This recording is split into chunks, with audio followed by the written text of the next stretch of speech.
Working hard on my stump, what's the problem? I ain't had shit to show, being modest. Now it's grams of the wax for my conscience. Bron James in LA, you're on college. I've been jumping on them planes like a hobby. Still moving with the pack like my partners. Shut the John on them jets cause we wildin'. But the bowl is a party on the island, moment of silence. So good, get back to the topic. Grew up, it was me and Flocka. Grandma's and Big T, this my mama. I ain't even for the pain when my pots flip. Knew his name, that's it, never bothered. Mom said, you the man, son, you got this. Ever since I found a way to go and pop shit. Hold up, blaze through a whole zip. Took a seat at the table of my first flip. Days in red roof for my first whip. Spent the money with the gang, never post pics. Seen a change in the game, had to coach it. Never let them take my wangs in the mold, bitch. Ever made in a month, nigga. Used to serve him at the minute just to front, nigga. Goddamn. Had to grow up quick, I made my own rules. Had my first child, got it jumping with music. Can't really hang with nobody who losing. I thought by now that you would go and get it, but I could hardly see niggas this distant. Know you get cropped if you not in the picture. And I made that tag and went got a bag. Shots to the Henny and OG prescriptions, put rebel shit on the map. Took a leap from where I started at. Started ballin' now, I'm Chris Paul and Cass. Got him steady calling for the mold, but I'm on a roll, gotta call him back. And that's all fact.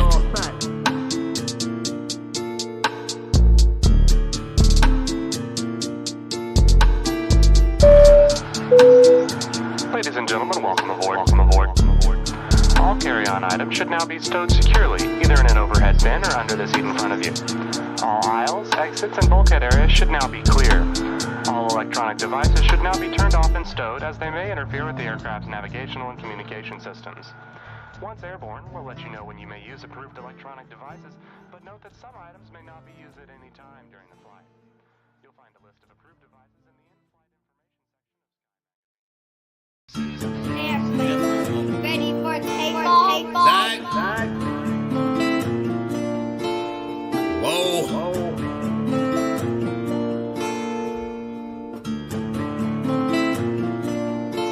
Working hard on my stump, what's the problem? I ain't had shit to show, being modest. Now it's grams of the wax for my conscience. Bron James in LA, you're on college. I've been jumping on them planes like a hobby. Still moving with the pack like my partners. Shut the John on them jets cause we wildin'. But the bowl is a party on the island, moment of silence. So good, get back to the topic. Grew up, it was me and Flocka. Grandma's and Big T, this my mama. I ain't even for the pain when my pots flip. Knew his name, that's it, never bothered. Mom said, you the man, son, you got this. Ever since I found a way to go and pop shit. Hold up, blaze through a whole zip. Took a seat at the table of my first flip. Days in red roof for my first whip. Spent the money with the gang, never post pics. Seen a change in the game, had to coach it. Never let them take my wangs in the mold, bitch. Ever made in a month, nigga. Used to serve him at the minute just to front, nigga. Goddamn. Had to grow up quick, I made my own rules. Had my first child, got it jumping with music. Can't really hang with nobody who losing. I thought by now that you would go and get it, but I could hardly see niggas this distant. Know you get cropped if you not in the picture. And I made that tag and went got a bag. Shots to the Henny and OG prescriptions, put rebel shit on the map. Took a leap from where I started at. Started ballin' now, I'm Chris Paul and Cass. Got him steady calling for the mold, but I'm on a roll, gotta call him back. And that's all fact.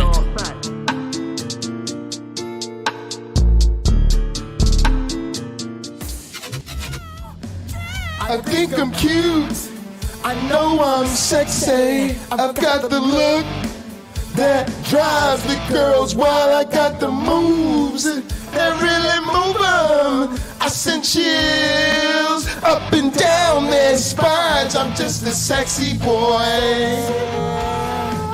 I'm not your boy toy.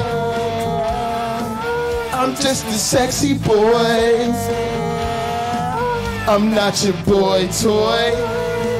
Let's go! I make them hot, I make them shiver. Things get weak whenever I'm around. They see me walk, they hear me talk. I make them feel like their God ain't real. Just a sexy boy, I'm not your boy toy. I'm just a sexy boy, I'm not your boy toy. Let's get it! Eat your heart out. That motherfucking mic flip dice.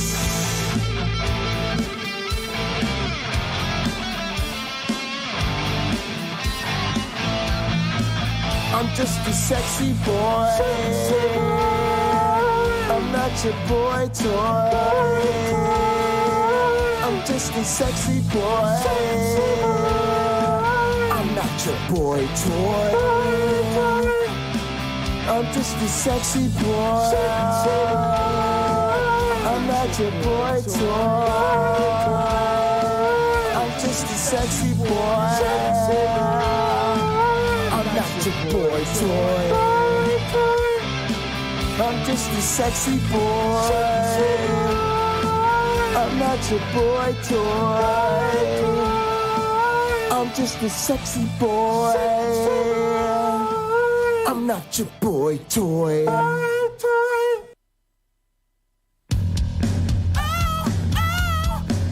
I think I'm cute.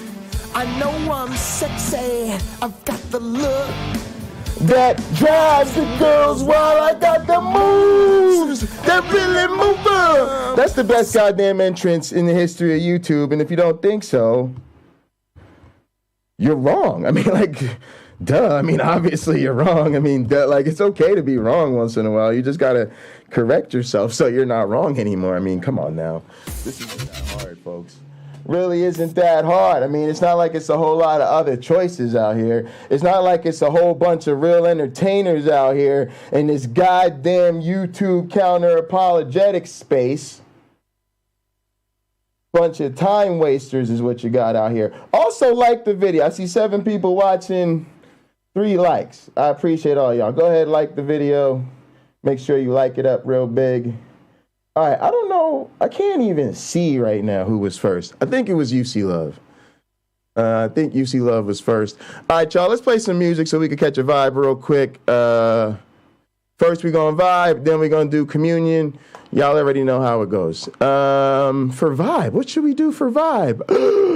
Bad bitch versus wife. Bad bitch versus wife.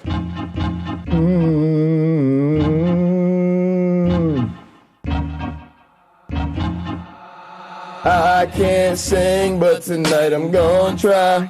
She got all the things that I've seen online, but the objectively wrong, you see, love. Look at the trees. My bad. Problem really is bad bitch versus wife. Now, hold up, my wife for you. Nidamos is second. The ones on the gram got perfect titties and asses. My girl, she loyal and lavish. She ain't showing off her assets just to level up her status. If she did, it wouldn't matter. She do her and I do me. I met a shorty through a link, and now we're linking for some drinks. Conversation kind of big and first. Melody Joy is number 3. On some MySpace top 8. Nice. Headshots her favorite. The lust ain't gonna save us. Headed home to my main chick. Yeah, she might do some complaining, but I'd rather her than a fake chick who's stuck on herself and she brainless. Focused on loving the same way. Don't got no time for the games, baby. We're getting old. I can't sing, but tonight I'm gonna try. She got all the things that I seen online, but the one that I'm with gon' ride for life. Come on, come on. Everybody gather around the fireplace. The refiner's fire's in the house. She got all the things that I seen online, but the one that I'm with gon' ride for life. Problem really is bad bitch versus wife. Bad bitch versus wife. Bad bitch versus wife. Bad bitch versus wife. Bad bitch versus... Sing it with me, y'all. If you can't sing that, something wrong with you. Come on, now how easy could it get? She know she a bad bitch. Do this shit nightly. Make movies like Spike Lee. Take trips so you know that we sightsee. Shorty the wifey. Don't even need diamonds and niceties. I cut off my side chicks. For her, I cut off my side chicks, yeah. I'm up in the morning. My girl, she faithful and loyal. That's why she gets spoiled. But love, just keep it simple. I can't sing, but tonight I'm gonna try. She got all the things that I seen online, but the one that I'm with gonna ride for life. The problem really is bad bitch versus wife. Stupid with energy, Satan's little helper. I feel you, appreciate y'all. Satan's little helper is gonna drive our tour bus to hell. AKA all around the world, baby. We gotta link up with James Apperson. We gotta link up with James Apperson. Get that. Start making them bus payments. All right, y'all. Let's go ahead and get into communion so we could get into today's program. I appreciate everybody for being here. Thank you so much for joining us. You could be anywhere in the world right now, doing anything you want to do. No, I'm kidding. You're probably a slave to the wages, so your ass is probably at work. And if you're not at work, your ass probably has to be at home because you got like domestic responsibility shit, you know, a partner and kids and dogs and pets. So you really don't have a lot of freedom. But it still holds true that you could be doing something else or watching something else, even with that lack of freedom. So I appreciate you choosing to rock with us. Sam is in the building. He's not doing much in the building, but he's in the building. The Refiner's Fire is in the building. The One Hit Wonder is in the building. Liberty Bell in the building. And of course, Jewish Space Laser is in the building. Always working, always hard at work. All right, so let's see. We got to do communion. All right. Y'all should already know the routine. Got my whiskey here. No, it's not day drinking. It's called priestly responsibilities. I'm a minister. I'm not an alcoholic. I'm a minister. Ministers, when a minister drinks during it's different. It's different. It's a responsibility to the community. It is not an alcohol problem, I promise you. Please raise your glasses and hold on to your asses. Through him, with him, in him, in the unity of the flying man. All glory and honor is yours who fled for our sins forever and ever. You may drink. Oh,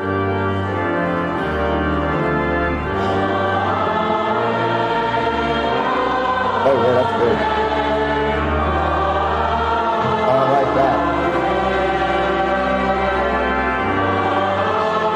Some whiskey, some energy drink. The fucking nose is done.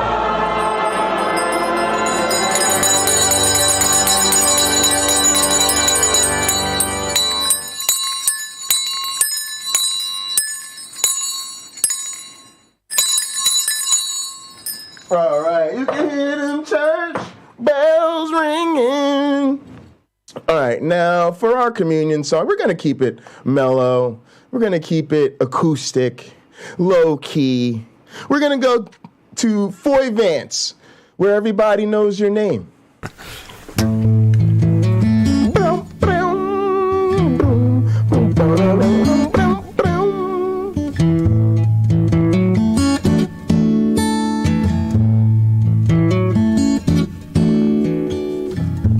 Making your way in the world today takes everything you got.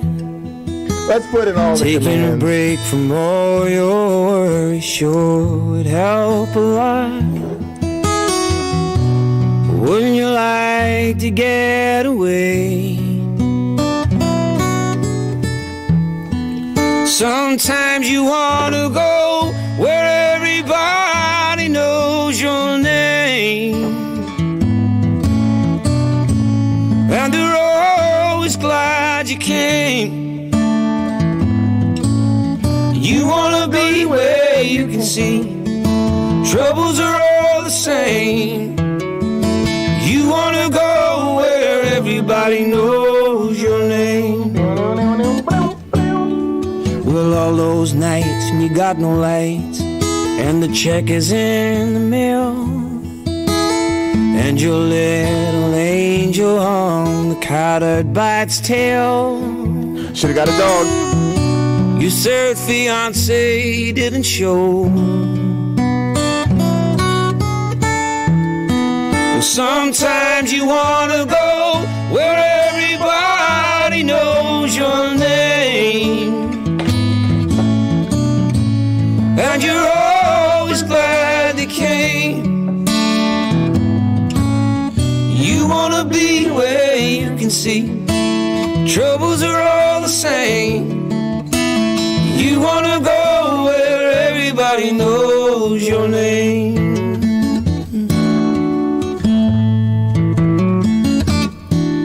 Well, you get out of bed and the coffee's dead.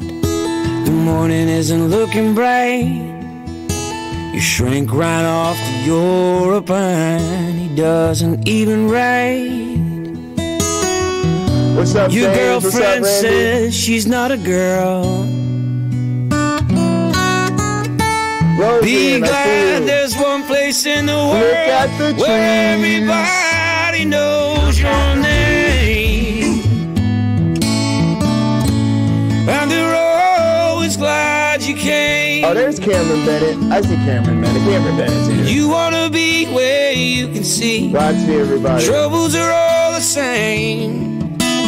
You wanna go where everybody knows your name.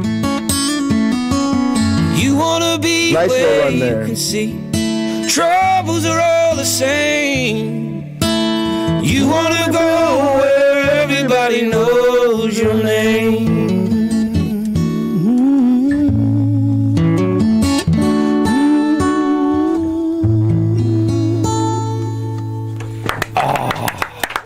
Boy, Vance. Most common word coming in by text, boy, is goosebumps. Believe it or not,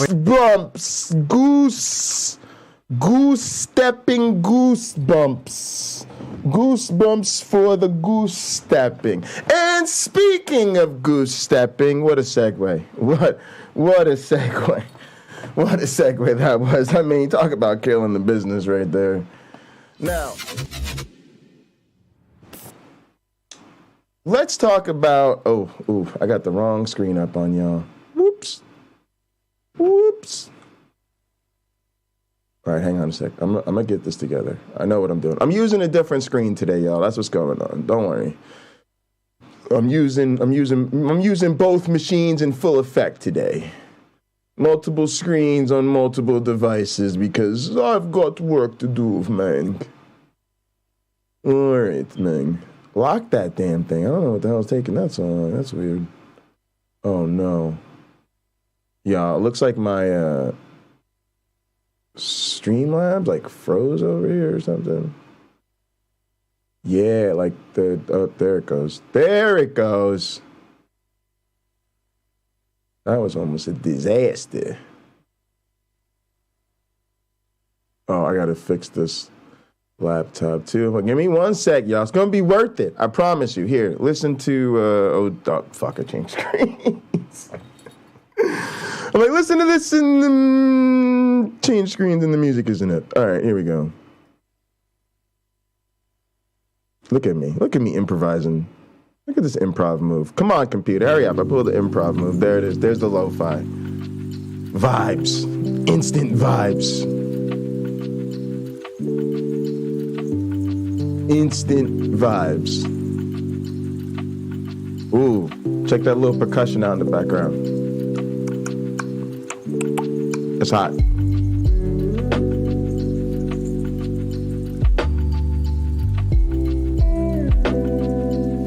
Bass is knocking.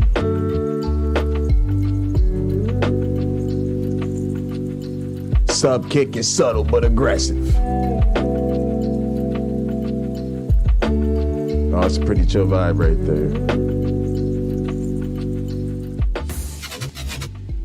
Oh, everything is taking a sec. Man, everything is taking too long for my liking, y'all. Oh, that's because I'm doing a whole bunch of else on this computer. I'm not used to working on this computer. I stopped working on this computer. All right, y'all, I'm replacing both my computers, but man, I'm so excited. I can't even wait. When I tell y'all I'm about to literally, my boss was talking to me. on Monday, yesterday. He was like, yeah. I asked him if he started using my computer because we've got to do some stuff to get it set for me, right? So basically, I waited for a Mac M1 Ultra all summer long. Did you think I stuttered? A lot of y'all computer nerds were like, did he just say he's getting a Mac M1 Ultra? Yeah, yo, and the shipping time was insane. We had to wait months for this computer. And so now it's literally sitting on my boss's desk because the university has to go through the blase and the glavinoids to get it set up for me to remote into it so they could ship it out to where I live. And it's like, I asked him, I was like, well, did you start messing with it to like get it set up? And I was like trying to ask him if it was cool or not. And he's literally like, you just got the most powerful computer you can buy. Like, he's like, I'm not using it because if I start using it, you're not gonna get it. I was like, fair. That's fair. I see your point there. Yeah. But yeah, I'm getting the M1 Ultra. That's in. I've actually laid eyes on it. The university just needs to jailbreak it so that I can get my admin privileges when I need to put stuff on it. And then that'll be shipped out. But yeah, I'm getting another recording and streaming PC as well. So we're in the middle of that purchase. Just went over a bunch of estimates. So that's going to be a super dope computer. At least if I get what I'm asking for there too.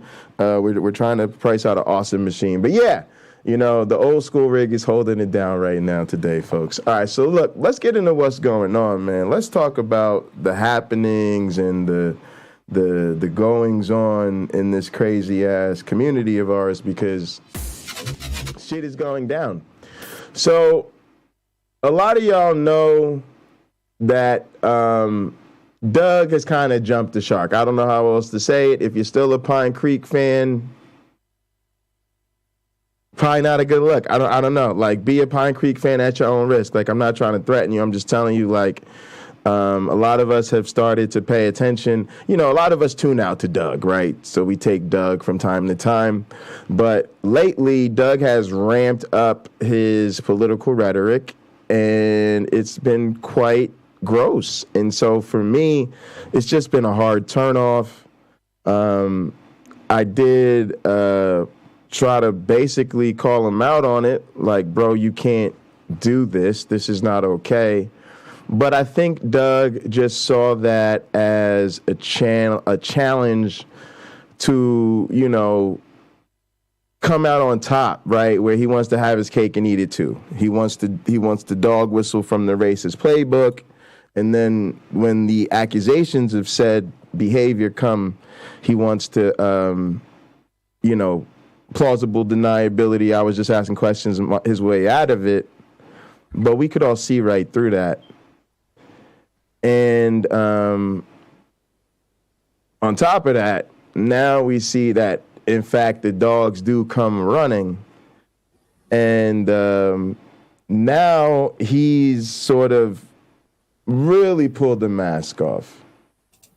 Because, oh, yeah, gummies is the shit. If you can get your hands on some gummies, get your hands on some gummies. Is somebody in here and gather with me? I heard somebody click. Oh, yeah. Sorry about that. Oh, James Apperson. See, I was a few seconds away. I didn't hear the typing. If I'd have heard the typing, you know, James Apperson, fucking Lena was in here typing the other day, and I thought it was you. I almost sued her for copyright infringement. Right? That's my thing, dude. How you doing, man?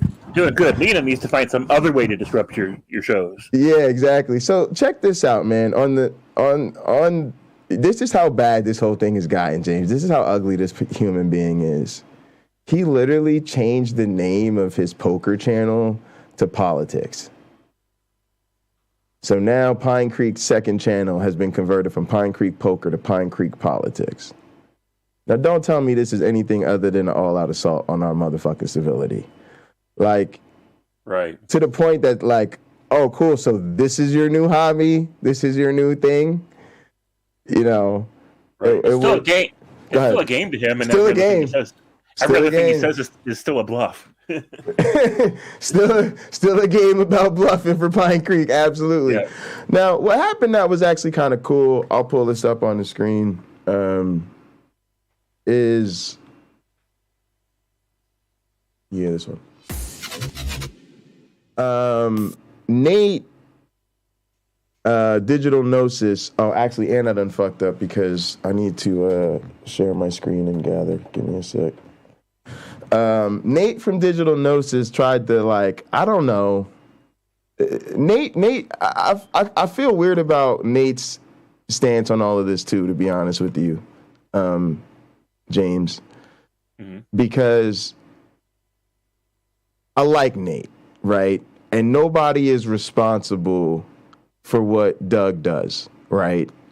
And I think Nate did in his own way try to call Doug out. And certainly his video, I mean, it's pretty obvious, right? He's saying Doug 1350s claims Dems can't accept facts, gets called out, you know. So I'm not saying he's trying to be on the wrong side of this thing, right? I got to give Nate props for that because Nate's got such a daddy fixation with Pinecreek. I thought for sure ain't no way he's going to step out of line and say shit. And so I'm proud of him. Like, I'm impressed. You know? Right, but see, my thing is now I'm not sure how much he actually said, so we're gonna take a look at that. And then the other thing that I realized in all of this was a lot of the way people tried to talk to Doug about this, which I think they were maybe trying to be gentle. Okay, fine, I'll be fair about that. And then also maybe like, I don't know what it is, the compliment sandwich or something, right? But some of it came off as kind of missing the mark in the sense of reinforcing his message. Now, whether that was intentional or unintentional, like I said, or they were just trying to build a bridge so they could get over there, you know, build a bridge of love and understanding. I love that new thing.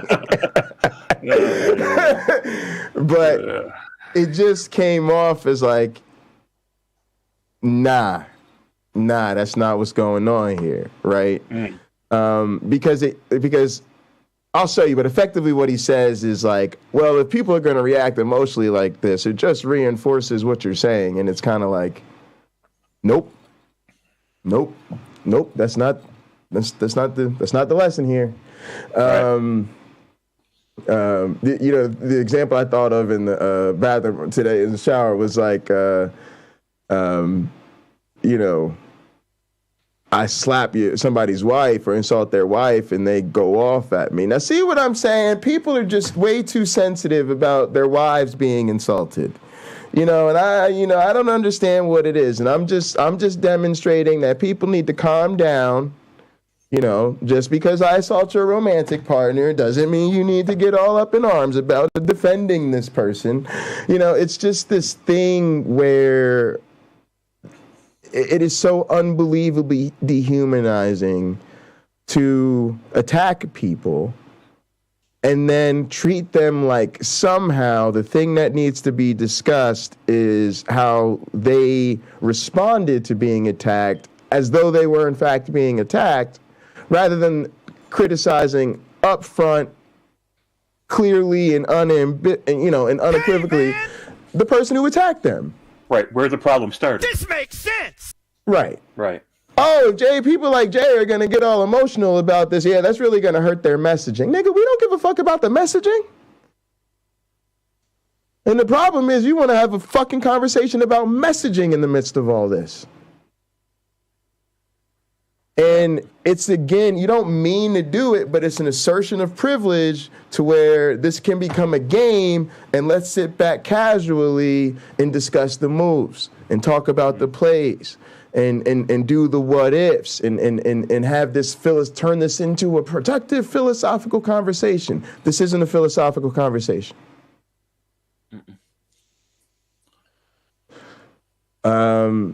Nor is this a political conversation. This ain't about a policy. This is just hate. It's just hate wrapped in the most weaponized timing and way to exploit that. All right, so let me switch. Wait, hang on. Let me make sure I'm getting things ready here so I can actually get into what we got to do. All right, so James, you are in fact seeing not my screen because I'm using the other thing.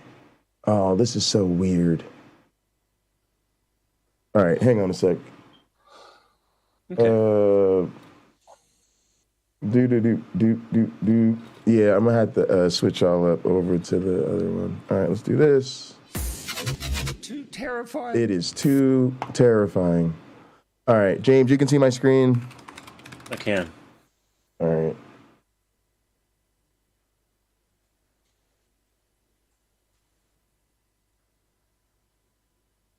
All right, let's go over here. Let's hope my YouTube is ready. Good library. All right, we can make this work. All right.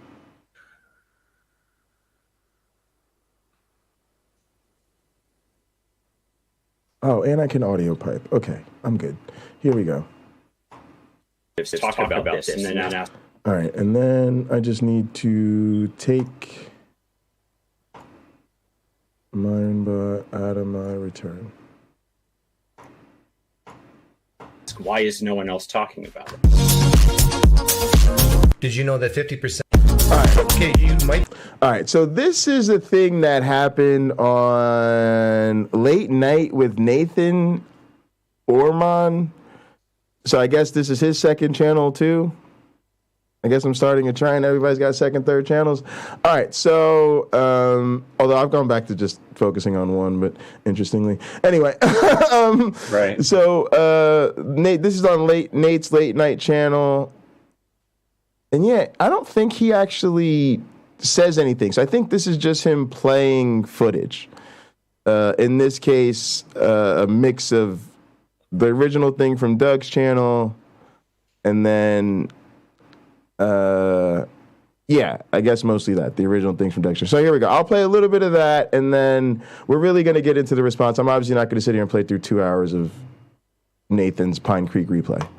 Right, but did you know that 50% of all the murders in the United States are done by what demographic? What demographic? Yeah. Oh, it's run by his friend. Got it. Okay, thanks, Nidamos. That helps. That's helpful. Or what type of demographic? Skin color. Are you talking? Oh, minority. Yeah. All right, here we go. Now look, let's hear this again. In like 18 to 25-year-olds, or what type of demographic? Skin color. Are you talking? Oh, minority. Yeah. And we know also that minorities of that skin color vote 90% Democrat. Yes, minorities vote Democrat. Oh, I also don't think that's true. Half of all murders are committed by African Americans, and 90% of African Not that it would matter. That's where your inference is. And look at the glue. Here we go. Look at this. Half of all murders are committed by African Americans, and 90% of African Americans. That's where your inference is. Absolutely sickening. I'm not making any inferences. I'm not making any inferences. Room's open. Martin Bailey 101. Just textbook. Hey.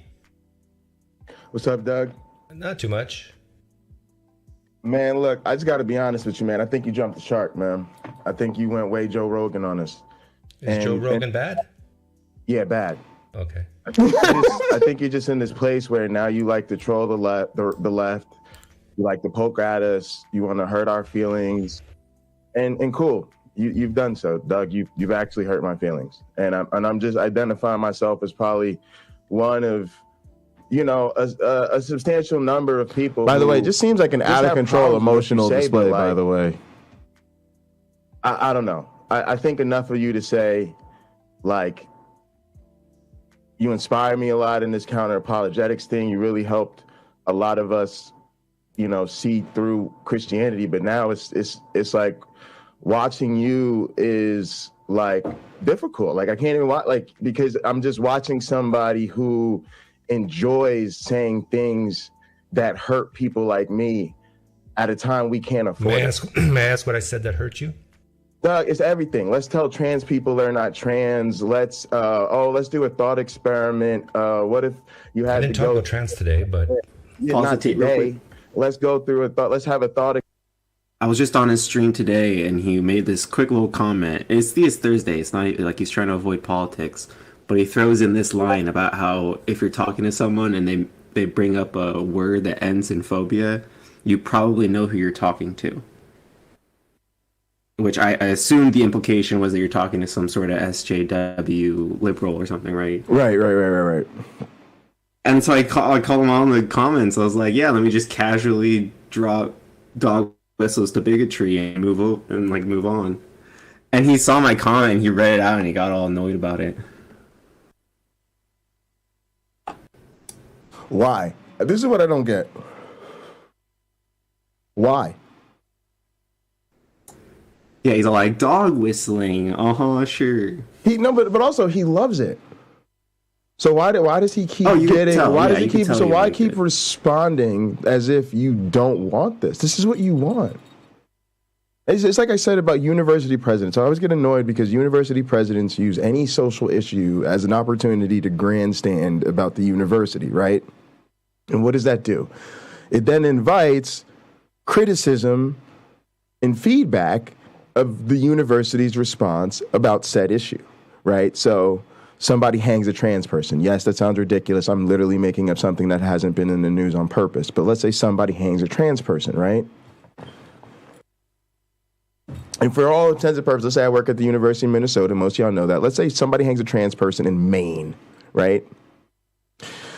The university president will send out a letter to the entire university about, the university is so saddened by this event, and we're just so unbelievably torn apart, and we're renewing our commitment to our LGBT family, and we're starting a discussion group for our students and the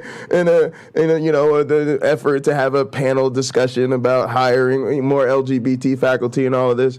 And then all of a sudden, right, this invites the criticism. Interesting, because it turns out you guys have just been way, way off on LGBT hiring for decades.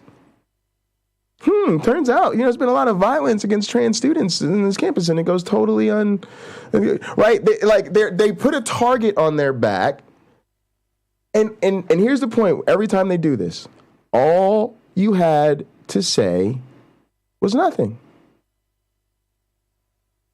because this is a situation that had nothing to do with you, nothing to do with your community, nothing to do with what's going on your campus. You throw your hat in the ring, and then when you get punched in the face, you go, why is anybody punching me in the face? Because you said this is what you want to do. So here's the feedback that comes from you saying, you're going to be LGBTI? Cool. Now we get to call you out because you're not. And if you knew that, all you had to say was nothing.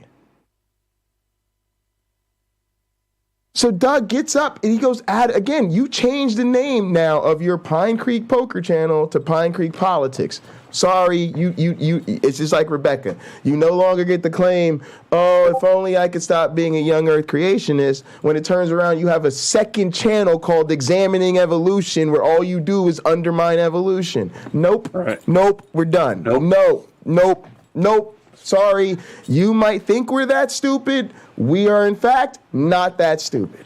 Not that stupid. And he wants to be done with us. Utubepunk was there too. He responded to the comments. He's like, I thought I blocked you. And he's like, why are you guys even coming through if you don't like me? Just Yeah. And I told him, I was like, listen, we're fans and we don't think you're so stupid that you can't change your mind. But if you want us to give up on you, I guess if that's what you want. I absolutely think it is. And he wants to stop calling you out. What'd you say? He wants us to stop calling him out. Stop waves on his channel. No, he just wants us to go away. He just doesn't care. Right. Yeah. He wants his safe space. Right. He wants the echo chamber. He wants his cheering section. Right. And in some sense, again, I get that. Right. And the other thing is, if Doug doesn't give a fuck about us, imagine me giving a fuck about Doug. What this is for me is like a lot of other things in our community. This is in a sense no different than I feel about Rebecca or Otangelo or Lupin, where the conversation has shifted from being oh, what's up with this Doug person, and can I figure out this Doug person? And it's more about, hey, community, where are we at with this, and where do y'all think we should go? I have my thoughts, and I want to hear yours. You know what I mean? And that's what this is about. So in that sense, this is always about, yes, this is disappointing and even downright hurtful to me. It does hurt your feelings to have somebody you really admire just shit all over people like you and then just be like, I kind of enjoyed that. Okay, well, interesting. And then, but beyond that, it's like, you know, like the question of the day, how many of you still Pinecreek fans? That's what I'm trying to gauge, because that's the part of the response that remains interesting to me. That's still what's up in the air, right? This is also why I wish I had been a Pinecreek fan, so that it would mean more that I'm leaving now. Seriously. But in the meantime, I feel like hyper-conservatives shouldn't be allowed to have a safe space on YouTube. I feel like if we're all too busy to make sure it's not a safe space for him, there should be conservative bots that can be programmed to go give him shit every day, because we wouldn't want him to be a liberal snowflake and need a safe space, right? Yeah, I mean, we'll just have to rely on Utubepunk and his many different. I mean, I'm going to be honest with you guys. Utubepunk is actually the star of this entire thing. So let's just be real. Like, he's in the title for a reason. Right. But you know, and that's kind of what we're getting to. But I think you're making a really good point, James. And again, I'm about that life, because it's really weird. Me and Lena had a conversation last night about just socialization, right? Lena, like missing human contact. And the thing I thought about that I failed to share with you, Lena, is that it's weird for me, because the thing I miss the most about human contact, aside from sex, obviously sex. Right, right? sex. Obviously sex, okay. But besides sex, I just want to go back to church and play drums. I'm even embarrassed to admit how long it's been since I've had any. So, but it's like it's this weird thing where, even though I feel like the weaponized religious right is the reason the COVID war keeps going, if they would just help us end the COVID war, my black ass would just be running right back to church, because I miss those people. Right, you know, I was thinking about that earlier. It's so weird, but that's the reality for me right now. I was talking to somebody about that earlier. Sometimes I'm tempted to find a nice church and go pretend like I believe in crazy dad in sky, right? Because then I could just have some people to chill with, and, you know, they could say, "You want some cookies?"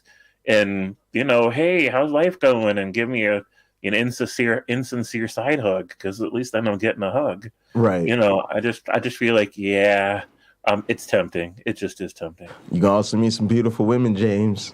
Keep it real. Church girls are easy. They're good people, right? They believe in honesty and, you know, that's quite ironic, that type stuff. yeah, you know. They don't know that they're not living an honest life. But they believe in it. They believe in it, and, you know, it's very interesting. But I've also found that to just be a thing, you know. It's fun to joke about, but I can't really do, because, you know, for the most part, you become friends with them, and then you're kind of like, look, as friends, we got to be friends, because you're really serious about this Jesus thing, and I'm really serious about not. So normally what happens, at least my trajectory, is, you know, setting aside, I would say, like, the girl I became, like, best friends with and kind of had a thing with, it's usually more like there's a flirtation, and then when I can tell that they're, like, digging on me or something, that's kind of when I'm like, hey, you're cool, but I should tell you something. Right. And that usually heads off any romantic development at the pass. Yeah. In the normal dating scene, like, not in churches, just like normal, I'll look for indicators that a woman is Christian, but just it hasn't come up right in the conversation. Because those are the women I love to date, because then when I'm tired of dating them, I don't have to break it up with them. I just come out as an atheist, and then they run away. And it's like, saves me all the trouble. Oh, really? Nobody, yeah. Yeah. Wait, you're a Christian? I never realized. Oh, I'm an atheist. Yeah. Yeah. And then I'm like, I got to go now. Yeah. I'm like, okay, I guess if you have to leave, I understand. Yeah. And I'm like, that was easy. And then just go get another one. Yeah. That was terrible. I used to like if I wasn't feeling somebody early, an early on bipolar criminal record drop as a black guy can get you out of a lot of tight spots, right? You know, if you don't know how to excuse yourself from someone's company, let's say. Sure. You know, you just toss them red flags in there real quick. We have to talk about how to get somebody in better, to get them into a relationship. Now we're talking about how to get out. Yeah, but now I've straight got, well, technically speaking, I'm kind of an atheist cult leader. All right, I'm out. All right, that's too much for me. You know, so I think that's going to be a good go-to eject move.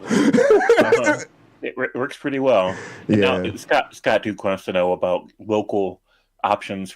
I went to a Universalist Unitarian church locally here in Lafayette, and I thought they were awful.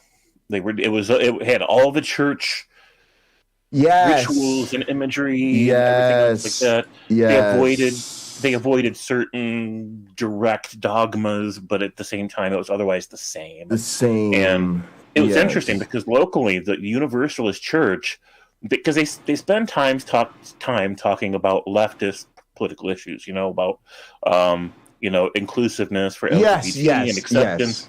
But at the same time, the local church operates under something called the Lafayette Urban Ministry, which is an evangelical Christian organization that speaks against gays and LGBT and things like that.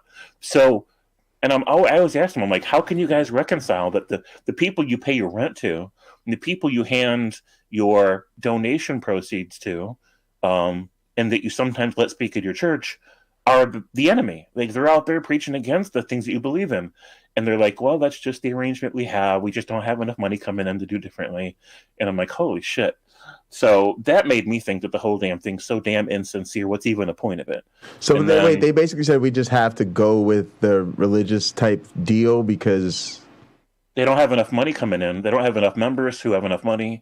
They don't have enough support to be able to build or rent their own proper church and maintain it. Oh, you meant this is why they're using a church? Yeah, well, this is why they have that arrangement with evangelical churches. So the Unitarians have meetings where they preach anti-LGBT, pro-atheist, things like that, leftist values. Sure. But then they not only pay rent to an evangelical organization who's anti-LGBT, but they hand over the proceeds from all the money they collect from these leftists and hand it over to the religious conservatives beyond the rent. That's basically they're just they're grifting. They're grifting. Wow, they're left. They're manipulating. James. Yeah, the whole thing is absolutely scandalous. My brain just got. None of it's legitimate. None of it's sincere. Because at first I didn't understand how come their leadership was so lacking. Why is their leadership not even trying to really help this congregation mature and unify and harmonize? And they're just letting it kind of run itself, which doesn't work. But then I realized, they don't give a shit about these people. The whole damn thing's a grift just to get leftists in here so they can collect money from these people. And I'm like, holy shit. And most of the people there were not nice. They were not like any nicer than people in a regular church. They were just as divisive and gossipy and judgmental and cliquish and everything else. And I'm like, why am I here? Right, so I just quit going. Yeah. So I can kind of tie this back into Doug if we're trying to do that. Let me throw something in here and then I'll kick it over to you, Lena. So hopefully, please don't forget. But I was also going to say quickly that I sometimes think it's even worse because it's almost even more of a retreat to infallibility, right? Because now it's like we don't even have any religious claims to defend, right? It's just all good, it's all God, and everybody goes what's good, right, James? So like there's no even like, at least with fundamentalism, we can say you claim this thing and it's not true. Universalists are just so accepting of everything. And then the people who we need who are like intellectual enough to reject the fundamental nature of religion rather than essentially what I want to say is like having to do that, or, you know, instead they go to this other thing where they just have a super soft version of the religious thing. And so it's sort of like this buffer that actually takes away allies from us, because rather than just saying, yeah, I'm done with religion, they go, no, I just believe in this new, wonderful, universalist religion where anything goes. And we're like, yeah, come to think of it, that's actually not helpful. But yeah, go ahead, Lena. No. Yeah, and that kind of connects. You go back to the with, duck thing, yeah. Well, so we're talking about, like, you know, social situation. And I was going to just connect briefly the need for church and community as a deconverting person. Like, the desire for church is still there. And so the liberal churches are sort of a necessary buffer in that sense. But, like, yeah, there risk them just being a continuation of the grift. Yes, and this is interesting, because the thing that just popped in my head, maybe even inappropriately, is thinking again about Derek's Recovery Channel podcast about sort of the, I don't know what the right word is, sort of the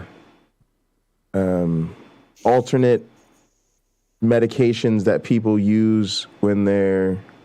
Like methadone. Yeah, methadone.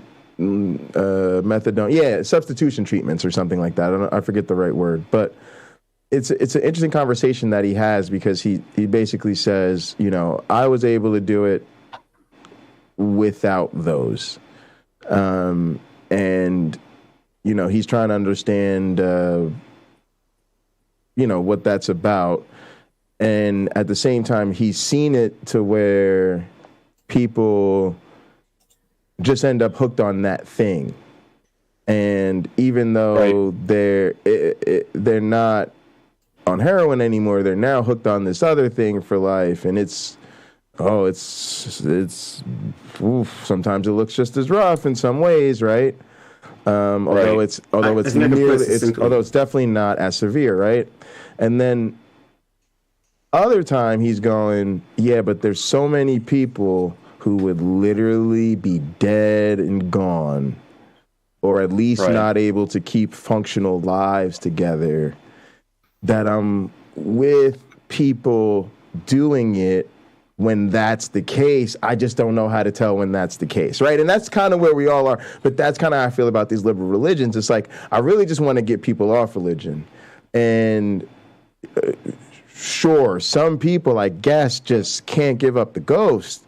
And if that's the case, it would be better for you to be in some version of religion that's actually building bridges of love and understanding, right, James? But at the same time, I've only got one life to live. And I feel like that's delaying almost to the sense of making it inevitable that I won't live to see a significant shift towards explicit atheism, because instead I'll be like, hey, well, at least my generation, we just like got them to take this gentle step towards less radical forms of religion, which I could accept that, but it ain't gonna make me happy. Liberal churches are like e-cigarettes. Boom. They're trying to quit smoking. Yeah. Yeah, it's a really interesting conversation. It's actually a conversation in this whole space, you know, more than these evidence things, which we know they don't have anything, and the philosophical bullshit, you know, they don't have anything. But this thing about, you know, do we go for the throat of this thing? Do we promote less radical versions of it as a necessary step? That's a very interesting conversation to me. Did you have more thoughts on this, James, before I connect it all back to Doug? You good? Yeah, I'm good. All right, go ahead, Lena. I'm just trying to rub one out. No, go ahead, I'm doing laundry. I didn't think anybody was going to ask me anything, so I ran down the hall, put laundry in, ran back. That's the new euphemism now. We call it doing laundry. Exactly. I may need an extra rinse. I was doing laundry all over myself.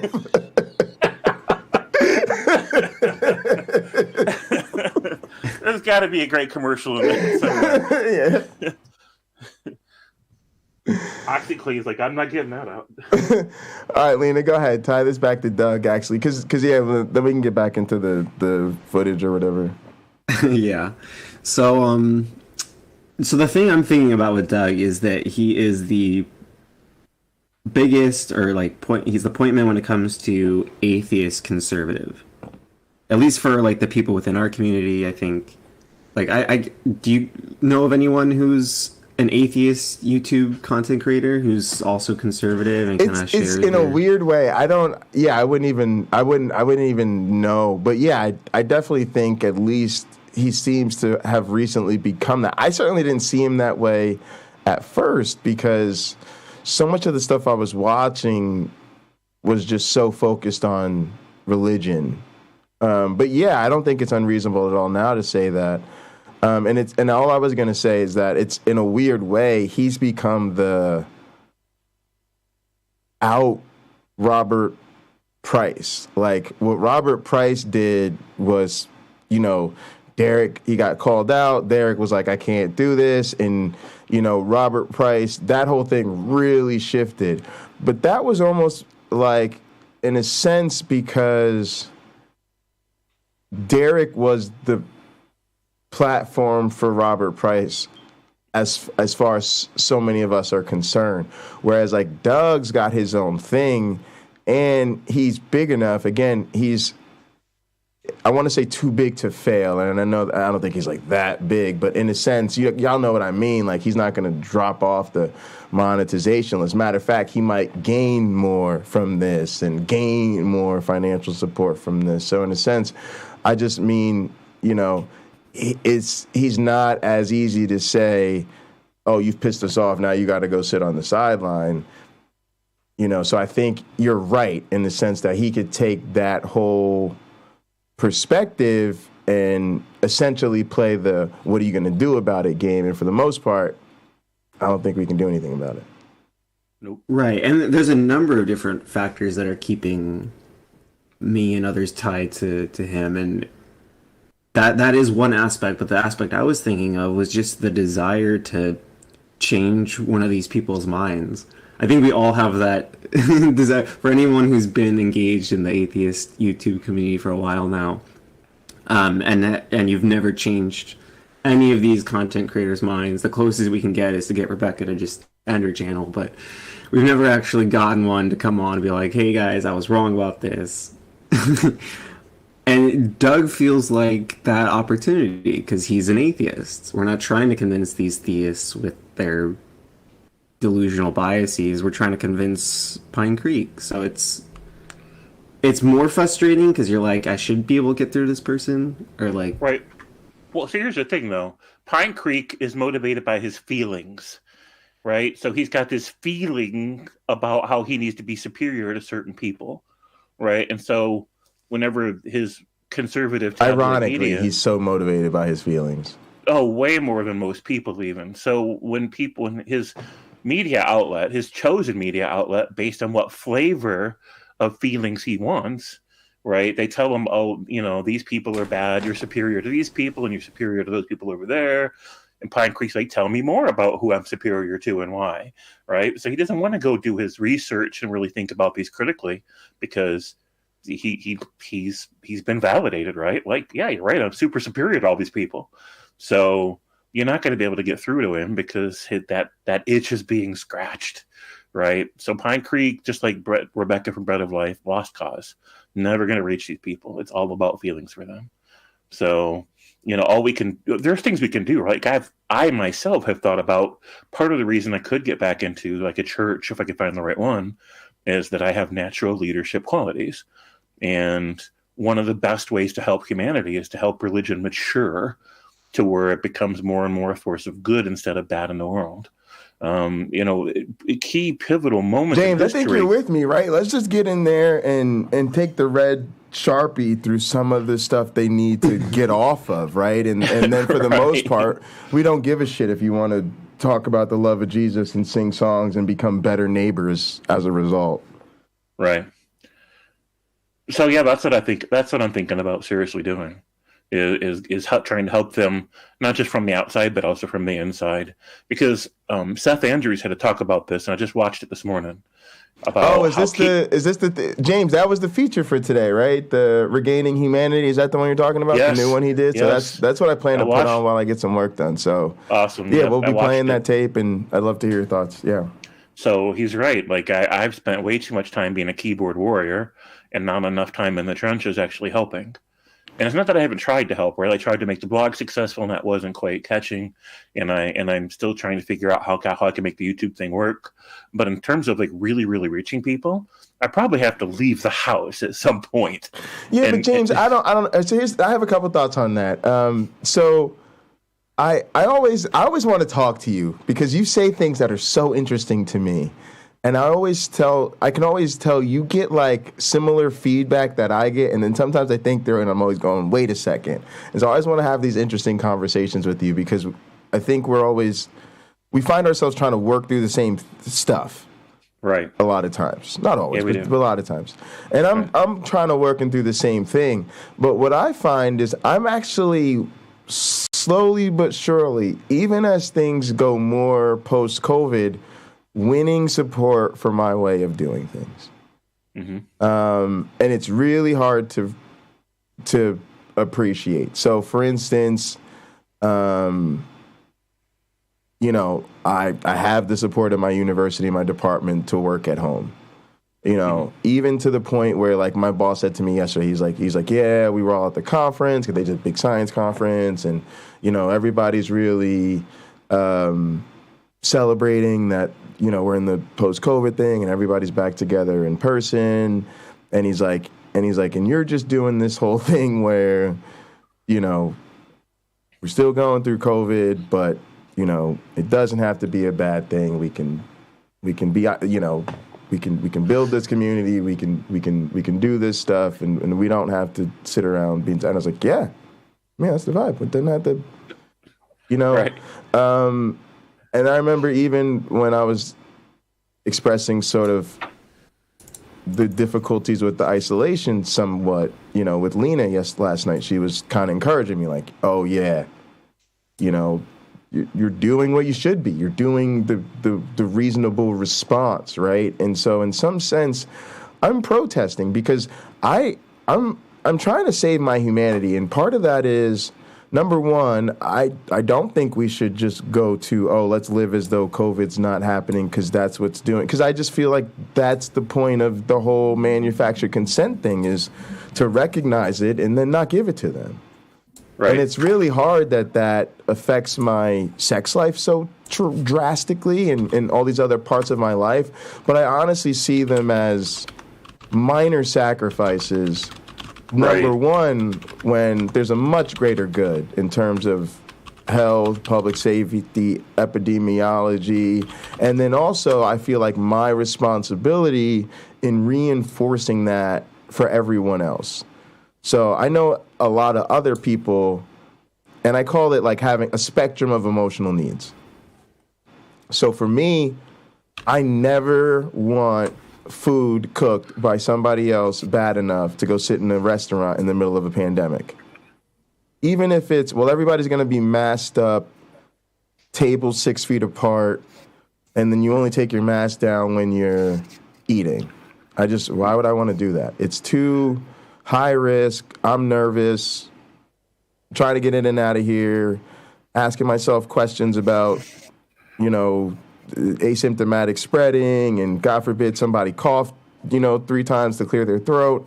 Why? Why? I'm Right. never going to enjoy that meal more than just saying, will that same restaurant deliver said meal to my doorstep? Oh, they will? Yeah, 10 out of 10 times.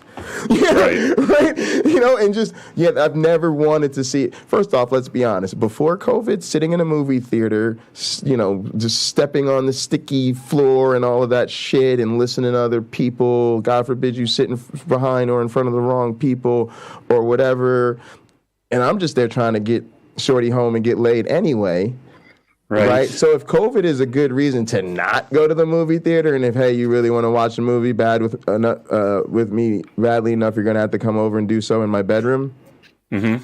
Well, then, goddamn it, let's do that. Right. You know what I mean? And so, you know, there's sort of like, you know, and I do think, so I know that not everybody's that way. Some people need to go sit in the restaurant, and they need to go to the movie theater. And some people, you know, they have to work in certain situations, in their childcare, in their child's school. I mean, everybody has a different risk profile is how I think of it. Right. Some of it is needs, like your job, your schooling, your children, et cetera, and so forth, your domestic situation. There's 4 generations living in one house, et cetera, and so forth.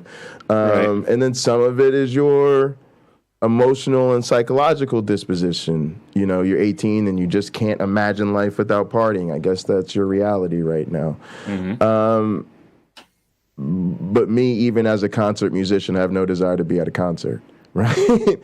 Right. So it's kind of just, I think, okay for people to land wherever they land on this. But I do think that those of us that are handling things differently are bringing tremendous value to the situation. One, just kind of normalizing and that's always what I said. I always thought this, even as an educator, I always thought we're doing a tremendous disservice to our children, a tremendous disservice to, you know, in my case, our undergrads and college students, because we're teaching everybody that when this type of thing happens, you know, you figure out a way to force your social norms onto the situation and then more or less ignore the cost of doing so, which is an awful lesson.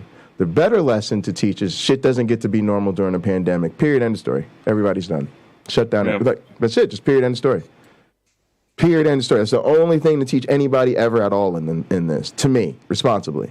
Right? Right. But go ahead. The society we live in is so damned entitled and selfish and just addicted to their consumerism indulgences. This video is brought to... Oh, don't get me started on our capitalist paradigm. Yeah, go ahead. It's just wrecked people's ability to be completely accountable, let alone compassionate or self-aware, right? Like they're just not. So as soon as locally here in Indiana, as soon as it became legal for restaurants to be open and people to go into the lobbies, they were packed that night. They've been packed ever since. Every night, every restaurant, man. And people couldn't wait to mass gather indoors. And I know a lot of those are probably liberal people. It's not just conservatives. Right, absolutely. 100%. And it's just like, what's even the point of it? Like, you just can't reason with these people. So I gave it up, kind of like a stoicism thing. I don't completely buy into stoicism, but it's one of the things that stoicism gets right. So here's kind of where I was going with that, that's what I'm afraid of. If I go to that mode, if I say I'm going to just play at church anyway, I'm just going to once in a while go out because I got to get on a date. So it is what it is.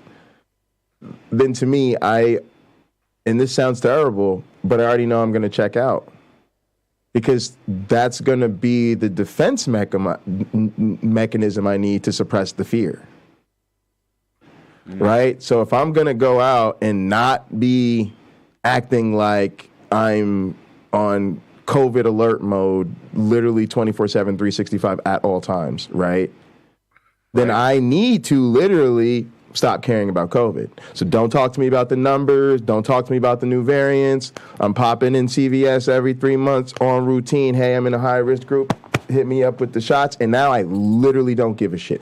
Don't tell me how many people are dying. Don't tell me what's going on. I literally don't care.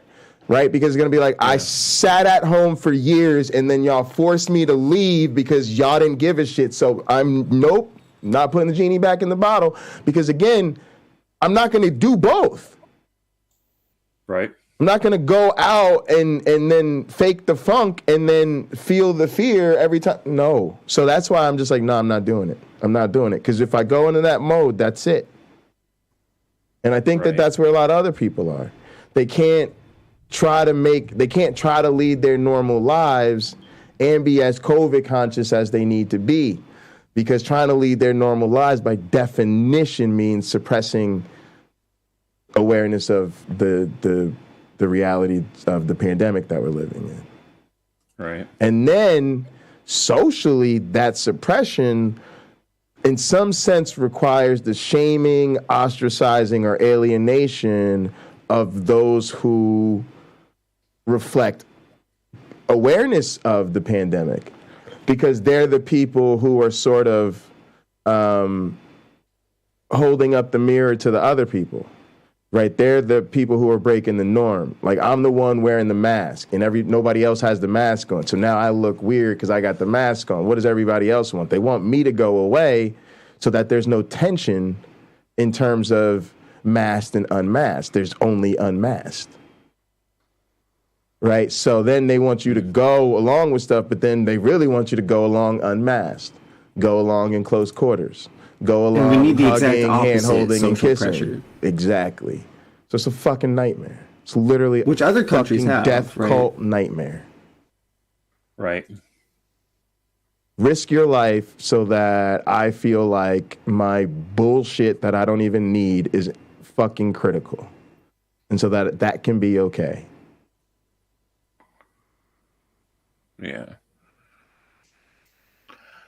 So I don't even know what to do. But I just wanted to also tell you, James, I think you're making a huge difference online. And I think there are days you know it and see it and feel it, right? There are days you end your stream and you go, man, I got people and I just fucking took them somewhere tonight, right? But a lot of times it's just, I call that chasing the dragon. But we have a powerful cumulative. But a lot of times you just don't feel it, and especially because there isn't the feedback. Literally, I could say something as simple as when you play drums, there isn't the pat on the back, there isn't that crowd of pretty girls checking you out afterwards. There isn't, everybody wanting to talk to you. We're primates, right? That's just built into our system. Go ahead. So this is one of the things when people talk about what they would do if they were suddenly rich, like won the lottery or something. I'm like, they're so stupid. They have no idea how to spend that money. One of the things I would have done if I would have been that guy that won the $1.9 billion lottery is I would definitely scout and hire me a cheerleader group that just go around and they know exactly when to pat me on the back and sing my praises and when not to. Like, we kind of get into kind of a rhythm because I'm, tired of being my own cheerleader. And I'm like, I'm rich. Fuck that shit. Right. And, that's just their job, right? I would definitely hire cheerleaders and somebody that just give me proper recognition. Sure. And it's one of the things that I would do because, a lot of times it's like, absolutely. And what's frustrating for me is sometimes I really want to go do a live stream and I'm too damn tired. And I'm like, but there's this thing I want to talk about and it's a great topic. But I'm like, I'll screw it up. I'm too tired because every time I've been that tired and streamed, it fizzled because I couldn't bring the energy and the passion. I couldn't stay focused because I was too tired, right? And I'm like, I can't keep doing this to myself. But James, it's all love. It's all love. However you want to play it. If you're too tired, you're too tired. But if you're too tired and you want to stream anyway, you say, I got some shit to say, but I'm too tired, so I'm going to fuck it up. But I just got some shit to say, and then I'm going back to bed. I'm just telling you, you actually have... Here's what I'm trying to tell you, James. We're really friends, man, and you really make a difference in our lives. And it disappoints me. I feel this way with Lena and everybody in the chat and everything. It's like the only thing we can't do is be together in person, right? But even that, I accept, because here's the thing: if we were all together, we'd have to all be somewhere together. And so by definition, it's almost not possible, right? Mm-hmm. So remote is sort of the best we got. But it's always, there will be a different time, right? There may come a time where I can think James Apperson and then teleport to you, and then we think Lena, and then together teleport to Lena, and we all gather, or we just teleport to the real gather, whatever the fuck. But, until that day comes, it's like, you can either be friends with the people around you, yeah, or you can, use some technology to communicate with people that are not physically close to you. And so I think, go ahead. That's one of the things I would have done if I was rich. I really want to build this. I want to build this network of interconnected, like really nice houses that like share like a courtyard and share this big, proper, like rustic meets modern kitchen and all this stuff. But everybody's got their own house and their own backyard and their own. Yes. This is how I plan to live with my harem. Yeah, each one has their own little cottage. Is to have a neighborhood. Yeah. And so the idea is if you go out your front door, you have entered the common area, and now you're part of the community in this way, and you already know how the community functions. This is when the meals happen, and this is how the meals happen. Please do sign if you're gonna eat with us. Please contribute in some way. Right. You can be the guy that picks up the groceries, or somebody that helps put away the groceries, or cooks them, or cleans, whatever. Let's get involved. But if you have days where you just don't want to do the community thing, only go out your back door, or don't go out either door, right? It's your house. Nobody's going to bother you. Right. Because I think it's very important in communities that nobody feel forced to be actively part of the community if they're having a bad day or a bad week or whatever. Like, absolutely. Hugely important. And this is what I want to build so much. If I would have won that money, I'd already be scouting land, and I'd be sending each one of you guys an invitation to come give it a try. I can't promise that we'll be the right fit, each individual for the community, but I want to try. I want to see who is. I'd be the first there. Oh, yeah, I'm about it. And not only that, James, I've been trying to, it's weird, but we'll get into it. I have a friend who's very serious about this type of vision of a community, but also like the technology and tools that make it sort of necessary, right? Because there's ways to go about this that strategically give you sort of, I think of it as like a material advantage. So, for instance, there's this thing called grid beam, right? And you can think of grid beam as just square tubes, like pipes, like just pipes, tubes, right, of standard lengths with holes in it on all four sides at standard intervals. Like hallways with windows? No, like a tube, like a pipe, like something. So not big enough to walk in? No. Like the bank delivers your stuff like a to? tube the width of this mic handle, and you could use it as a frame. Okay. Just look it up. I'll put it on my screen. Like PVC piping. Yeah, but it's called grid beam. Grid beam. Grid beams, because anything's a dildo if you're brave enough. All right. So, can you see it on my screen? I do. I see it. All right. So it's this framing. This is wooden grid beam.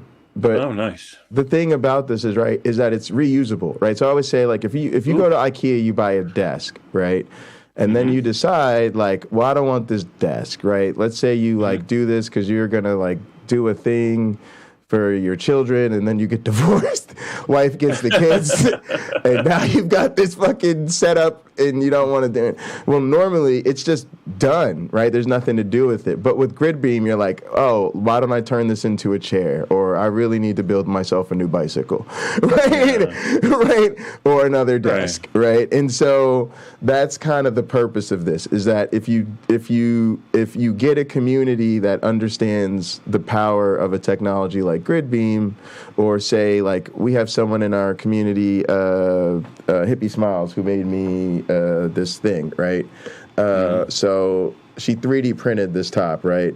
There's a lot of shit that you can do with 3D printing, obviously. Nice. Also something like mason jars, right? They're also an amazing technology because they can be used to do a gazillion things, right? So my friend Tim, I always call him like my my guru, because I spent a disproportionate time in grad school just sitting in Tim's office every day. He's he's built the whole like company and like philosophy and like the whole full stack of things you need and tools you have to do to like build the self-sustaining community with these type of technologies. Like mostly it's like rapid prototyping. And then his site's called, I'll show you. It's called Replimat.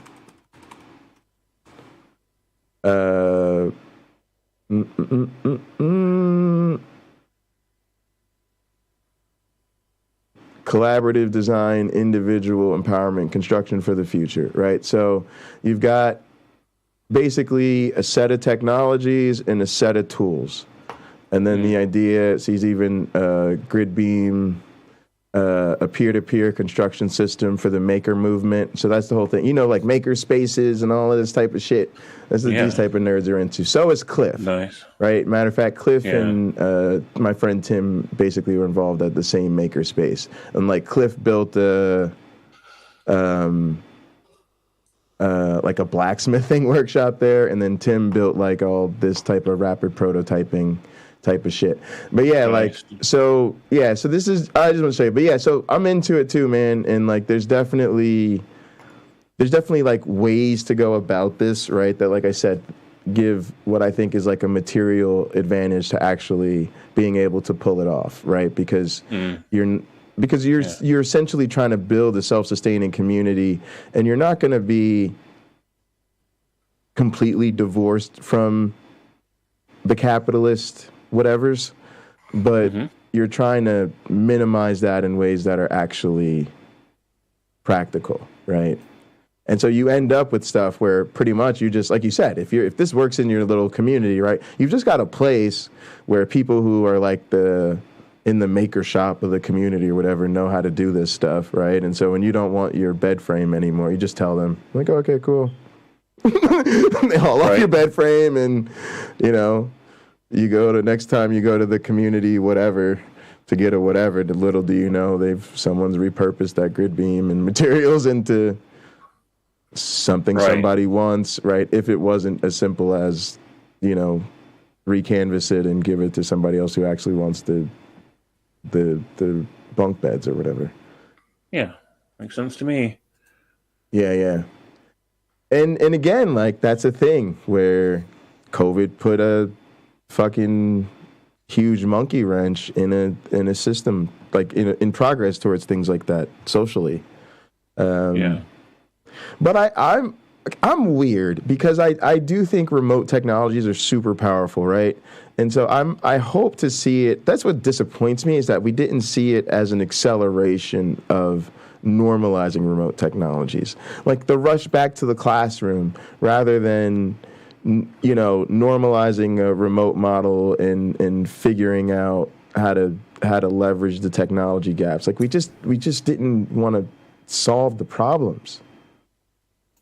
Right. It didn't work, right? It was part of the, or at least it not initially. I don't buy that. We would have had to solve a lot of problems to get it to start working. Remote education works though. That's the thing. Like people. I thought test scores went down or something. Yeah, but here's the thing. That's what happens when you ask people who don't want to do something and who are resistant to do something unexpectedly with no tools, resources, and planning on how to do so. So it's the most fucked up data set you could ask for, and it almost is disgusting to me because it just was used as, it's just like weaponized data to fulfill a self-fulfilling prophecy. We don't want to teach online, so we don't teach online well. This isn't a good example or you know, sample of what online education can do, and then everybody just uses it as an excuse to no longer teach online. Which wouldn't have even been the point. Even if the test scores did go down, who cares? It's a cohort effect, so everybody's going to take the losses. And then you just have to figure it out and make it up. But it does work, and you see it, and here's where you see the blatant dishonesty. Number one, you have to, and I have a totally biased perspective because I'm a professional academic, right, at the university level. But at that level, before COVID, Every university was pushing online education. Every fucking single one of them. Why? Because they realize it's good for business. You can charge people anywhere they are for Penn State education. They called it their world campus. And they even made faculty, like young faculty, up and coming faculty members teach these online classes, because that was the new push in the business model. Because now you don't have, the idea was, if you're local and you get into University Park, it's really hard to get in there, whatever, that happens. If not, you get pushed down to the,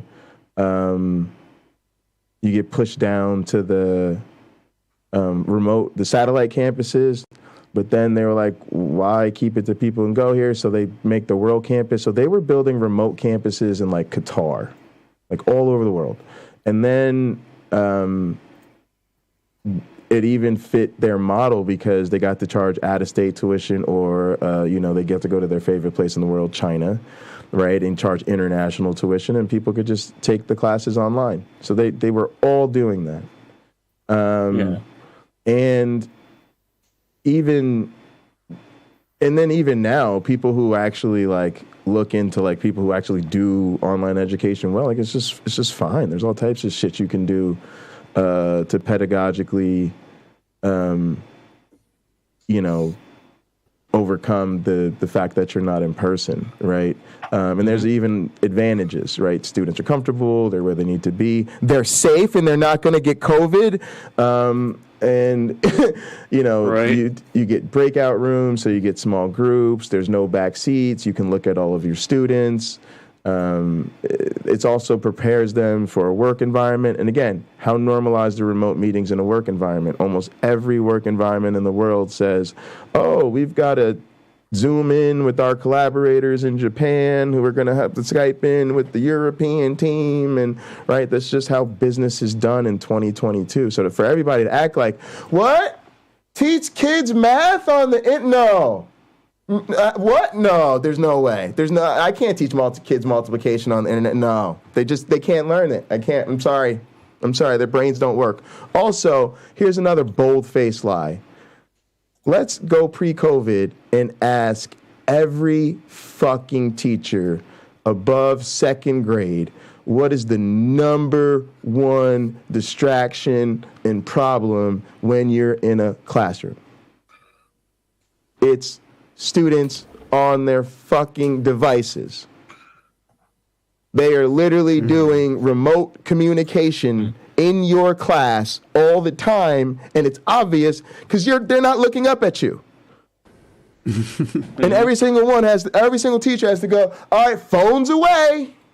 Please get off your phones. No more phones. They're going to have a hell of a time fixing that problem soon, because now they got these virtual glasses like sunglasses. Right. And so literally the pandemic happens, and the generation who literally won't get off the supercomputer sitting in their pockets that they use for their fucking booty calls, all of a sudden we're like, nah, they can't learn remotely using. No, there's. I'm just like, no, you're not, and that's why I'm such a huge pusher for like virtual education. I'm like, nope, y'all are all full of shit, and I'm pulling your card, I'm calling it, and I'm becoming a remote education specialist. And dare somebody act like I can't teach in person. Right? That's easy peasy, lemon squeezy. And it's harder to be a hacker than a cheater. Yeah, seriously, right? Like, so I don't know. I just made it work because it's what the moment called for. But I also realized it's where we're going anyway. We live in a technologically driven society. You know what I'm saying? So, I just feel like, again, that was just failure to meet the moment. Right. I 100% agree. And my thoughts are on it, how moving online doesn't address any of the fundamental problems with the American education system. And it reminded me of a great video that Second Thought has, and I'm trying to find it here, which was just about why the U.S. education system is terrible. Awful. And so we're going to have to get money out of politics before a lot of these other symptoms of the broader paradigm can get addressed properly. Sure, but we're not going to be able to get money out of politics, so we have to find a way around the problem, I think. Yeah, and it's almost weird because sometimes I always think sometimes privatization is the easiest way to solve some problems, and I remember even thinking, like when I was trying to think of ways to deal with some of the technology gaps here in Lansing, I was like, look, I was telling my kid who was running from here, I was like, look, we need to just let like Dell or somebody come in here, sponsor some computer labs, slap their names on some fancy banner across the thing, right? Because why? It's going to get his kids computers, right? And tell them, and then not only that, you can come and set up and do a career fair and recruit some of these damn black kids from Lansing.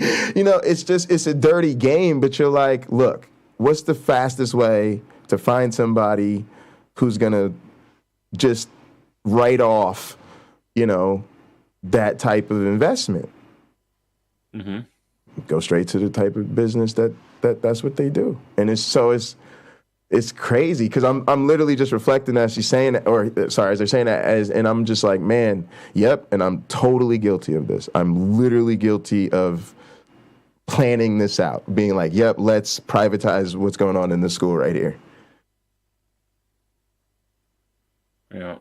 And at the time, I was just thinking, don't care. Need to get these kids technology, right? You're just thinking, if that's a deal with the devil, then hey, call him up. Sometimes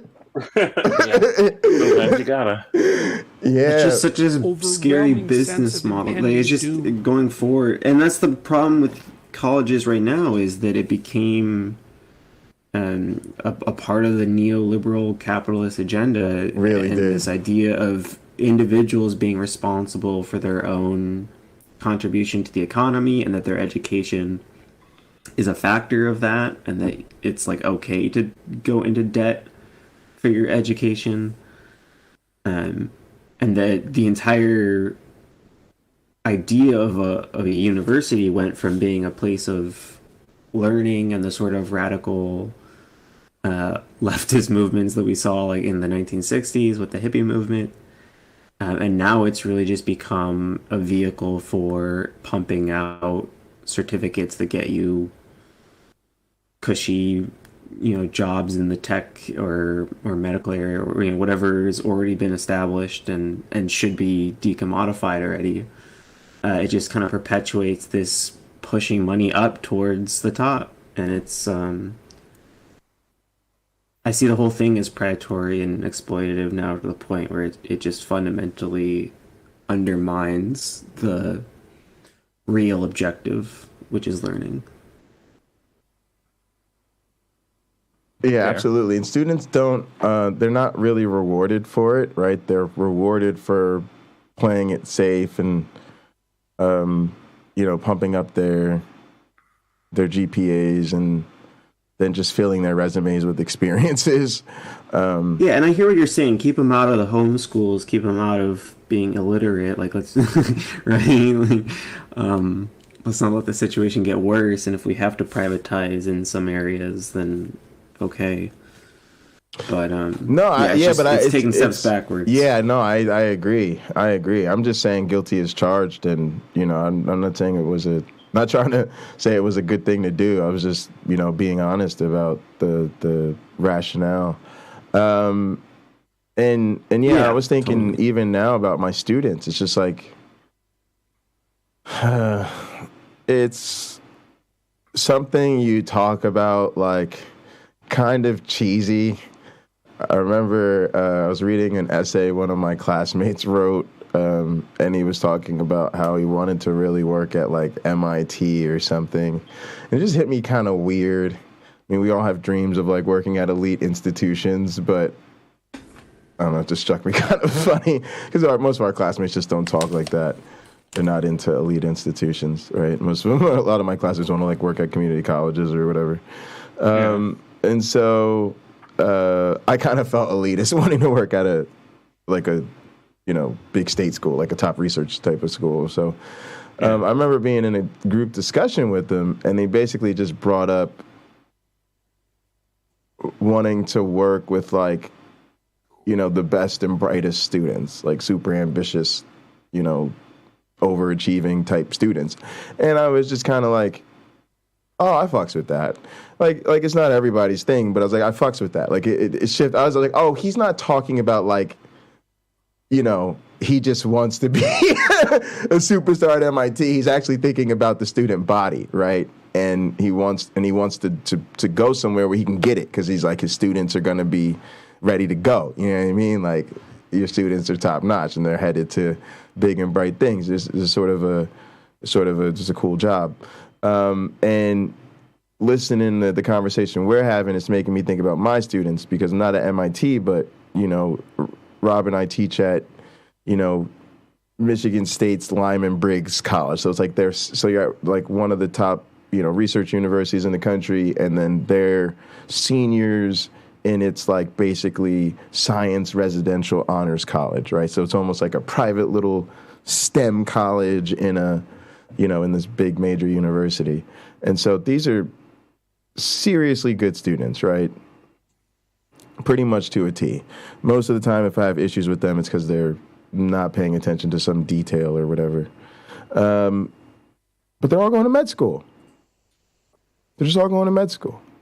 And it's just like this thoughtless, how do I use my university education to make a lot of money? Okay, go to med school, boom. Med school is not it. That's not where the money's at, unless they're going to go into certain specializations.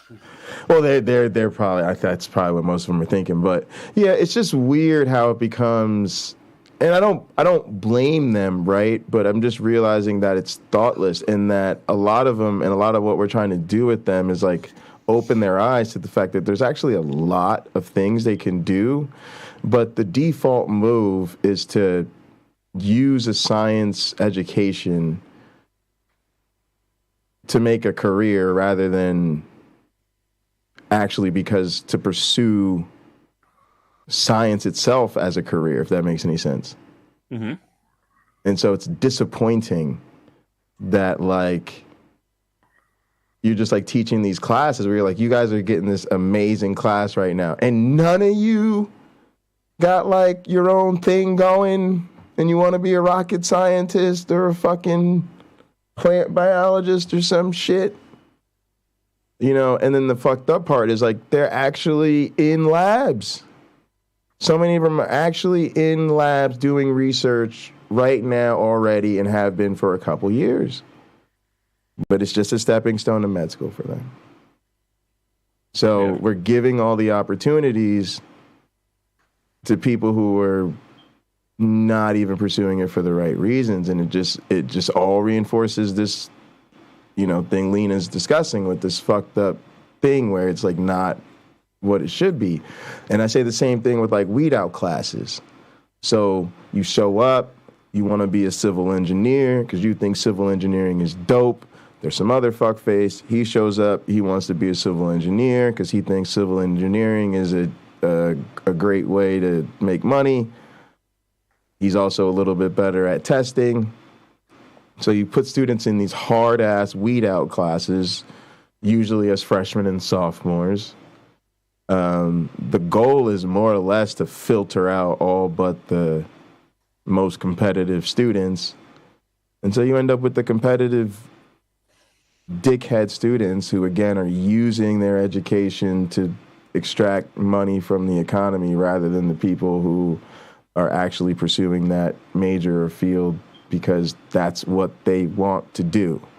And it pisses me off, actually. I know I'm just ranting, but I'm venting frustrations of a fucking academic for real. Like I feel honored to teach the students I get to teach, but I'm like fighting for them to wake up and realize they can do so much with their talent. Right. Yeah. Ran over. I feel you. Yeah. I'm gonna hop off real quick and get a bite to eat. Let me. This is an awesome chat. Yeah, thanks so much, Lena. We'll see you later. Yeah, let me jump back into some of this Thanks everyone in the footage chat. and talk about what's going on. So, I want to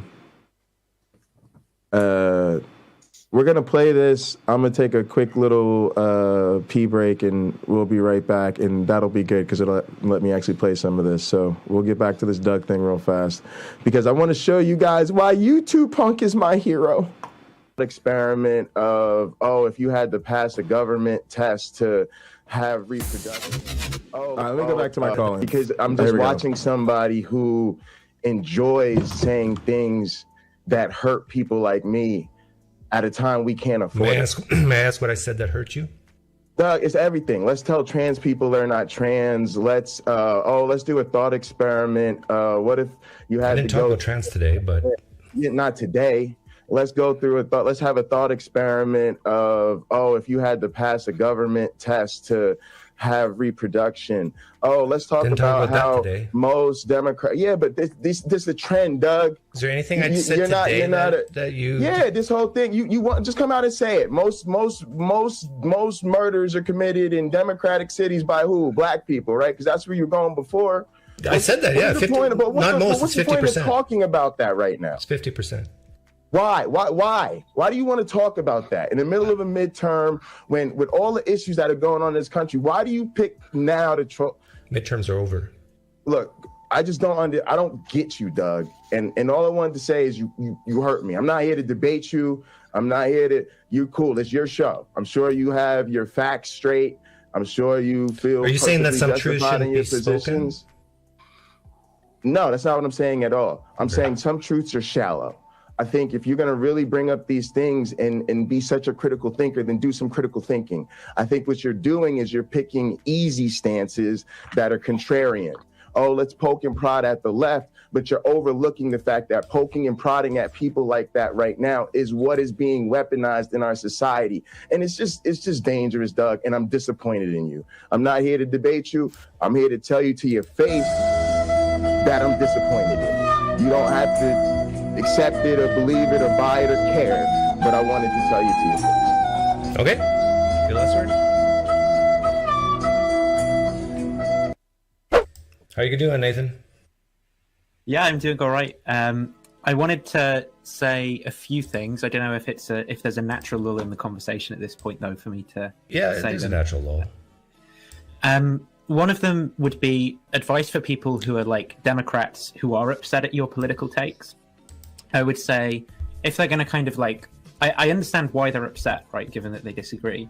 But I think that if they're going to come in and disagree with you, sort of showing that emotionally is only almost going to reaffirm yourself and what people who are like share the beliefs as you think about what's going on. That's a good strategy. You're basically saying don't give Doug fuel to the fire. Like you're. Yeah, exactly. Well, it's the fact, like, you know, that everyone who's a Republican, right, is watching Jay say come in, and I like slightly agreed with some of the things he had to say, right. But everyone who's a Republican is watching that, and they're just going to go, well, look, the facts don't care about your feelings, and that's what Doug's doing, you know, and it's just going to reaffirm them that being a soft lefty is all about feelings and don't care about the statistics and, you know, irresponsible with the economy and all of these kind of stereotypes I think that people have. So it's just interesting to me that, like, you know, again, I guess Nathan slightly agrees with some of the things I had to say, very qualified. But, you know, it's mostly, again, this, man, you know, it's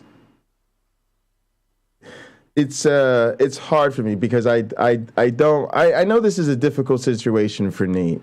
And I do appreciate, I think, the fact that overall he's trying to shine a light on Doug's behavior, or that's what he's been doing. And now I guess I'm understanding that this channel is run by one of Nate's friends, not Nate himself. So I don't know what all that's about, but it just seems, and again, I really want people to understand, like, it is what it is, but I'm just trying to catch people up to where I'm at with this. And I just saw this yesterday, and I noticed Utubepunk's comments, and so I wanted to talk about them. Because I guess this person's, this account's got a pretty good amount of subscribers, and Utubepunk just, look at this.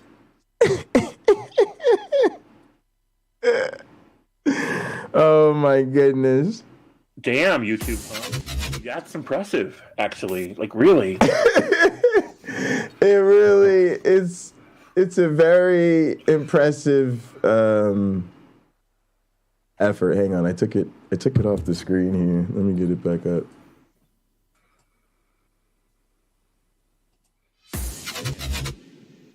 I am impressed, Utubepunk. So he said, I'm not done.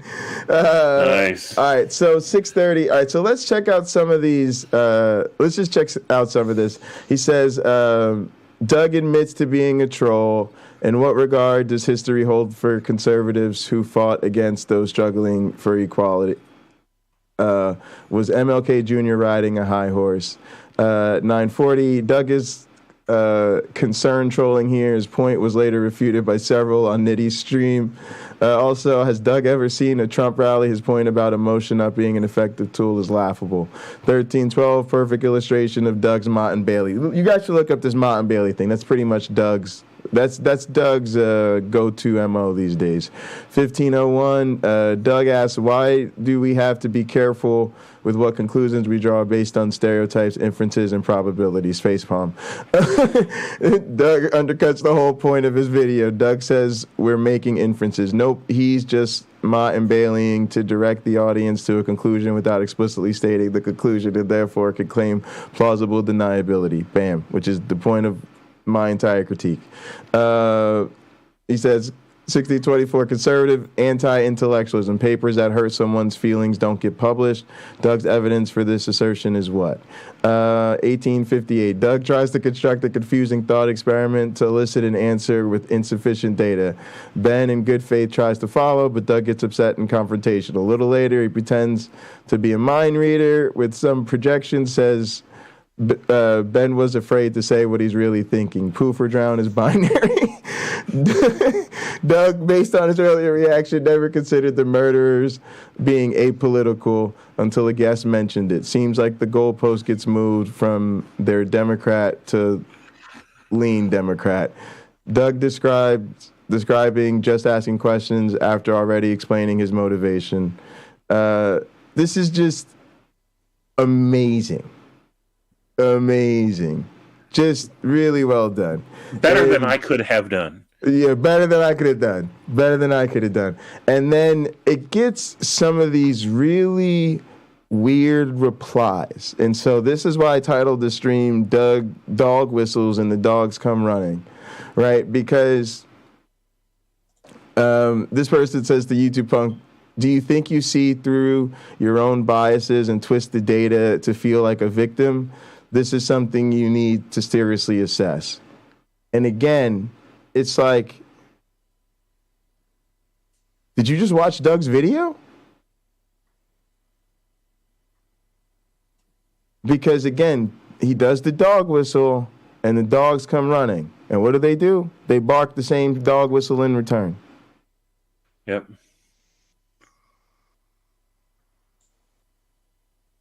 And that's exactly what Doug does. Doug was the victim of my emotion, I guess, and feeling. Is he doing a stream right now? People. And now you can talk. Yeah, I would say. What a moron. I guess he's talking about what happened on Hot Program this Sunday. Interesting. So I wonder if he played the part where I'm on there talking about like what I think of Doug. Like I wonder. So I mean, this is what we're saying. Like, and so this is gonna I ain't gonna lie, bro. This is gonna put some people in our community in a tough spot, right? It just is. It just is. Just it the already has. Same as Dr. Price. Same as that whole thing on Mythvision. It put a lot of people are like, I'm not sure what I'm supposed to do here. Yeah. But it's really interesting that this is exactly. Oh, what did somebody else say?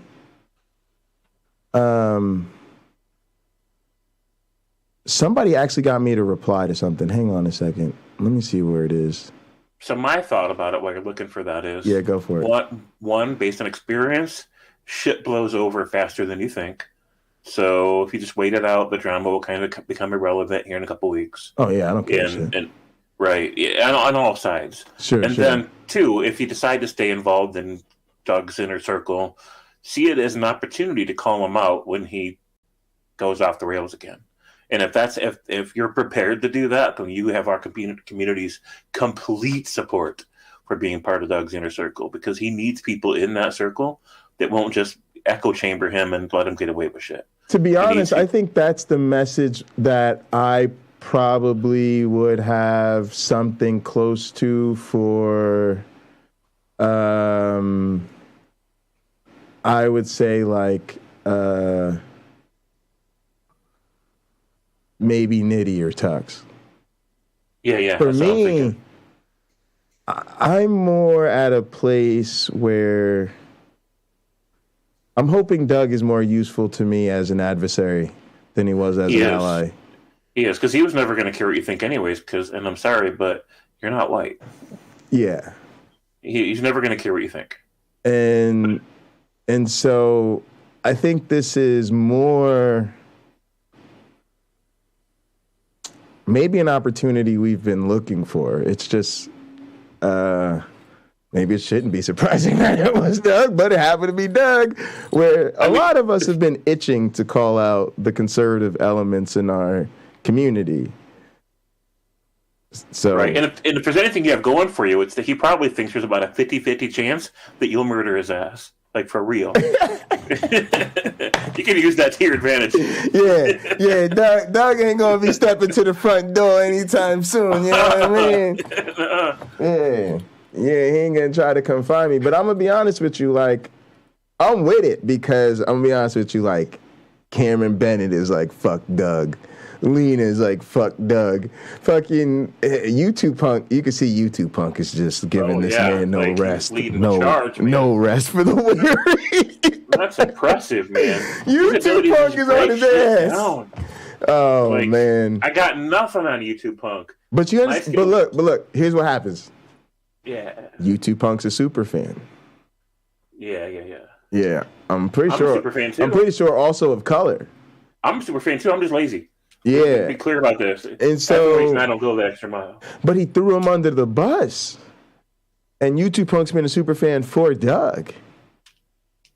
So. For Doug. Yeah. Well. And so it's like he's so unaware. Like he doesn't even he doesn't even know, like, oh.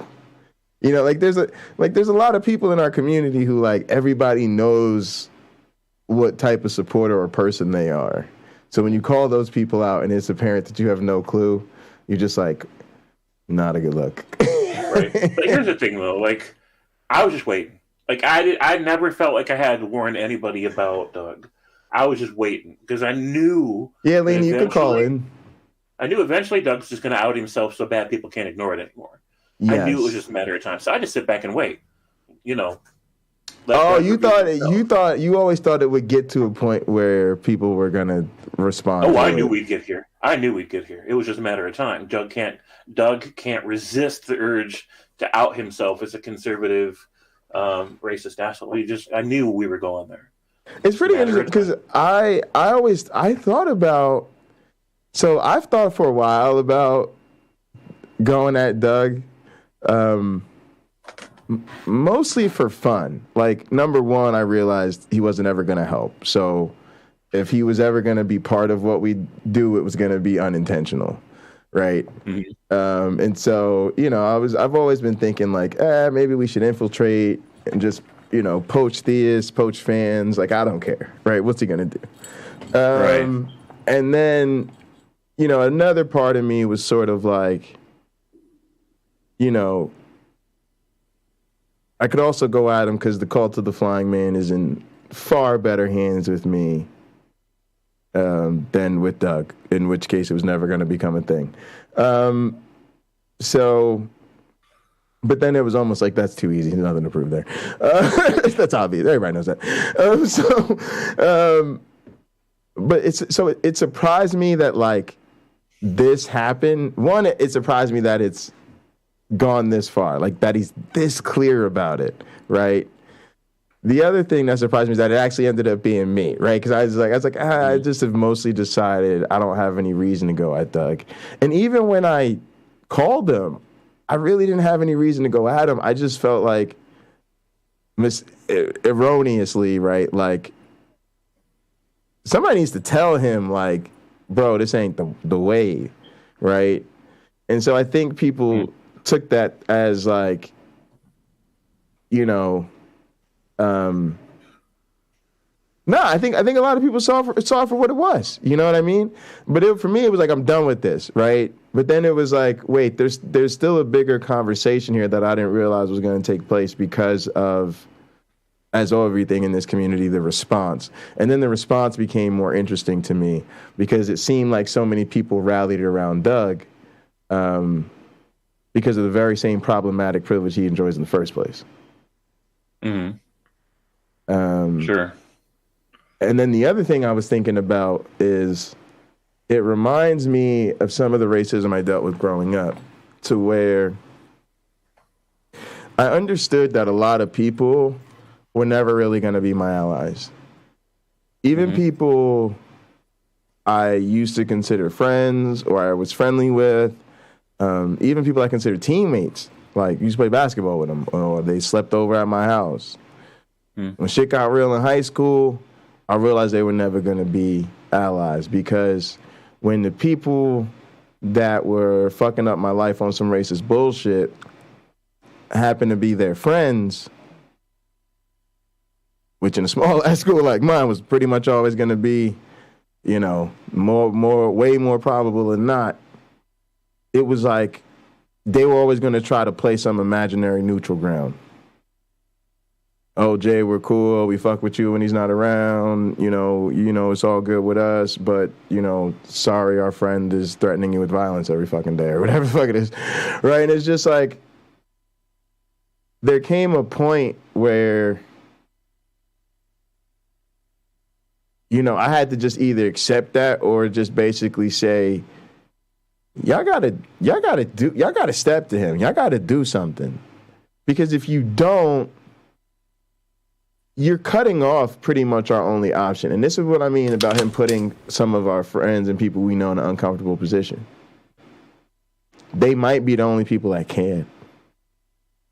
Because... Hey, I'm back. Quick question. Is he live right now? That's the vibe I get. I think so. Because I'm on his channel and it doesn't... Oh, it doesn't? Maybe so. Maybe... Ended. Oh, maybe it ended or he was doing something else. I don't know. It was for an hour and 47 minutes. I think it was while we were talking, I guess. And yeah, and I think also I don't know if he was replaying stuff from the weekend or talking about what we're talking about now. But yeah, Utubepunk definitely held it down. So yeah, what's interesting is what I was thinking is, there came that point where I had to basically say, if y'all don't help me, I'm not going to get any help. Because there's nothing illegal about what this person's doing. The school isn't ever going to do anything about it, right? They obviously know this shit happens to me all the time. They obviously know I'm not going to come to run into them every time something happens. And, you know, I can't, most people know I can't even put myself in that situation. And, you know, they're cute and they're, you know, a decent soccer player and they're fun to hang out with. So everybody's gonna make excuses essentially for why they just have to remain a part of this person's life as before, and why they can't really, you know, deal with this issue. Because it's almost like once that decision is made, that decision is made. So what are they going to do? Be the person who brings this shit up every time they get together? And so that's how the privilege machine works. Is there just aren't consequences for your behavior, and it sometimes means when somebody really needs to be corrected, it's often on those social ties, because I hate to say it, social ties are the only thing rich people, even privileged people, care about. Now, the fucked up shit about Doug is I think the people who are essentially soft pedaling this out of some misplaced sense of loyalty from Doug, I think they're making a huge mistake. Because I think the type of person he's revealing himself to be is not a good friend. And so I kind of refuse to believe there are these people, because I always heard this growing up, right? I know my dad's a raging racist, but he's really a fucking superhero of a father. I realized that was never true. This is never true. You can't be Father of the Year material and be that fundamentally flawed. Right. You just can't. I'm sorry. I know people have to say that about you, and, you know, they want to hold up their scorecard, and they just want to put, you know, casual racism as one of those little negative check marks on your balance sheet, right? And then they want to fill up the pro side with all types of shit. Like I said, plays good at poker, good at math, great counter-apologist, tells good jokes. You know, they're gonna automatically just fill it up. That way they feel justified when they go, I'm sorry. It's just this person brings too much to my life that I just have to overlook their casual racism because their pros outweigh their cons. And it's just like, sorry, that's not how any of this works anymore. Just isn't. It's not how it works. You know, because what they're doing is just not wanting to acknowledge the gross, inconvenient elephant in the room. Right. And as long as everybody continues to do that, then we ain't got shit. Right. I literally, the thought that came to me is like, if he gonna keep doing his videos, them super chats keep rolling, them subs keep rolling, his poker buddies are still showing up, laughing, drinking, having a good time. Man, and does he ever know it? Because again, he changed the name. This is the type of shit I'm talking about trolling just to hurt people. He changed the name of the channel to from Pinecreek Poker to Pinecreek Politics. Lena, what the fuck is up with that? That's just full in. Yeah, it's I think it's a good thing. I think he's being more honest now. Yeah, I was going to say that. I'm writing him a message right now for the comments on his last live stream saying, I'd love to contribute to the conversation on your new political channel. And I promise I won't get triggered. Oh, yeah, you got to let us know if you're calling in, Ultra Runner. Let's go over to the cafe real quick. Because guests are trying to call in.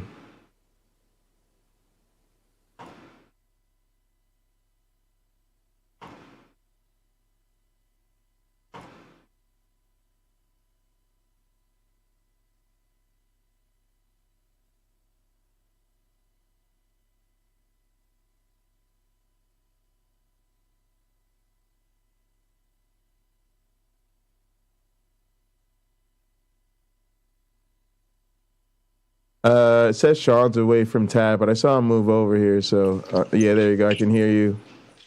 Yeah, I can hear you now. What's up, dude? Not much, dude. Just thinking through some of the stuff that's been going on. It's very interesting.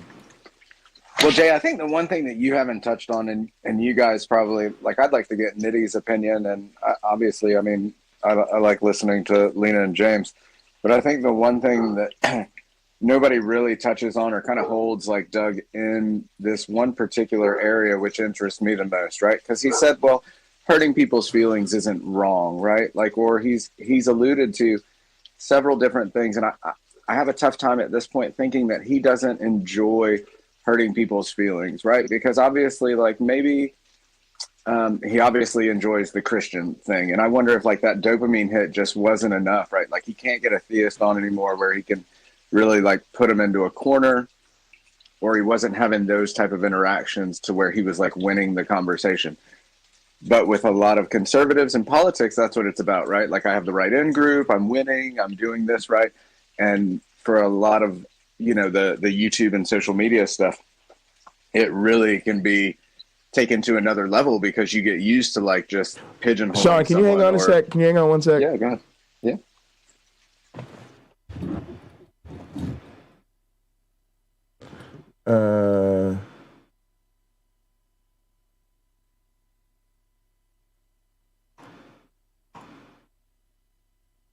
Oh, Lena said she's got to go eat, and I don't know where James went. Okay, we're good.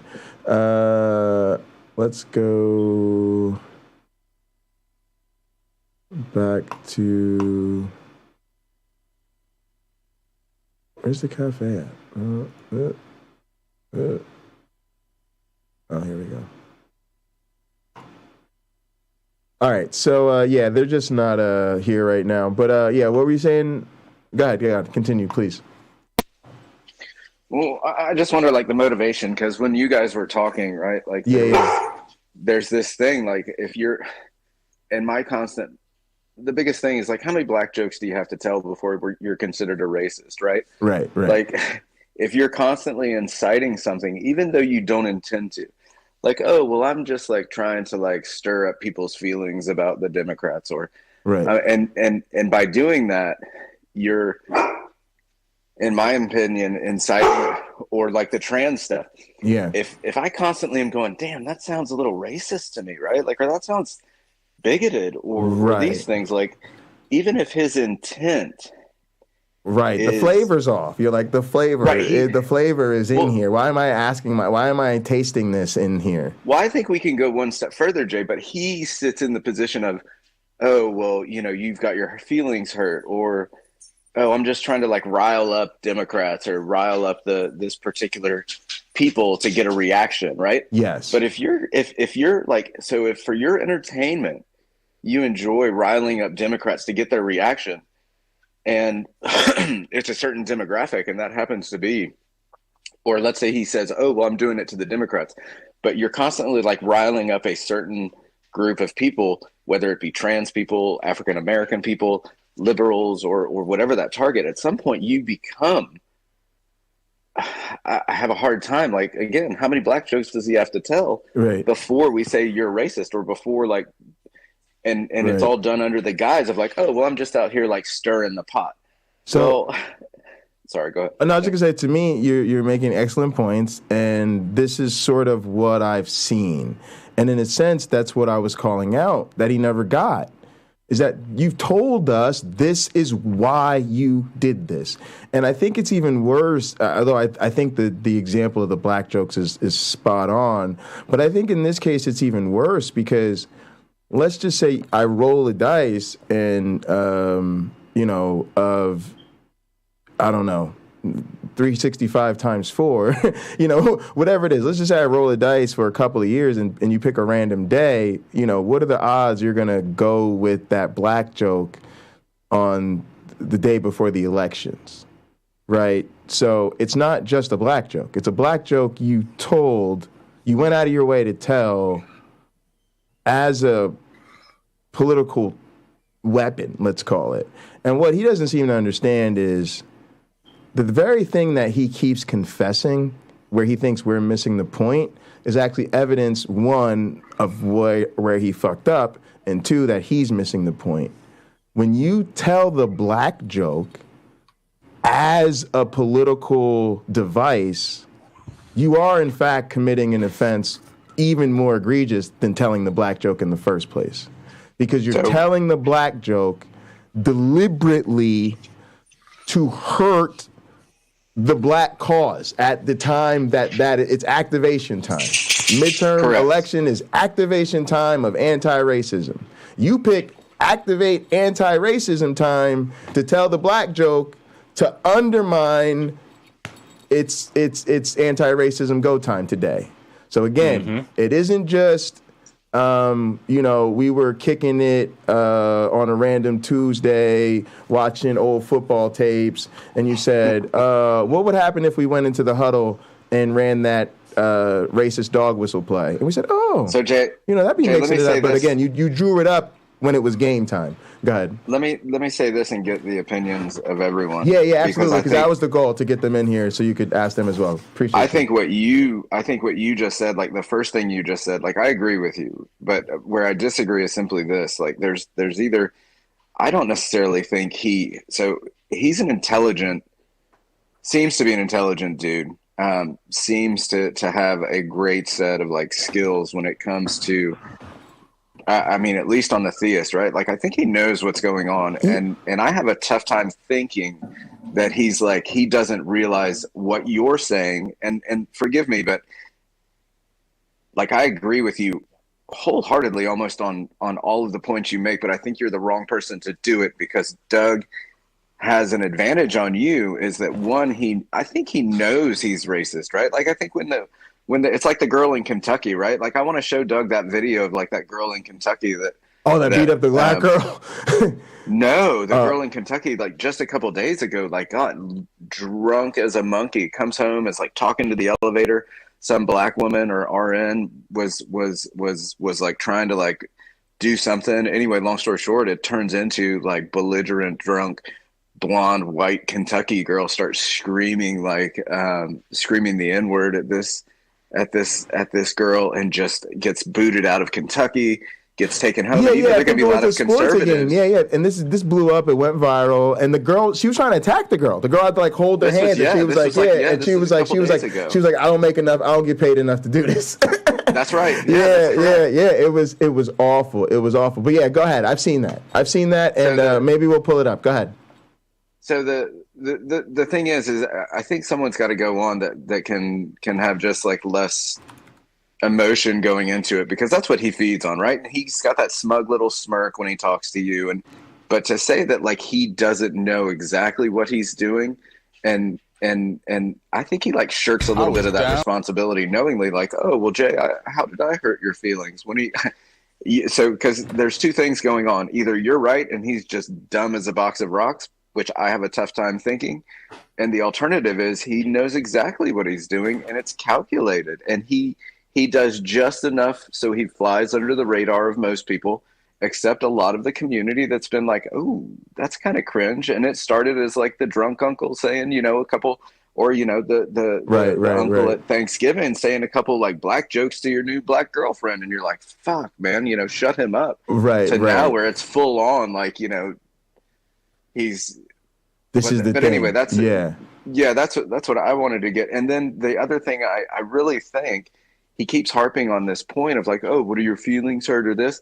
It's just it's bullying at its core. It's like, do you enjoy hurting people's feelings? Because to me, it seems like he does, right? Like he seems like he gets a rise out of hurting other people's feelings, and he's going to say, well, I'm not hurting, I'm just being a contrarian. But no, at some point, if by being a contrarian consistently you're hurting people's feelings or certain demographics, we call that bigoted and racist and et cetera. But it seems to me that now, again, like how many black jokes do you have to tell? How many people's feelings do you have to hurt before we say, hey, this dude obviously is just here to hurt people's feelings, and by default, or by association, you have to enjoy it, right? I'm gonna turn it over to Lena and James, but I just want to say I agree with you, and I think if I can just restate it quickly, the finer point here is you don't think this is I'm unaware of the harm I'm causing. You think this is I'm doing this on purpose because I enjoy hurting people this way. And I just think you're exactly correct. And then I'm gonna tag in Lena and James. We're all friends here, so I don't care. Whatever, we'll be fine. I mean, I certainly think he probably hasn't thought through it all very deeply because he doesn't want to, because he likes hurting people. But I don't think it necessarily needs to be as deliberate as, or like, I think that's the case with a lot of these right-wing trolls, is they haven't thought about why they like trolling and like have this really like great reason for why they do it. They just got into it. Pinecreek got into it with the whole theist thing, right? And then they just kind of stick with that. And so Yeah, I think he just needs more attention brought to it. He needs to get called out more, and then maybe he will shift, or he'll decide, I'm throwing my towel in with these conservatives, and then it'll just be obvious for everyone. I think it already is obvious for everyone. I think that's well, I guess it is now. This is like the coming out. This is the coming out. Yeah, this is the coming out. Yeah. I feel like he's kept under wraps for most of his audience. Maybe not. Maybe that's something that Sean. Good to have you, Sean. By the way. So I noticed. Oh, thanks, Liam. I noticed the poking and the prodding around George Floyd stuff. I always thought that was weird. Because again, I just think, especially people that do have privileged identities, because that's all the world sees is your privileged identity, is you got to learn when that stove is hot, and that means don't touch it. And Jay, look here. Go ahead. Let me interrupt 1 second because that makes me think of the point about Kentucky that I completely missed. Somebody needs to ask him pointed questions, and I think it's hard for you because you're emotionally in this, and it's hard to see like what he's doing. Like if you go back and listen to like when you and he talked on maybe Nitty's channel or the last time you guys yeah. So when he came on here, so if you go back, I think you'll see a couple like, oh shit, like he's redirected me or he's done like he does the apologetics. Good. Yeah. Well, he can, and right. He knows when he should skirt a topic. He knows when he should get out from under, and he knows just how. I'm sorry. I'll say this shortly. Is no, you're good. You're I would fine. like questions like when Doug reads the article about the Kentucky girl that's like screaming racist slurs because she's drunk and then gets kicked out of Kentucky, and it's now like. Her life is like what is his response? Is he like, oh well, she should get a pass, or she should be forgiven, or she should be this, or she's not really a racist, she was drunk, right? Like it's like, and if you go on and find it, there's another one to where she literally is like beating up on some poor student, like fuck you, you're just some poor whatever. Yeah. Because they don't have on they don't have on good clothes or whatever, right? Oh yeah, because she's like so like Sarah. So my partner was just talking about this morning, and I was like, sure, it's not true serum being drunk, but I mean, you're definitely like, you've got some serious issues. And then when she told me about the other incident, I was like, no, she's just flat, like fucking privileged, racist, blonde, Southern bitch. And that's real quick, James, do you mind muting your mic real quick? Oh, we're getting back. Yes. So I do have this. So I think you could be absolutely right, where, someone can't hear through an emotional response might just be a deficit that they have, right? Because most of us consider that a skill, right? If I step out of line with the LGBT fam, I want them to be able to come to me and emotionally as fuck, right? Whether that's screaming, yelling, calmly, via letter or email and say, you hurt me, and I want to go, holy shit, fam, I didn't mean to hurt you. How can I never hurt you again? And is there anything I can do to make this better? And most of us hope that the emotional or not emotionalness of their response has nothing to do with it. But not everybody can see through that. And then to add the cherry on top, if you're already part of a group that they feel less than, right? Because in the story I told, I can identify a group that's consistently marginalized to the point that it becomes typical to just drop it, right? But at the same time, I don't have hostile feelings towards people who identify that way. So number one, you can be emotional when you try to get through to me, and number two, if I don't have a bias against you, it's not going to be another filter effectively to where I can't hear you. Now, the concern for me is, like, and I think you're hitting on it, Sean, is let's assume somebody else is sitting in that seat, right? Because that's where we're getting at. What are the good things to do if maybe somebody else gets in that seat or I have a less emotional opportunity? My question, and I think you're asking this question, and I want James and Lena's feedback too, is at what point are you doing it to call something out and address it? And at what point are you doing it because you want to hold on to your, let's say, positive relationship with somebody?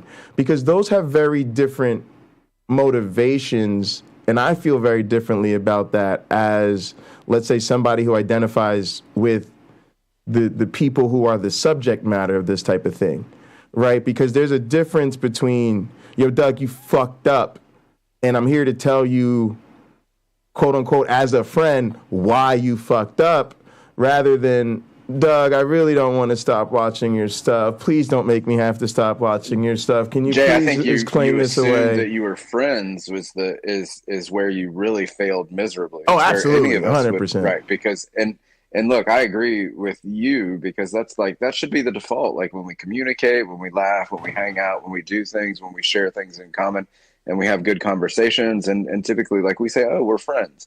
But there are people out there like Doug that literally, that's not why he's there. Like when he's laughing at something else probably, or he's there for his entertainment, right? Like, I mean, he's going to ditch out on, like, anybody that's truly a friend that plays that music over you, like he did, and you just see it time and time again, little things like that. Like, he's going to say, we're never friends.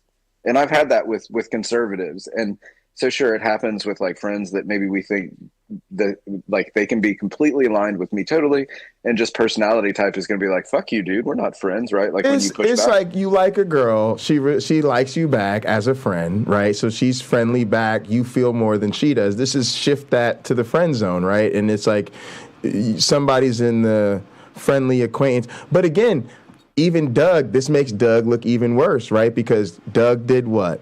He said he had black friends. He literally name dropped me and my one black friend as the first two black friends he named, and then we were the exact two black friends that tried to get through to him on this, and it was like talking to a brick wall. So I wish I had a channel so I could bring him on and just label my one racist friend. Yeah, I mean it's such a, seriously though, but again, so you're right. I was wrong to consider him a friend, but even in that, it makes him, it's like, Doug, you called this person your friend and then even did them like this, right? So it's like, if I'm stupid for calling into Doug, expecting him to react to me like an offended black friend, which I agree, then somebody's got to put it to Doug, like, yo, Doug, you said that was your black friend and did him like that. You're not stupid, Jay. You're just not like him, right? Like, so there's right. Like, so anyway, I'm sorry, but no, it's a great point. Let's get Lena and James here. James, what do you think about this? Like, yeah. Well, I mean, I think he has a lot of good points. Like about a lot of them. Go ahead. Like the pointed questions, I can think of all kinds of questions I'd like to ask him, but it depends who asks him and when they ask him and how they ask him are going to be very decisive in how he responds. It's not like everybody's going to get the same answer. So, but I got questions. I got lots of questions. If somebody wants to bring them on, let me know. I'll help you prepare some. Yeah. My first question would be, just simply, why do you like triggering people? Because it's entertaining, Lena. He said that.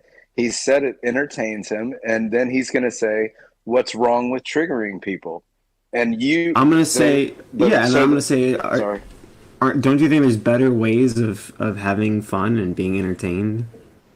Well, obviously not for him. He's on the fucking internet so much doing it that's what he gets his rocks off of. I mean, it's like that and golf. And I have a real hard time thinking like he's out there on the golf course with a bunch of, with like some interracial. Well, I would say the same thing about golfers, I guess. Well, that's it. So I think there's a small, anyway, I won't get into that, but so yeah, there's where he golfs, I guarantee. It's an interesting side conversation. White country club, and he picked Arizona for a reason, right? Like, I mean, it just went blue, but it's been some conservative fucking hellhole for how long? Right. Yeah, like I would ask, okay, then is it fun when people call in and like are upset and like? Okay, but here's the thing. I think Sean, and thank you so much for calling in, Sean. And I almost felt bad the other day because, I was sort of starting to gently call out people who, rallied around Doug rather than showing us some love and support. And I think you got caught up in that. And to be honest, I did not have you in mind when I made that title. But you were on the panel. But no, I think you hit the nail right on the head with so much of this. And I guess that's what I'm curious about, because I don't know. Where are you at with it? Like, where do you think the lines are? Because what it feels like to me a bit is like what I feel like you're hitting at, and I don't think we're disagreeing. I'm just going to put in my own words a little bit here. Is, do I sit down with this friend and try to have a conversation with them about their racist jokes, or at some point do I just accept that I don't think I want to be friends with this person who has made it quite clear that they just enjoy telling racist jokes and they have no intention of stopping? So I think there was a missed opportunity. I'll say this: like, anytime that you don't talk to Doug, I think it's a missed opportunity. And as far as like friends, I think he's made it kind of, at least in my eyes, if I were you, I think the position is he's not a friend of yours, and he really, like, apart from like maybe doing some damage control to not just go down, like, because look, he doesn't care about you as far as like your stream goes, right? But as far as like the community and maybe like the panels that he has on, like maybe me, Nathan, well, I don't matter to that dude in the least. He's said multiple times he doesn't like me, and we're two animals that aren't going to like each other because we think alike. But because I think like Doug in one area, but I'm empathetic to my fellow humans, right? Because I've lived the life that I have. I have as much like unemotional attachment to a lot of things as he does, but I'm able. But the short is, we're very much alike, right? And that's we're gonna butt heads, but I'm on the other team. Right. That's just I'm emphatically on the other team. But all that being said, is somebody like Nathan, I think when you said when he came on and said, oh, because they disagree, I think Nathan doesn't want to get into it, because I think Nathan is empathetic, and I think he sees what Doug does, but I think that he kind of lets it slide. If I had to guess, like he just doesn't want to engage in it. He doesn't want to get into this. And that's what I'm saying. I think part of letting it slide, just quickly, is that he does the thing that Doug essentially wants other people to do. Because once Nathan, because and again, I think we're both saying the same thing. Nate is actually an empathetic person. He's trying to respond to this the right way. He's playing for the right team, quote unquote, if that's how you want to put it. But part of the mechanism of letting Doug slide a little bit, which is a totally natural human response to tension with a friend, right? Is, he hits him with the, well, it is a bad look if you get so emotional about this.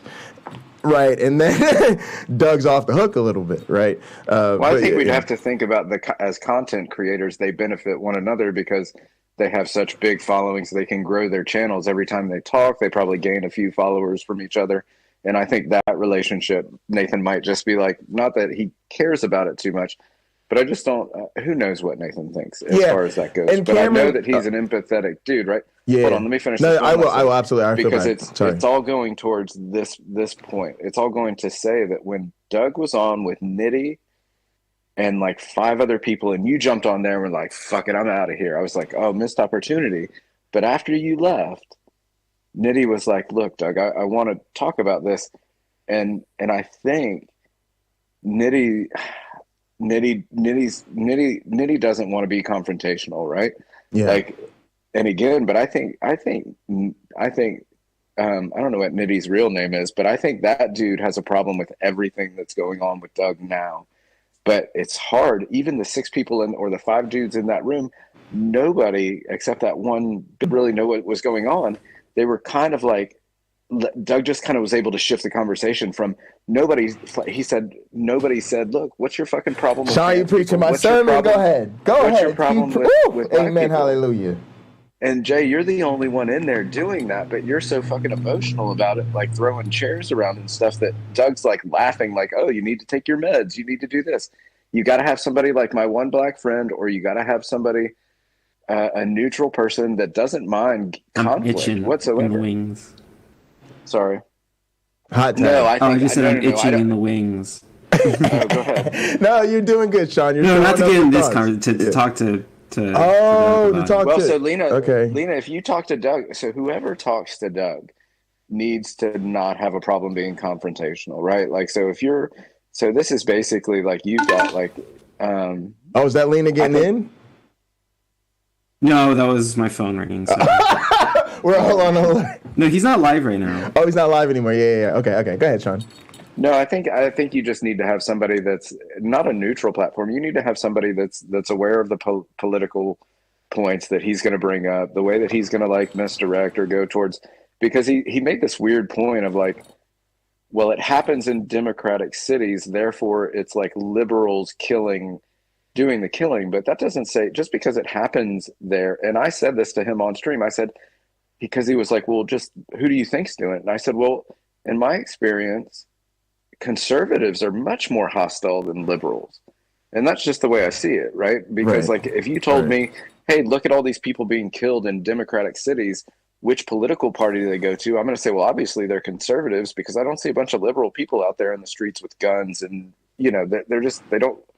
the liberal side doesn't seem that violent. This is very true. And even something I don't think they understand is that even if they broke it down, all right, let me get a little nuanced here for y'all. So first off, we have the problem of, like somebody else said, it's also red states.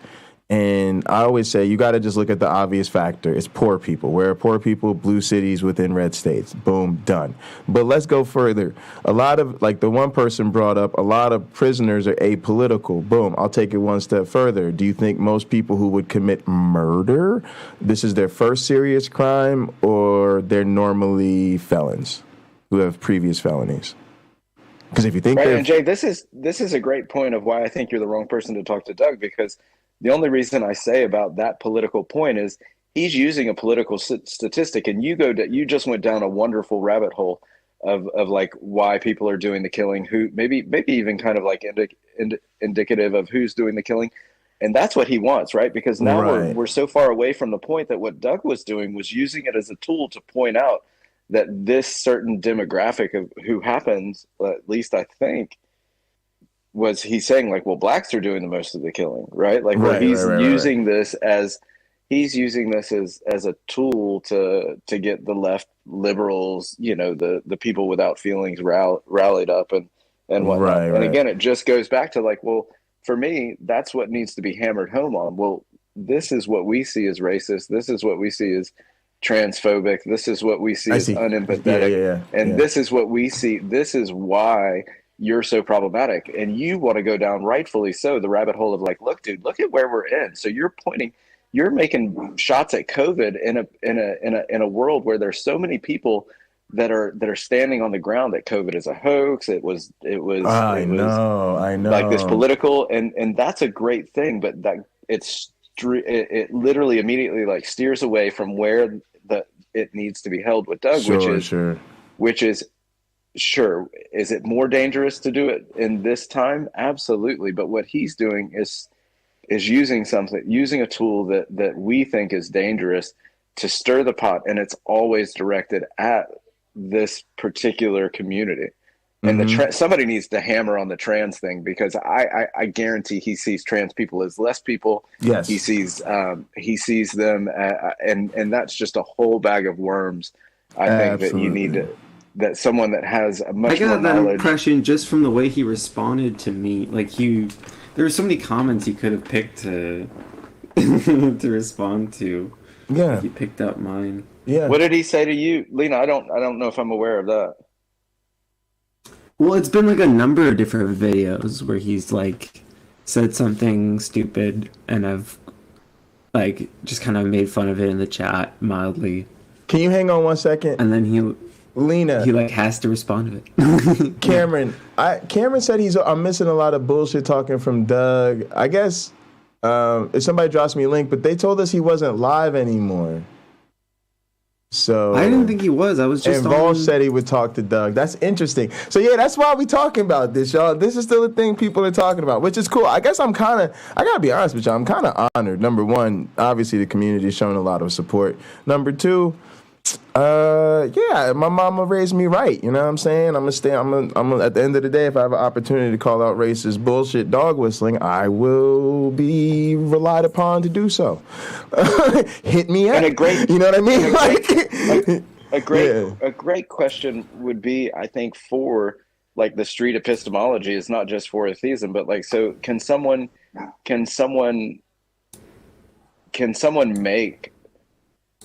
constantly make racist comments or tell black jokes without being a racist? And I think Doug's answer is going to be, yeah, I can tell a black joke and not be a racist. And I'm going to just say no. The funny thing, I would say yes, in some sense, because I'm just going to put myself in Doug's apologetic shoes. He's going to go, well, Jay, who are some of your favorite comedians? And I'm going to go, raunchy black comedians. And you're going to go, well, what's one of their favorite things to do? Tell race jokes. Right, all the time, right? Because then he's gonna say, "Well, can Richard Pryor tell racist jokes all the time and not be a racist?" And I'm gonna say, "Yeah." Right, and I'm just gonna go, but it's something else, right? And to me, the conversation with Doug has to be, see, Doug, see how when we tried to call out, right, this problematic thing that you're doing, you shift to this other what about but thing. Jay, Go ahead. The response to that is, that's not what we're talking about. I'm talking about white conservative. How about this? I'm talking about white wealthy conservative men. And in my experience, which is a multitude of it, because I was not only born in the South, but I've lived in the South a long time. And I've just been exposed to, there's another great question. Hold on one second. About like when you said, so anyway, the point being is like when a white wealthy conservative man is making black jokes time and time again, and he's making them predominantly to his white friends, he's fucking racist, right? Like it's just it's 9 times out of 10. Sure, they're the outliers, but I don't think Doug's like, if you're going to sit in that position, you're just the outlier. Like, well, I'm just doing it to stir up feelings. Find a better way to fucking stir the pot, dude, than make racist jokes. Jay, when he asked you, what's the most racist thing that ever happened to you? Look, I'm going to say this and I'm just going to say it. You're the wrong person to be asking that to, because I guarantee you've had all kinds of problems with your color in your life.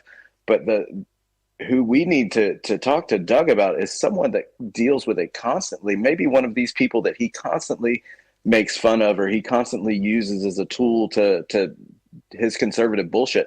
But like, let's pull one of these black people out of Atlanta that have been struggling their whole lives, right? Like literally have no privilege whatsoever. Sure. Been, like literally the epitome of what Doug likes. Oh, well, the father's out of the home, fucking welfare, jobless, smoking crack, all of the stereotypes that he and every other conservative think are terrible. All right. Pieces. So I have that, and I'm sorry. Sorry, I just have a question. Oh, damn it. Did I lose Sean? No. Totally unacceptable, because I thought that was going to be a good thing. All right. So let me. Is Sean?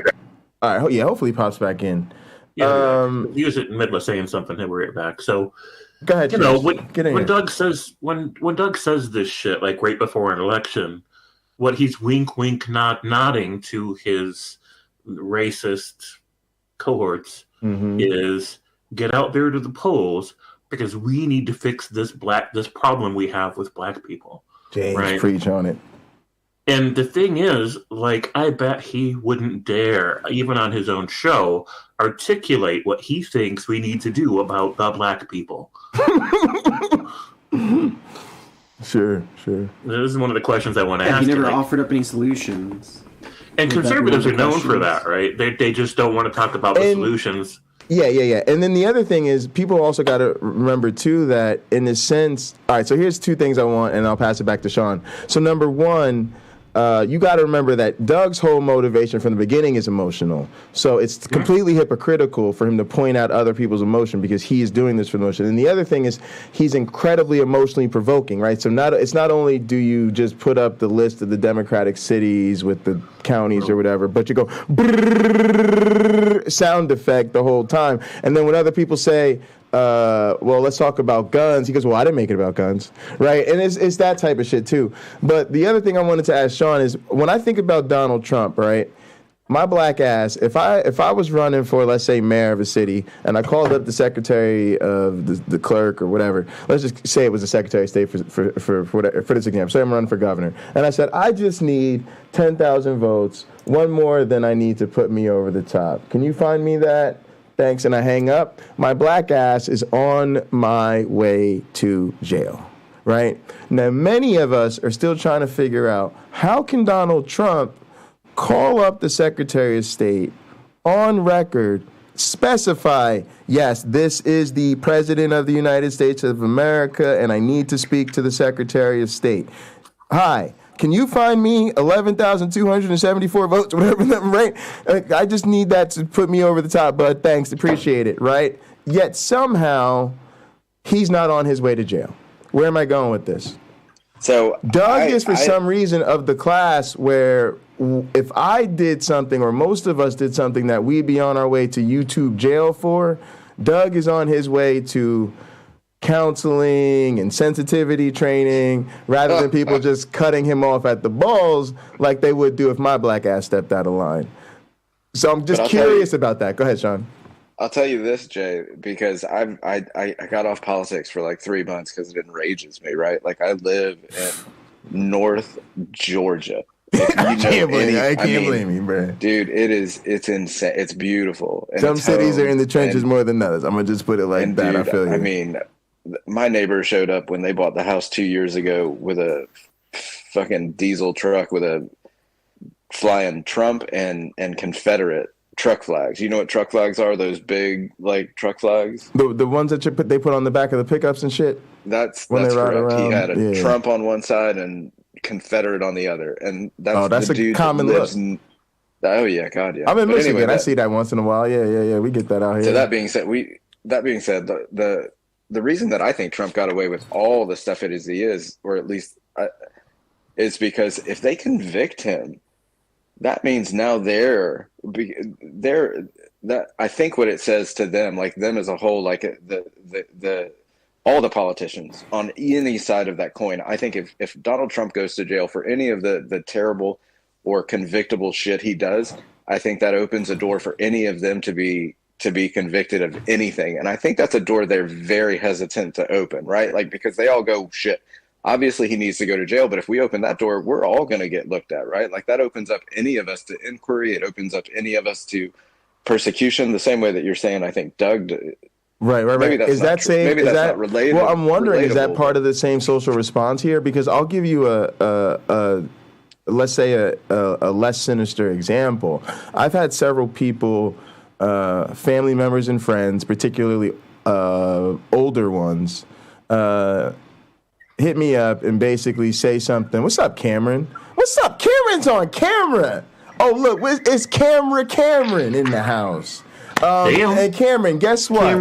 Guess what, Cameron? Even of the people here, you are 1, 2, 3, 4th. That's right. Cameron is 4th. What's up, Cameron? Way to be 4th to the party. I don't know if he's got his headphones in yet. Yeah, I don't know if he got. He doesn't have his headphones on yet. He can't hear us. All right. Well, he can't hear us. Go ahead, Jay. I'm just gonna say what I really think about Cameron. I happen to think he's probably like the coolest dude I've ever met. Yeah, like, Cameron's the guy. His whole damn vibe, like his intellect. And he said he can hear. He can hear. I don't need none of that shit. Dude's an asshole. Seriously. And since he can hear, he's awesome. He is awesome. You 4th. All right. I just don't want him to know how awesome he is. We do not need him getting a big old ego. We don't need that shit. But Jay, this is what we need. You need somebody to talk to Doug when they talk about like black people and what they face, like how the racism they face their whole life. what about the black person that's been pulled over like for just being black? And this happens all the time in the South, right? Like, or and I only say I'm this pretty because sure I've been that person on numerous occasions, but it's terrifying to be honest. Sure, but with you. I and maybe I'm completely wrong, but I think there are just better examples of like people that struggle with like racism on a daily basis. I mean, like, to be honest, maybe now, but I think we all there's a lot of different versions of this, right? And ironically, sometimes the examples that people think of are actually not the best examples. So, for instance, sometimes in a city, for instance, in an urban school, you do deal with racism on a daily basis, right? Your entire existence is defined by it. But relative to the people around you, you might not experience a lot of explicit racism other than an infrequent encounter with a white police officer. Whereas if you want to talk about, hang on. If you want to talk about racism on a daily basis, right? I grew up the only black kid in all white schools, right? That actually meant daily racism, like every day, because and that was one thing I used to tell people. I used to say, look, I get that it's a privilege to go to like, nice Catholic schools and all of that shit. I get it. I totally get it. It's a privilege, it's an honor and a privilege and all that bullshit. Blase Glavinoids College. But at the same time, people in urban schools and even more public schools around my area, it was normal to be a black kid. And it's something they take for granted, how normal it is to be black or Latino in an inner city school where pretty much everybody else is black or Latino.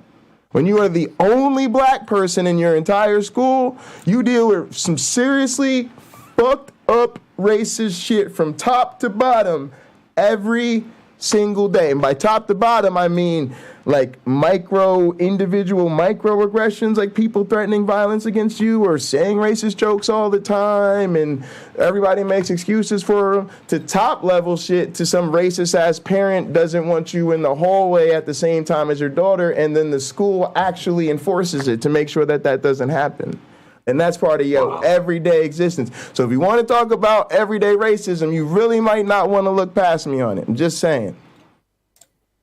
Yeah, that's fair, and I wasn't trying to look past. I know you are. I'm just saying, people get the PhD fucked up a little bit sometimes. It's like it took a lot to get. People like me don't get it, and people like me don't get there, and I think that's part of the thing. True. That's not what I meant at all. No, I know. I'm just talking shit. But go ahead. I just mean there's a level of Doug's like, oh, how about this as a better example, right? Like when he talked about like going to Kentucky, and that's the only time he's ever like seen or felt the racism, the way that people like looked at him and his black wife, right? So and there's the other side of that, yeah. Well, for me, like in the South, this is just a daily occurrence, right? Like, I mean, that's like Kentucky, Alabama, Georgia, all of these places. I don't know what Florida's like on that, but I've always thought Florida's just its own weird bubble of nonsense, whatever. Right. But my point being is like maybe Doug needs to bring him and his family and his kids to the South and live somewhere where he feels those children, because I guarantee, and this was the point I was trying to make, and obviously it doesn't hold with everybody, but his wife and his children probably have never felt the racism that you felt, much less like some sort of like in the South, Southern, yeah. So that was my point, and because he comes at it like maybe live that life, Doug, for a couple of years, and you'll be more empathetic to what people are talking about, right? And like, even that, or if your kid brings home, like what happens when one of his kids brings home what he would consider, forgive me, but a thuggish black kid, right? Like right. Like that daughter brings that kid home, it's gonna bother him. Right. And then he gonna start saying shit, right? And it's gonna be, I think he's that guy. Even if he manages to figure out how to hold his tongue around his daughter, it's a problem. And I'm going to be honest with you. That's my experience being the only black kid in all white schools, is I'm the black kid, not the thuggish one, but nevertheless the black kid on the other side of dating, in this case you would say Doug's daughter, right? But I could tell you it's a hurtful existence, right? Because I used to tell people every boy talks about, you know, their fantasies in high school and what they wanted to do to who and to when. But I always said mine was just being invited over to dinner by somebody I was actually dating, and it never happened. I mean, that's craziness. This is where I first experienced racism, and I'm going to leave it it wasn't not my parents, but it was family members. And I used to ride the bus with Salim and Akeem. It was like 5th grade. We played chess, and these two black twins, and we rode the same bus. We all sat in the back of the bus and just, you know, we fucked off together and just got into trouble, played chess in school. Like we were all in the same class. Sure. And these were my two best friends. And, and we were going over to family. Your dog is equally pissed off. Your dog has heard Doug's dog whistling and is fucking livid. Guys, I gotta hop out of here and go get ready for work. But thanks for having me on. Of course, Lena. We'll see you later. Appreciate it. Thanks, Cameron, for calling in. And I'll talk to you guys later. Yeah. We'll see you later. Have a good day. Hey, Lena. Hey, Lena. Great. Jay, I'll make this quick. No, you're good. Go ahead. Hop back on in a minute. Sure. But we were going over to families for dinner, older family, and I said, "Oh man, awesome! You know, can I bring somebody?" And they said, "Absolutely." And I told my dad, and my dad was like, "Yeah, that's probably not a great idea." And that was the first time we sat down. I was 9 years old, and we had to have a talk about what racism was. Till then, I never experienced it because it had never been introduced to me. Yeah, that's kind of what my life experience was. And fortunately, most people have the correct pro-social response to it, but I was the catalyst for that, right? I was the kid who, looking back at it, was, you know, pretty much in most of the families I knew, social circle, the catalyst for those type of conversations, because your family was either on one side or the other, and everybody knew it. You were either on you were either like the mom that was like picking me up after school for dinner before basketball practice or whatever, so my mom could pick me up, right? Or you were the mother who would never ever consider doing such a thing. And mostly it was a drama that played out outside of our household, meaning it was, you know, that community coming to terms with this, right? And then certain, you know, girls coming to terms with, holy crap, I thought I could just have a crush on you and then we could like each other. And I brought that home and whoop, nope. Turns out, right? Even as I got older, there became a certain, this is going to sound super screwed up, but there became a certain really, you know, unhealthy adaptation to shit. So for instance, there became girls I really, really liked and had to let go of because the response of their family was so severe. I've had enough experience by my senior year to just not even put a young lady I really like through that. Oh, sorry, yeah, we're not even going to do that. You just trust me. You don't want these problems in your life every day.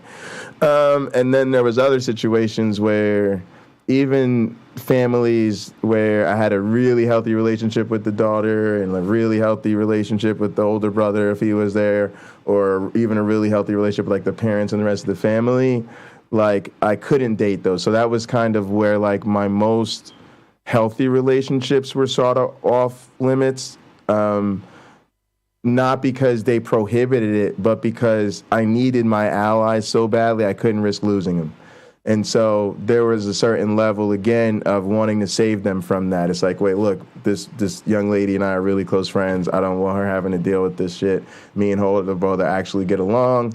I don't want him to have to deal with the shit the older brothers that, you know, give me a hard time have to deal with. So there's a lot of layers to the shit cake that racism bakes in people's lives. But yeah, so it's just interesting to reflect on and talk shit about. What's up, Kat? I appreciate you. Thanks for coming through.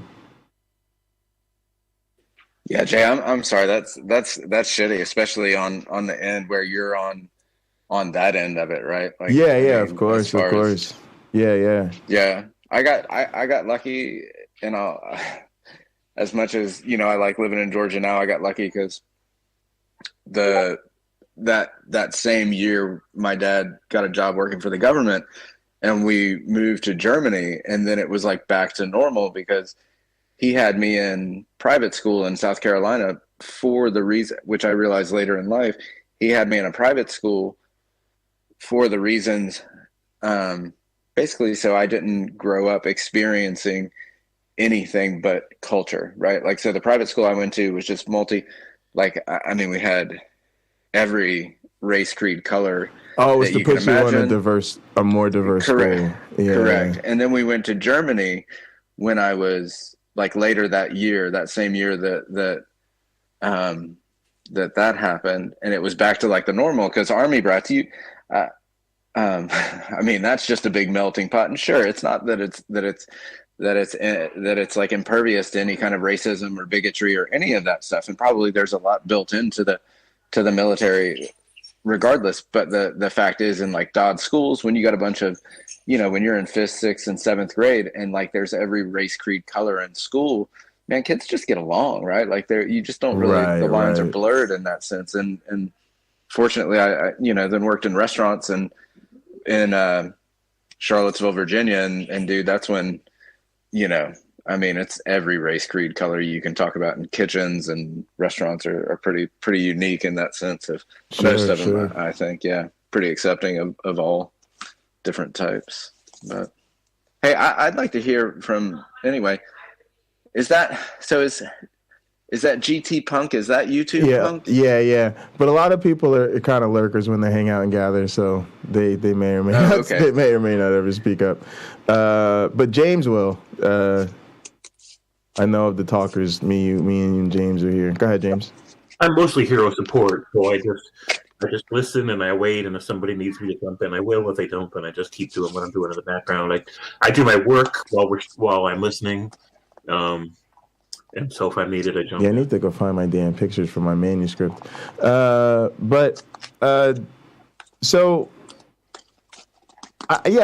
think this is really interesting. I'm glad we did this. I think this is fun. So I think Doug might still actually be live. It seems like he's live on his other channel. Like, people kept saying he's live, he's not live, but then I think he's live on Pinecreek Politics, I guess. Hey, look, dude. When that cocaine isn't good enough, you got to switch to something, right? Yeah, it's just weird because I just think that this is, where he's at right now. But yeah, maybe that's what's getting. Yeah, Cameron said he's live and talking shit. Yeah. So I mean, that's kind of the deal, right? That's what I mean, right? Like, he sees again an opportunity. He sees an opportunity to say, "Hey, look, I've really upset people. Man, I'm so proud. Everybody, come look at all this cool work I've done." All right, let's play this. Let's play this Kentucky Student Attack real quick.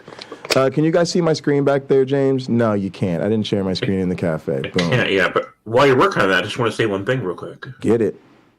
So what this reminds me of is the domestic abuser's playbook. The stunts that he pulls. Ooh. Every time you mention the next maneuver he pulls, I'm like, shit, that's in the playbook too. Ooh. I think what you really need to do is find out who his ex-wife is and see if she wants to come on the stream and talk about Doug.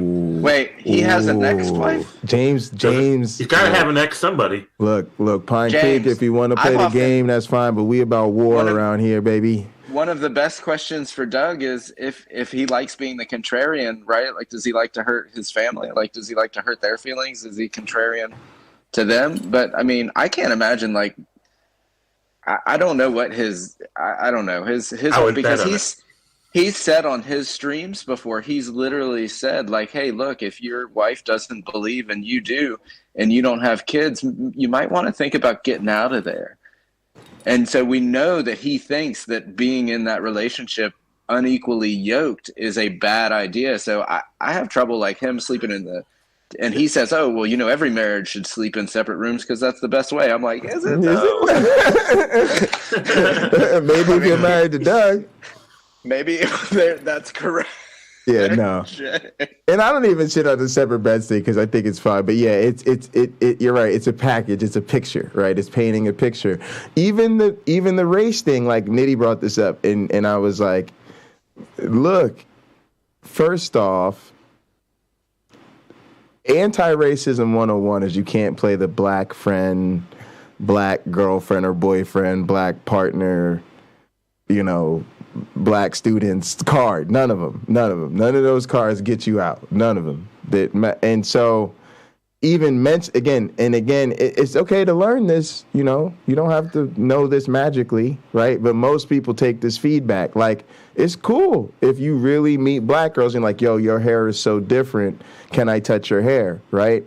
And what you might find is like a lot of black girls also don't know. So they're like, sure, right? But somebody might eventually school you because they might see you do it one time and they'll be like, yeah, listen, let me let you guys know something. Like, yeah, historically, this has been a problematic thing. So, like, you might not want to go around asking black women to touch their hair, especially if you don't really know them like that, right? Because there's a bad history here, right? And then that person from then on will be more careful about it. No harm, no foul, right? Because literally people just don't always know better.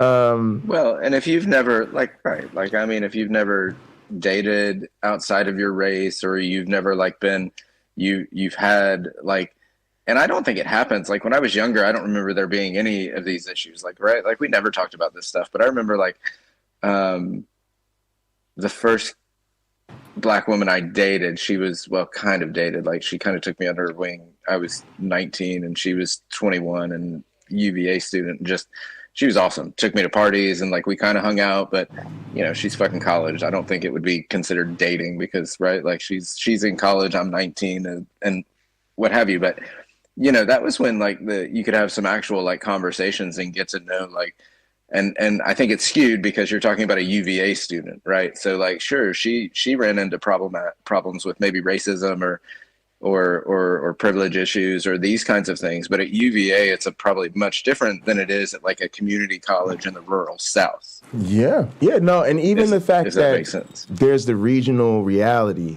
to us. You could be white anywhere, good to go.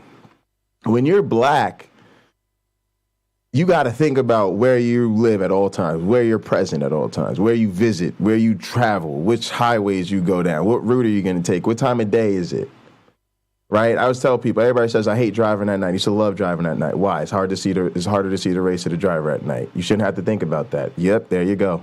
Right? Like that's it. It's this constant mental gymnastics, literally to the point of the conversation we're having is like, no, Sean, I know you just don't know this about me, but actually I did grow up dealing with serious racism every single day. And you're like, yeah, Jay, that's unfortunate, man. And then you're like, I was just saying, from my experience, it's kind of different and heavy in the South. And I'm like, oh yeah, you fucking right. Yeah, I might have dealt with racism every day, but I'm damn sure glad my ass wasn't in the South.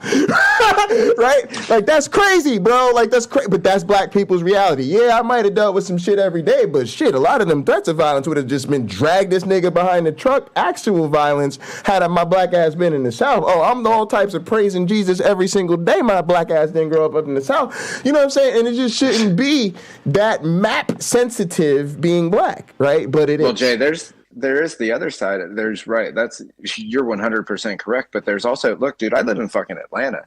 So there are wonderful parts of that city where I can be out with dinner at like one of the best, you know, like the best like local pub houses in Atlanta with a table full of mixed race, mixed sexual preferences, everything. And there can be 12 of us at that table and none of us want to cross the line from 13th to like 15th Street, right?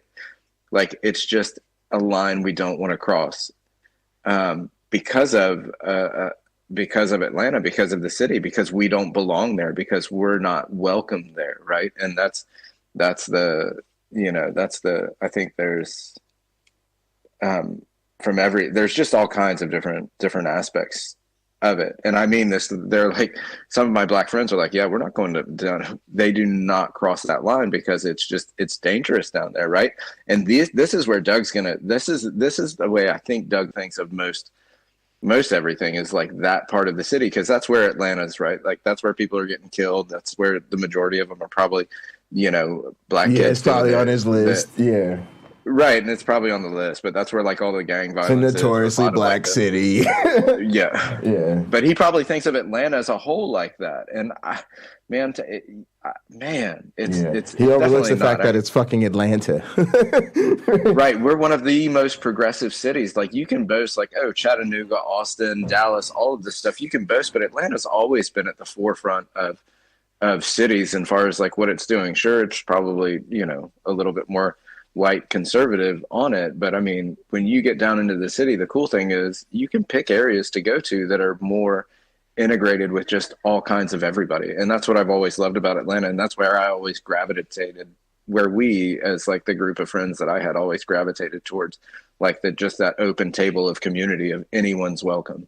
And I think for Doug, he doesn't want to sit at that table unless it's to stir the fucking pot. And if someone comes to our table and wants to stir the pot, most of us are going to go, you're just a fucking racist bigot at the end of the day, right? Like you show up to this and like you show up to a table full of like gay, mixed race, all of it, right? Like, and you want to start like talking shit. That's the way that I see it. I'm going to be, most of my friends are going to be like, you're just a fucking racist bigot, dude. Yeah, and I'm not trying to redeem a lot of them because, look, I grew up on that love your enemies, try to redeem everybody. At some point, I'm like, look, if you want to talk shit, again, Doug, if you want to criticize the anti-racist the same as the racist, I just think that, I'm not down with that. And, I'm with it. If he wants to, but this is what I mean. Like, even this, he wants to talk shit about us and he wants to use this as an opportunity to attack me. I mean, he's just playing his cards. But James had mentioned something. God damn it, James. What were you just saying before? About we need to find his ex and interview them? The thing before that.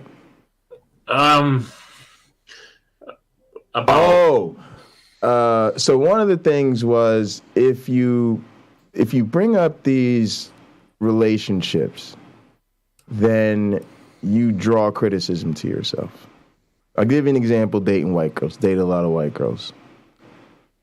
First off, if you're dating a black guy, you should know to never use dating a black guy as an anti-racism defense. If you do, it says, whoop, red flag about your interracial relationship. Sorry, just us, because you should have known better. Mm. Now, on top of that, and here's the thing I was talking about Nitty about, the real question becomes, now go ask that black boyfriend, are you concerned? Here we go. Up to and including the motivation to terminate said relationship, that this person fundamentally treats you different than they would if you were not black. Mm-hmm. If the answer to that question is fuck yes, you not only don't have that relationship with that person of color as a defense against racism, you now have it as evidence that you definitely have a problem. At least as far as that relationship is going to be used in this conversation. Because that's the question, right? The question is, do you treat black people differently? So if you go, I got a black boyfriend. Okay, let's go to the black boyfriend. Do she treat you differently than she would if you were a white boyfriend? Oh, fuck yeah. She got a problem. Just because I haven't ended the relationship doesn't mean I don't think about that shit. And if I do, then that's a problem, right? It might be a problem I have no choice but to live with because black women's going to treat me like a black man and so is white, whatever, and it ain't a great thing. But at the same time, it's like, oh yeah, right? And a lot of times it's up into why they dismiss you or how easy it is or how short your leash is and all this type of shit, right?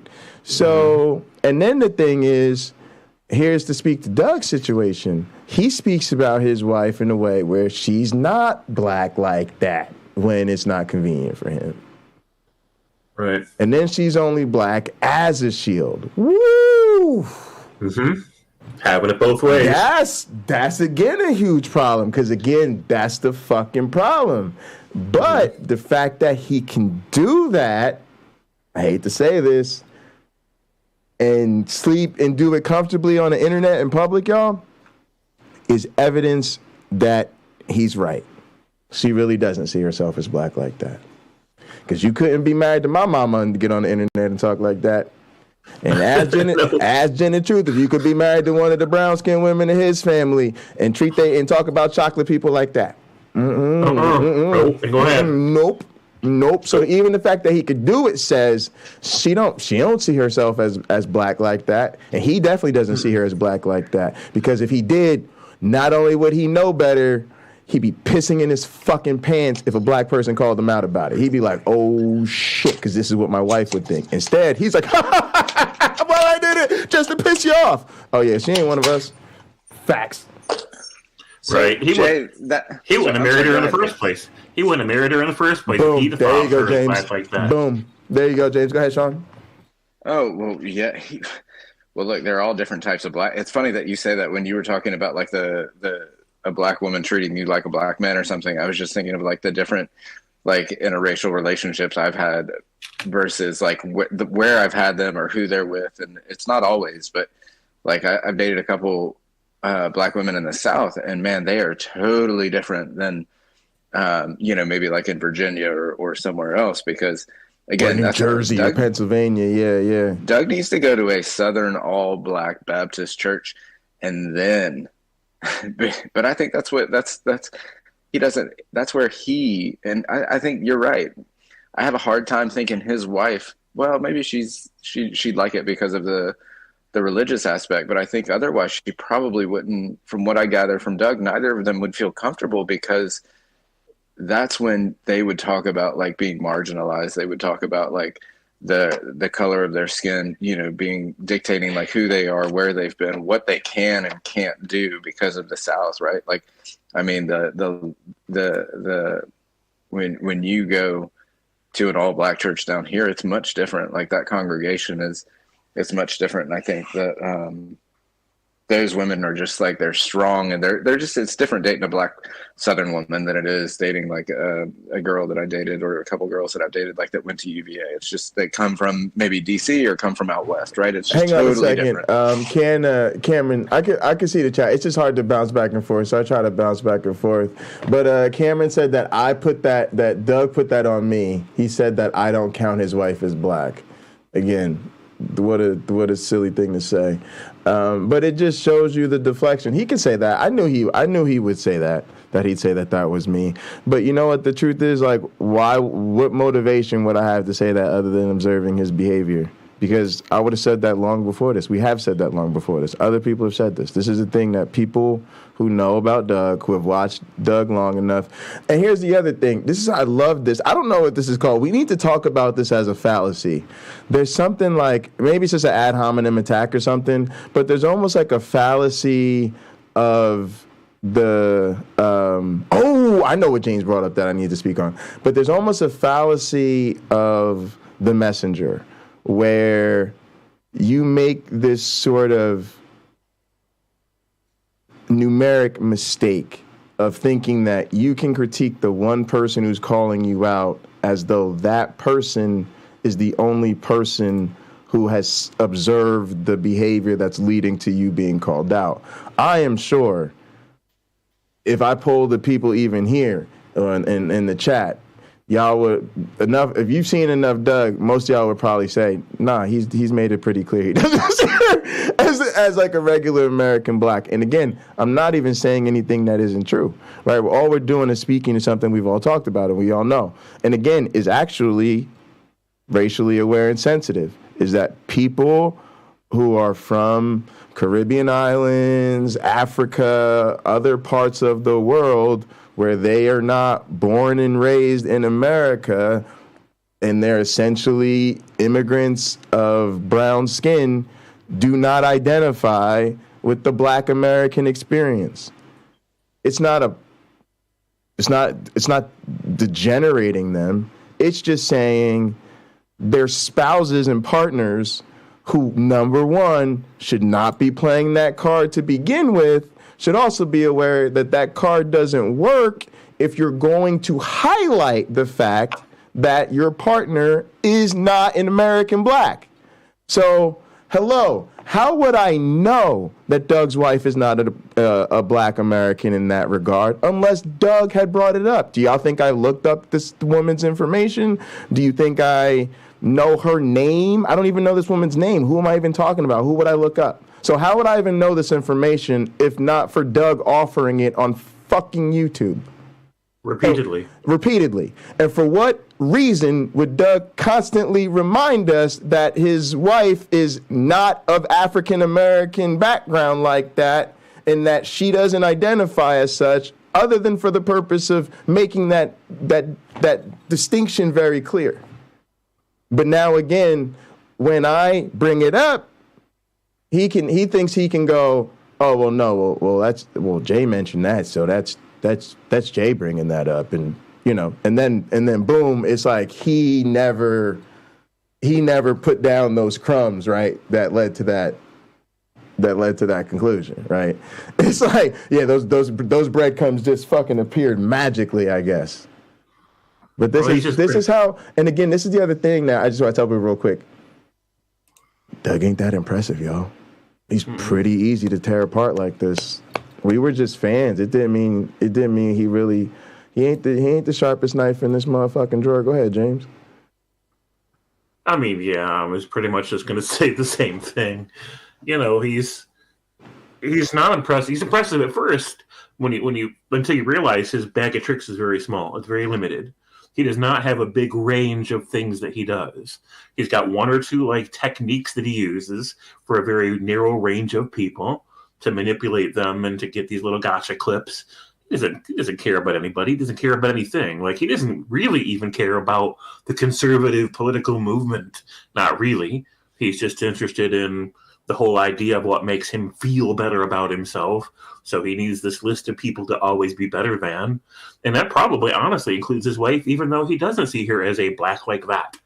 And I've known a lot of people that get in relationships with people that they don't respect, specifically because they don't respect them, because they need somebody to look down on. They need somebody to be superior to. They need to feel like it's not all that bad when they're an abusive asshole. And I'm going to give you another one, James. Yeah.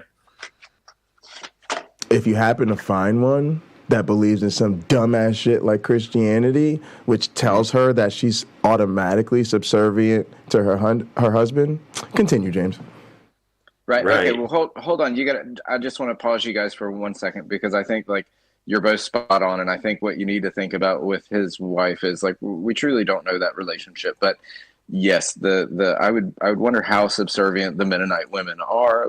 We've talked about how I've asked Doug this point blank a long time ago, I think, when the Robert Price stuff just came out. And that's the first, that was indication enough to me.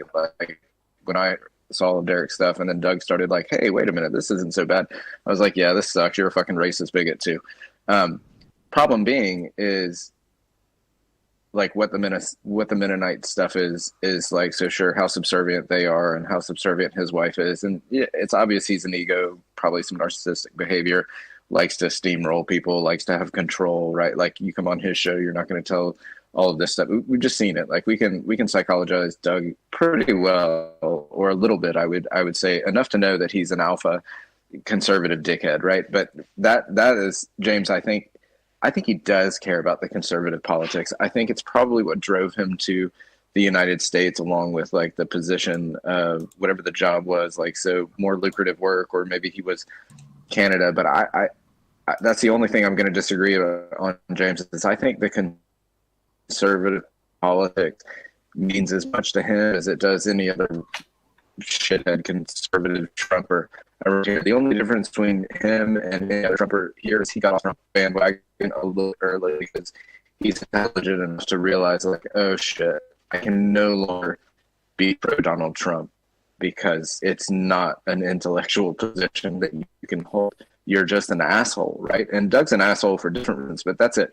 Anyone now that supports Donald Trump, you're just an asshole at this point, because everything that goes into supporting him, whether it be election denying, narcissistic bullshit, white male prejudice, all of it, the whole soup that is Donald Trump, you still support him, you're a fucking asshole. That is it, point and blank. And that's the same way with what I see Doug. So even if he doesn't do this because he's racist or he's bigoted when he makes these transgender comments. If if it's just simply like, I'm a conservative, I'm a contrarian, I'm doing this to stir the pot, I'm just going to say, yeah, but this doesn't. The only thing that this does, it doesn't make you, so sure, maybe you're not a racist, maybe you're not a bigot, but what you obviously are is a fucking asshole, dude, because you're constantly like stirring the pot to, it's just a lack of empathy at the end of the day, right? Like, I think it's a little bit more than that and a lot that we've talked about, but anyway, that's what I meant. Is to say that I definitely think he's conservative, and everything that's like, not just like conservative, like when I say, hey, I lean conservative, what I used to mean by that, and I don't use these words anymore because conservative and patriot imply much different things now than they used to, right? When I say I'm conservative, that's because I'm fiscally conservative. I want less government. I want less regulation. I want you the fuck out of my business. What conservatism now is, is a much different thing. It's a terrible soup of unempathetic assholes, in my opinion. Right now, I lean mostly liberal because I'm empathetic towards my human man, but that doesn't mean that I want to give shit to everybody. It just means I think we should have better social programs, or I think people should have access to healthcare or schooling or any number of things. Not that the typical American, when they hear, at least not where I live, the typical American hears, liberal, and they immediately think this like communist socialism soup. You want to give everybody everything. No, I don't believe in that, right? But I think Doug definitely is a conservative, and I'll say just another conservative dickhead. Yeah, well, I do think, hang on a second, I want to address something in the chat, especially, I do agree with Fenton Mully when he said, I was actually saying that Jay isn't being unreasonably valid. It's a part of who he is. Yeah, and again, like and I can't, I can't have it both ways, and I get that, and I personally think it's really low hanging fruit, right? But it is a part of my presentation, and it's the thing is, I find it like it's kind of insulting in a way, and I recognize that it's insulting, but again, I think it's an insult only a fool makes, right? Because only an idiot can't distinguish between a performance and the performer. And part of my thing is to go, 0 to 100 like that. And I explained too many times, quite frankly, that that's just how I like my wrestlers. And that's what I believe it should be. And so Doug, in the same sense, we're locked in some sense in a toxic dance, you could think about it, right?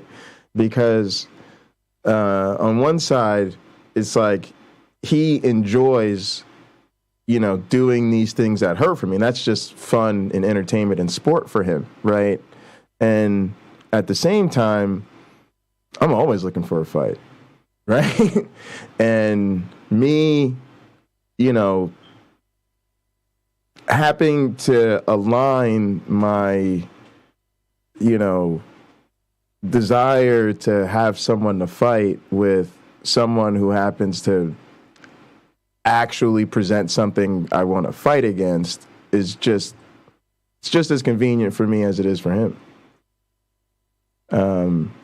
And our point in highlighting that Doug's not that good is just to say that it's kind of unfortunate because, again, he's just a lot easier to dissect than some might think otherwise. And it's like, I depicted him in WWE as Stone Cold Steve Austin. Now, Stone Cold Steve Austin is actually a great wrestler, but, he was a tremendous but limited promo that people knew once you got it. That was his stick. He's the badass, and he's going to tell you, and that's the bottom line because Stone Cold said so, and he's going to stomp a mud hole in you and walk it dry, on and on. And then the glass shatters. He walks to the ring looking like a badass. He's got about 8 moves on a WrestleMania pay-per-view at best. And, and then he hits the Stone Cold Stunner. The crowd goes wild. He takes the belt, cracks open a couple beers and walks back to the locker room and do it all over again next time. And it's a fucking smash hit. But again, when he steps into the ring with Heartbreak Jay, he's going to get a fucking masterclass, and I'm not impressed. And people are here to watch me steal the show because that's what I do best. And if you're dumb enough to clip me, don't think you're playing anybody because you've done so. Again, you might just be finally giving us the attention you wouldn't give when we asked you for it nicely. Whoops! So who's playing who, James? Who's entertaining who, James? True. James, we like the algorithm over here. We algorithm friendly. Say something, James. Who are we talking to? That's why I'm over here, because even though it's not the part of the algorithm that I ride, we do over here at Pocket Locker 86. That's for damn sure. Also, link in the description, man. If you're not subscribed to James Apperson, you're don't tell me. Just subscribe to James Apperson and turn on notifications. Appreciate. So yeah, all that makes sense to me 100%. You got him 100%. But here's the thing about it, though. There's two kinds of conservatives.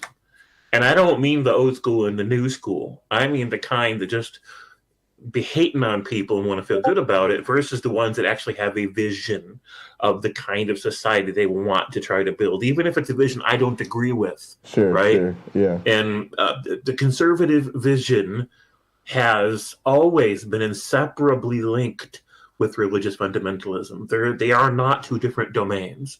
You cannot have one with the other, because every time they talk about their vision of the future and the good old days that we need to resurrect, and I use resurrect on purpose here because there's a dual meaning.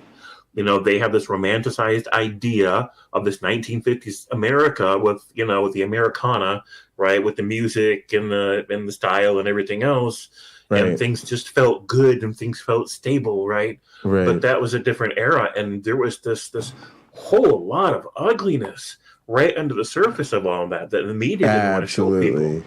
And so Doug isn't part of the vision, right? He's not trying to help them build something. Not at all. He's like, just let me milk this for an opportunity to feel better about myself at other people's expense. Let me hurt some people I feel better than. And let me have fun doing it. That's it. That is the limit of Doug's vision. So he's in that other conservative camp where it's not about the politics so much as it's about feeding a certain need of his own dark threads and dark impulses. It's not about vision. It's not about anything he's trying to help anybody build. Doug ain't trying to help nobody build nothing, not even at the polls. Doug's just worried about how he can feel better about himself at other people's expense. And to be honest, this is again sort of another reason it's just kind of nice over here, because he's giving. Hey Jay, can I? Go ahead, you're good. Yeah, I want to touch on two things James said, because so the party of conservatives is no longer about any kind of anything except fuck the Democrats. Like they don't even run on like, hey, this is what we're gonna. Trump was the last one to do it, right? With the healthcare plan that he never gave a plan. The Republicans have no party like, this is what we're going to do to make the U.S. better. We're going to do this, this, and this. It is literally like, don't let fucking socialism do whatever. And one more thing, James. Just I'd like you to hear about this, or I'd like to hear what you have to say about this. That Make America Great Again, or the 50s, they were pretty fucking terrible, right? Like women just could vote, like blacks were still segregated. America was a shitty fucking place all the way down the line. Not to say that, I'm sorry, America is awesome in many respects, but as far as like politically to say like make America great again, it's like when are you talking about? Like Jordan Klepper does it the best, right? Like when are you actually pointing to? You mean like when blacks couldn't use the same restroom, or women couldn't vote, or like any of the number of like problematic things we've had? There was no Make America. This is just a fucking right-wing political slogan, because they don't have any, everything's a promise for tomorrow. tomorrow you'll make it rich so you can afford the best healthcare. They don't have a healthcare plan. They have promises of you're going to make it, whatever that. It's all bullshit on that party. And not to say the Democrats are this wonderful thing, but I'm sorry, James. That's what I wanted to say. No, I mean, all that makes sense. I agree with you 100%. Jay, do you want to say something before I jump in on that? Just that's part of the grand asymmetry of what's happening here. And I think Doug's just outed himself because you cannot. There's no soft pedaling up to that side and then claiming, that you're anything other than an enemy of progress at this point, because this side stands to y'all know what they're trying to do. Go ahead, James.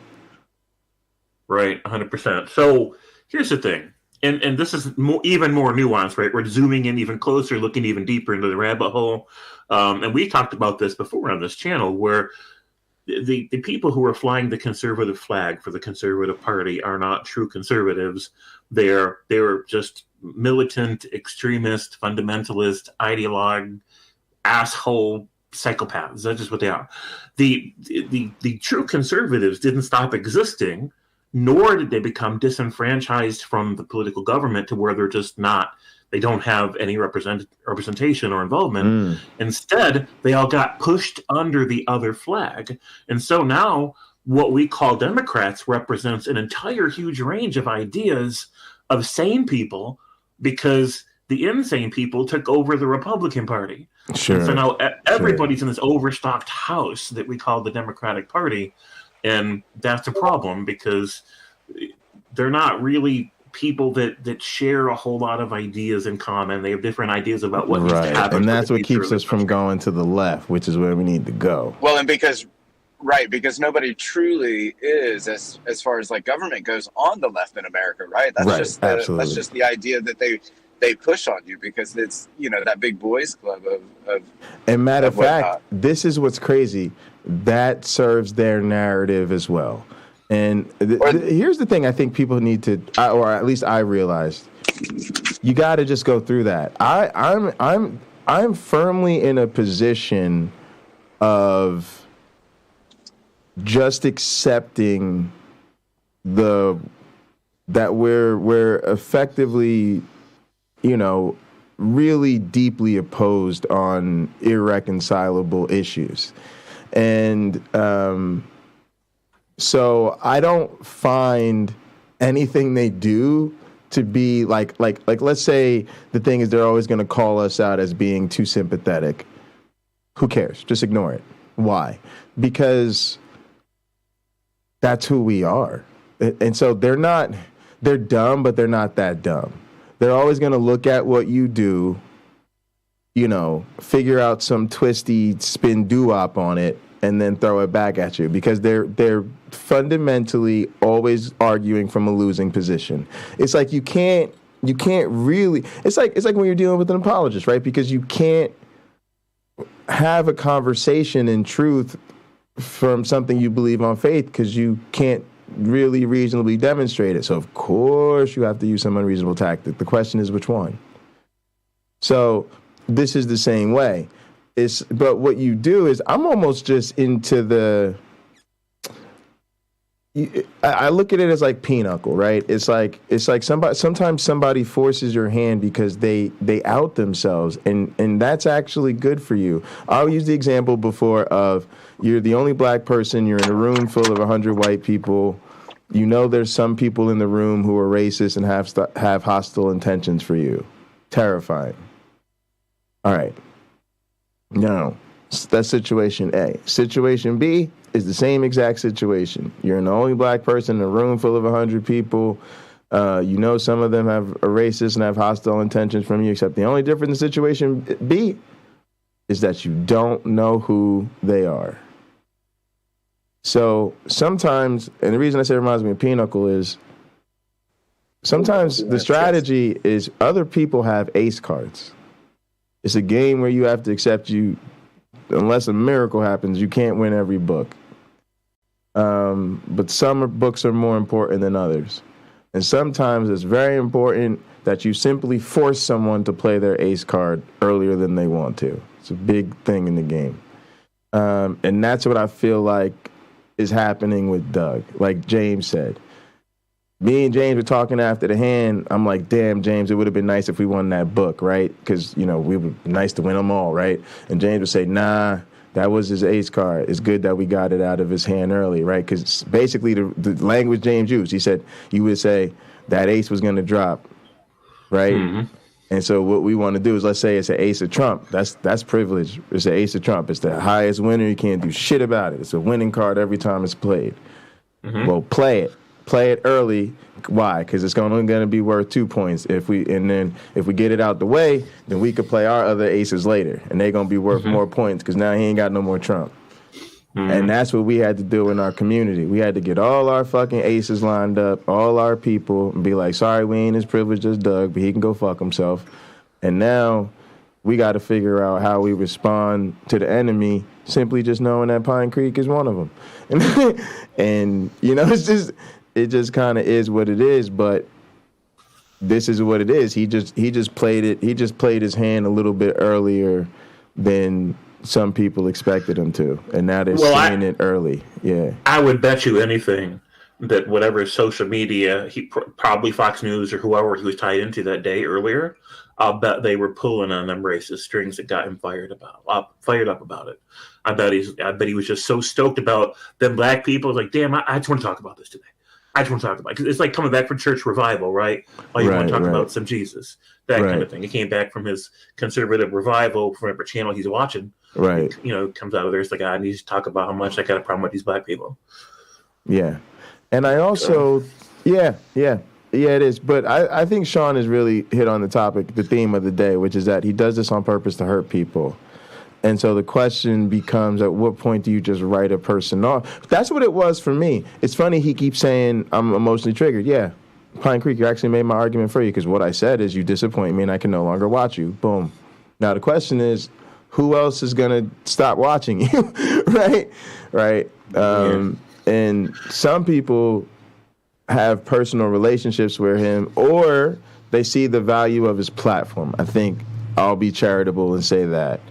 And so they want to try to use things to get through to him. But now I'm going to say, well, now you're in the trenches because you're dealing with somebody who's willing to play hardball because they're in a powerful position. They got aces up their sleeves, and they're not afraid to use them.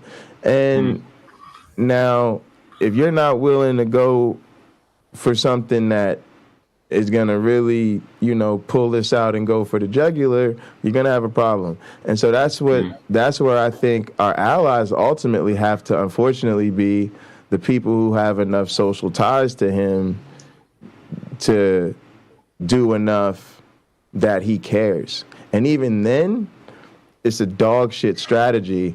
And I think you'll speak to this quickly because, to me, it immediately reminds me of the psychopath. He's just merely discovered he can't safely be that racist without losing a couple poker buddies, for lack of a better example.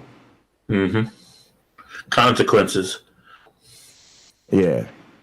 So it's better than the no consequences response, but I think that's all it would be. Right. So it's catch-22 for him because, on one hand, there might be more consequences than he was planning on, and I hope that there is. But on the other hand, he was hoping to get somebody triggered. Because all he has to do, because he wants to play that, it's just your emotions card, right? Right. He wants to play that Titanic music because he doesn't have an argument. He needs to just put you in this category where you're summarily dismissed on a shallow premise, right? So that he looks like the sane person in the room. He looks like the more adult person in the room, just on that very shallow premise. It's a common alt-right playbook bullshit move, but it works for the people that he runs with. Right. It absolutely works with the people that he runs with. Yeah. And so I just feel like we're not his audience. Right. And I don't... Well, I never was. I knew that. I wasn't his audience. And honestly, I'm happy with the result because I think Lena knows what's up, and Cameron and Utubepunk and A lot of the people that Yeah. I'm more concerned with, like our people know what's up now, so that's always makes it worthwhile to me. Same way it was with Rebecca, because me and you got to the same point. Like we were like, yo, we really know this bitch ain't really nothing, but we got to keep talking about this raggedy ass bitch till the rest of y'all is on board enough, right? And then eventually other people, you know, all of a sudden she called Cameron out and all of this other stuff, and then she got ugly enough everybody saw it. 100%. But here's the thing, though. Like, still, most people don't see her in as negative of a light as I do. Like, facts. Everybody's perspective about her shifted over to the worse because of Rebecca's outing herself, outing her own bullshit. So, like, I was already on, like, a 7 out of 10 thinking this bitch is crazy, and now I'm at, like, a 9, maybe 10 out of 10, right? Most people were, like, a 2 or a 3, and now they're at a 4 or a 5, right? So, it's fine. It's just whatever. My thing is, I don't care if somebody wants to, like, think she's not so bad or whatever, because there are some people in our community whose opinions I respect that think, for example, that Rebecca's not all that bad, you know, and that's okay with me, because I just want the facts out there, and people can make up their own mind. So, you know, if she ends up antagonizing more people or, you know, trying to manipulate them again, maybe they'll be more aware. Maybe it'll be less effective in the future, right? But at the same time, like, if somebody wants to lend themselves to that, it's kind of their own fault. This is where I am about Mike from Answers in Atheism. I like Mike. Right, he's a good guy. Yeah, it's a great dude. And he keeps locking horns with Sal. Now, the first time that Sal went after him about his daughter and all that other bullshit, I was genuinely pissed off at Sal. And it was great that we let off some steam after we exposed his bullshit on stream. That was like some of the funnest I've had ever. Sure, yeah. It's great times. But I made sure to let Mike know and let people know. I'm like, look, if you guys keep locking horns with people that are this abusive and awful, right, beyond the initial confrontation, if you come back to it later, that's just like gang wars. That's just like Bloods and the Crips. You're just going to keep the cycle going. Now, you can. But the next time one of these abusers are abusive to you, I'm not going to care next time, because I was with you and we struggled and endured it and bonded over it, right? Yes. But next time it happens, I'm just going to watch it from a distance, because nobody made you go back to that troubled person and retangle with them, right? So now everybody knows enough about what Doug's about. So now, if Doug becomes a problem for you or your reputation or your network or whatever, or your feelings, whatever, like, that's on you, because you could just like make Doug irrelevant. Right now he's relevant because we haven't finished like. We're finishing the dinner. We got to finish we got to finish our food here. Yeah. But once it's done, the next nothing Doug says surprises me anyway. So if I just hear about him like doing some more racist bullshit, I'm just gonna say, same old dog. It's just kind of like Dr. Robert Price. People just say, "Oh, crazy Uncle Bob," you know, because at some point you just have to like understand that's just who they are. They're always going to be that person. Right. Try to make it not your problem by just doing your own thing and leaving them behind. Yes, and I think that's what, Sean's been asking us to wrestle with today, which is, I think, the really remaining question. Like I said, the interest isn't in Doug as much as it's the response, right? Yeah. And I think you hit on it. And for me, what's interesting, even, again, isn't so much that he... has these positions, because that's not surprising. What was interesting to me is that he kind of went this bold, brave, and I'm about that life with it, right? And then it doesn't surprise me that he's responded to me this way. The only reason it surprised me is because he seemed so committed to not showing me any goddamn attention. But, again, all along the way, it's just he's just revealed who he is. Because, again, the fact that finally is what got his attention, and the fact that he just keeps doubling and tripling down on it rather than, it's just like you said, it just shows us where he's at, and then, we're good to go. But I think that's That's what people have got to decide, because that's where kind of I'm at with it, right? I'm exactly where you're at, James, with it. We've seen it. I've got my people out of there. I've certainly seen enough. And I feel the same way about people who, hate to say it, if you still gonna send this guy super chats and shit, like, I mean, it's like, right. It's like, cool, if his flying man is that much better than you, maybe I need to do more flying man so people don't feel like they're fiending. I could give them their flying man fix. But I told y'all, go in there and poach some theists and have them call here, and I'll run the flying man on it. I guarantee you, we're probably better at it than Doug is anyway, because that's anything in life. If somebody wants to leave some comments later and let us know, like, what is it that Pinecreek offers that you don't get enough of somewhere else and that you like? Maybe we can do that shit. I was just going to quickly say, here's a great thing about not being privileged. I'm gifted and talented, and I've still had to work for everything I got in life, Doug. So yeah. This is light work. Go ahead, James. Sorry, I didn't mean to interrupt you. Yeah, and I don't even think Pinecreek's all that skilled with the call-in callers. I could do this. I could do the same Socratic method gotchas that he does, and just ask him questions that they can't afford to answer. And most fundies are smart enough, like Rebecca, to avoid those questions, to avoid that kind of a dialogue. Rebecca knew that she couldn't afford to have an open discussion on neutral grounds, right, with me. She had to put me out the defensive, or she had to, like, when she came on my channel, every time we did a chapter reading, she was gone, like, oh, I got something to do, I can't stay, right? As soon as the questions got hard. Always. As soon as the questions got hard. Yeah. And it was always going to be that way, right? So they're really, really clueless people that think they don't have anything to hide are the ones that call into Doug's channel.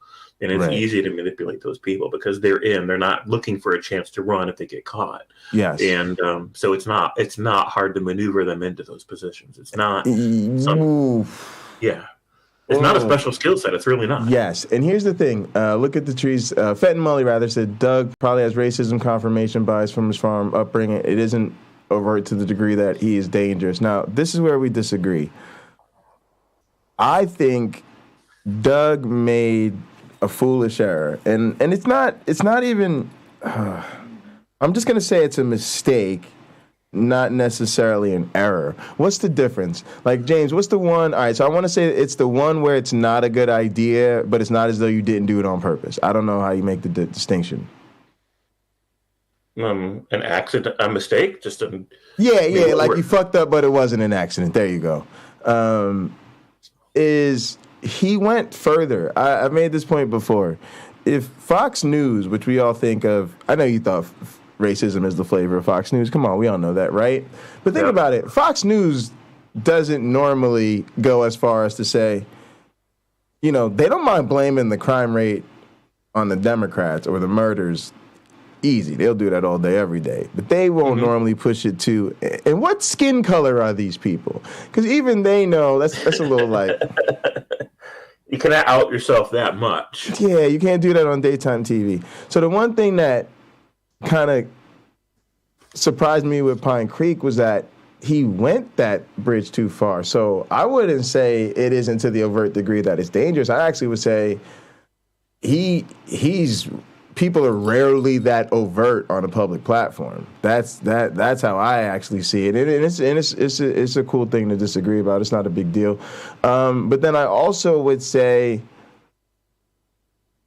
some of the comments we've seen in the response, and gotta remember, comments are always just a very, very, very, very, very small subsampling, especially for a channel that size. It shows you that his dog whistling brings the dogs out. And so then you have all these other people in his viewers, his fans that are,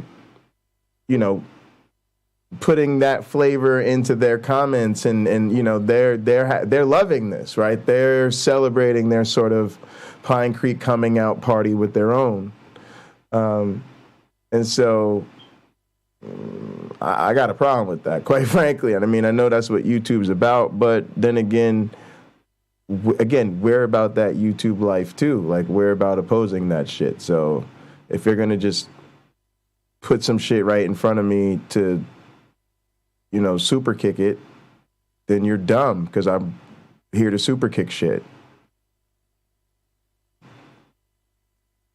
Pinecreek essentially made himself an easy target, and he's a way easier target than he thinks he is. Mm-hmm. And I was just gonna say he's kind of the best because he'll just always be there being his dumbass self. But yeah, we're kind of done with him. Go ahead, James. Yeah, well, he thinks there won't be a whole lot of consequence. I don't know if there will or there won't be, but he's gonna keep doing what he does regardless, right?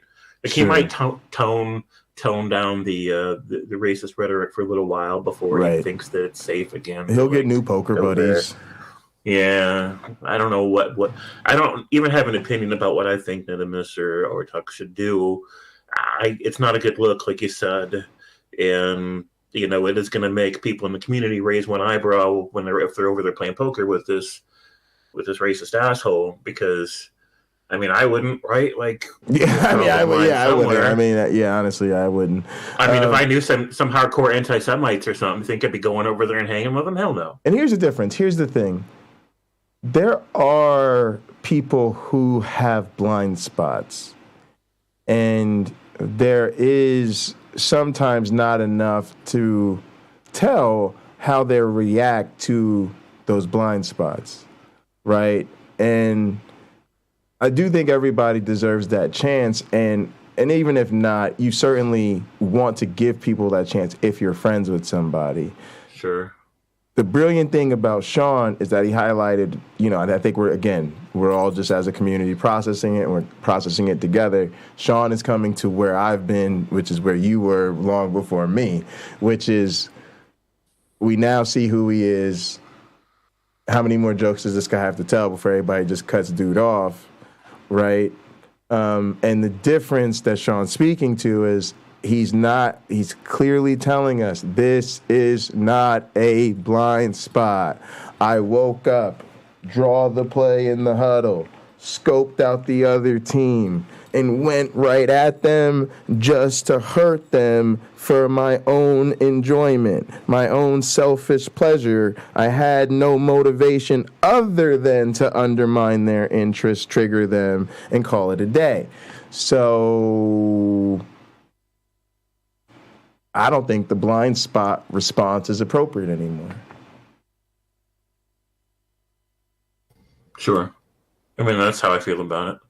I don't know about anybody else, but that's how I feel. I mean, Sean, I was going to say Sean got us going, but go ahead, James. Yeah, I mean, this is the same reason why the only Christians I'll hang out with are the ones who don't believe, like, in a literal hell that non-Christians are going to, right? Because I don't want to hang out with somebody who their opinion of somebody I care about in the world is that person doesn't even deserve to draw a breath or living on borrowed time. Well, someday they're going to die violently under their God's feet and suffer horribly because that's what they deserve, right? And if the end comes 5 minutes from now, then that's what they deserve. And it's like, if you can't have more respect for the people in this world that deserve respect, right? Not just my own loved ones, but a whole world full of fucking people that deserve better than that, better evaluation than that, right? A better fate than that. If you can't respect people more than that, then we can't be friends. It's just that damn simple. So, as I see it, those forms of Christianity are just a form of racism, right? So yes. the religion becomes the race. Everybody else is the other. And if you don't join the race, then you don't even deserve to exist, and you need to get, stomped underfoot when God comes back, and then maybe worse, right? Like, it's the same kind of bullshit. It's and a lot, they don't seem to get that the world's problems trace back in, for the most part, to this idea that some lives matter less than others. Absolutely, right? Yeah. And so but then there's the paradox tolerance, right? The paradox of tolerance, or tolerance paradox from Karl Popper. If you extend unlimited tolerance, then even to the extent that you'll tolerate the intolerant, then you're going to create an intolerant society and then kill tolerance. You have to make sure that your tolerance is limited to people that are tolerant. And that's what I mean when I say positive reinforcement works and is preferable until it isn't. because you have people, and it's just evolutionary, right? You have cheaters, you have parasites, you have all of these things that evolve, or their niche is to exploit that particular vulnerability. So if your vulnerability becomes, you will always find the nicest pro-social way to respond to something, and people will start to realize, oh shit, I could take advantage of the fact that this person will always be nice to me. If you will always, give a person a cookie and treat them wonderfully and tell them, oh, you really hope they change their ways, they'll be like, man, if I'm ever in need of a cookie, I know who to call. And that's what you're getting at, right? If at some point you have to decide, do we value people of color more, or do we value the racists more? Because at some point, that has to come to a head. Yeah. Do we value our LGBT fam more, or our prejudiced aunts and uncles? And again, it can't be about the relationship at a certain point. It has to just be about this is something you've got to deal, because I think that's the, you know what, it's sort of weird, but in a sick way, I kind of think it should be on us, because I don't know where society goes if it's always on some sort of external force. Like, in other words, we say, well, a lot of this shit is fucked up because, people get these fucked up messages from the media, and it puts them in a fucking, a bubble or whatever the fuck, right? And they learn all these bad ideas, and they don't have enough literacy to get through it, right?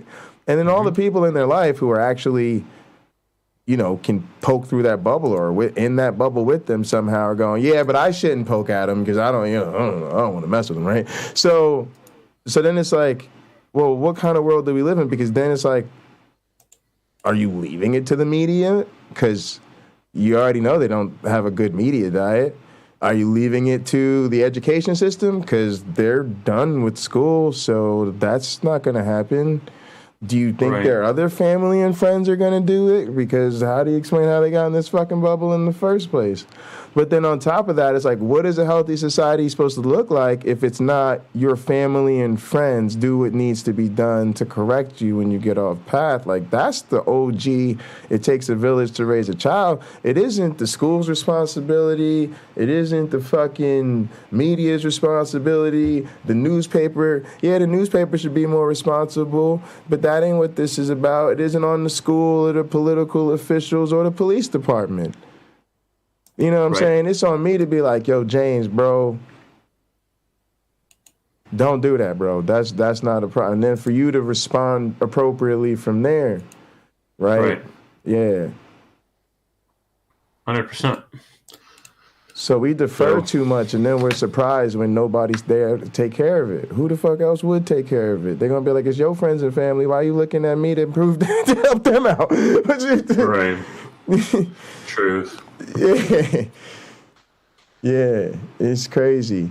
All right, let's get into a couple of things that have popped up along the way today. I changed the title so we could just flow with this. I'm gonna take me another little boys' room break, and we're gonna show what this girl did that we talking about, and then we're gonna tie this back because my man Sean is hanging out. He's still here. We in the cafe, baby. A University of Kentucky student caught on camera using racial slurs and getting physical after a night out. Other students identified the woman in the video as Sophia Rosing. The black student employee on the receiving end, freshman Kyla Spring, explained it all went down around 1 o'clock.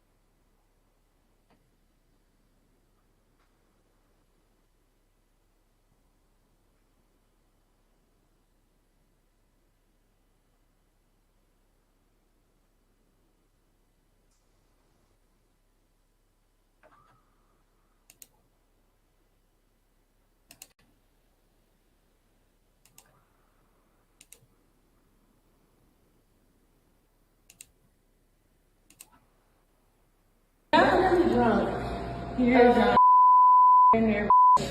University of Kentucky student caught on camera using racial slurs and getting physical after a night out. Other students identified the woman in the video as Sophia Rosing. The black student employee on the receiving end, freshman Kyla Spring, explained it all went down around 1 o'clock Sunday morning at Boyd Residence Hall, where she was working as a desk clerk. She says Rosing came into the building and appeared inebriated. All right, James, I'm going to start it again. You should be able to hear it. It was muting my audio while I was away. I understand.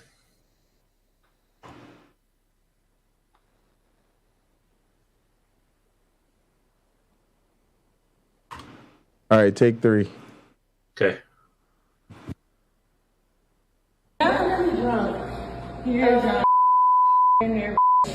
A University of Kentucky student caught on camera using racial slurs and getting physical after a night out.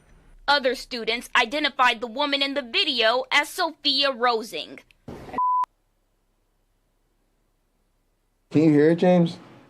Yeah, I hear it just fine. Okay, great.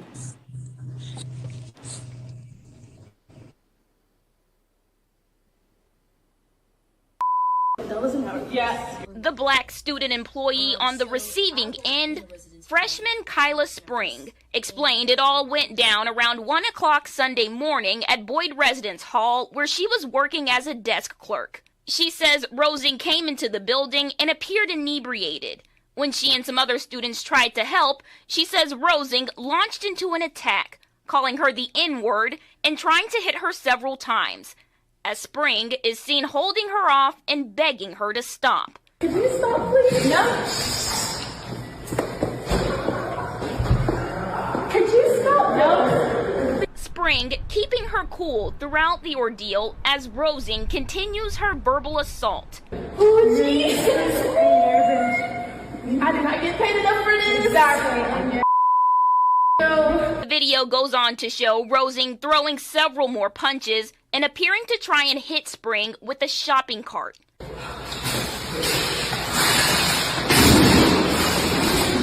The entire video is simply too explicit for us to show without censoring, but we counted Rosing using the N-word with Spring and other students at least 33 times before the police arrived. Rosing was arrested and charged with alcohol intoxication in a public place, third-degree assault of a police officer, fourth-degree assault, and disorderly conduct. Meanwhile, the video posted on TikTok racked up millions of views before being removed. Students on campus disgusted by Rosing's behavior. I was gonna say that, like, oh my god, her parents are gonna kill her, but, like, that behavior is taught. UK President Eli Capilouto also released a statement saying in part, quote, "From my view in the video, the student worker acted with professionalism, restraint, and discretion. We will fully investigate what happened tonight, but we must also learn from this moment and do better as a community." I'm just embarrassed because, like, if you go on TikTok and, like, you just look up University of Kentucky, that's what's coming up right now, and it's just like, you don't shameful. You don't want the school to think of us like that. Could you stop? No. Thank you. In Lexington, Sydney Darden, LEX 18 News. Damn. 33 times and a fucking shopping cart to boot. Damn. You know. Where'd the shopping cart come from? It's just like some random fucking shopping cart in the dorm. Like this is trying to talk to an elevator and oh, good God. Good God. What a shame too. Like, yeah, it's and like one of the students pointed out, if their first thought was her parents are going to give her help for this, and then their second thought was, no, probably not, because her parents are probably racist too, because that shit's taught. You know. Well, right, but what does it say? What does it say about the reaction of like one of those girls to be like, "Oh my God, her parents are going to kill her"? Let's just pause right there, because that to me is like when a parent needs to say, "If that is all you're thinking about, honey, you really have to get your priorities, but like, what else can we learn from this besides like, oh, her mom and dad are going to kill her? Like maybe let's talk about the fucking like race. I mean, oof, Yeah, let's if talk about the that's racism. Let's talk about the victim in all this. Let's talk There you- about. Correct, James. Yeah. If your first thought simply like, "Oh my God, her parents are going to kill her," and then, "Oh well, no, that's not right. The school looks terrible. Oh no, that's not right." Like, come on, right? You're missing a couple things. So there's the but thing that's taught too, right? Yeah. Ironically, that's taught too. And here's the thing, Fett and Mully, basically,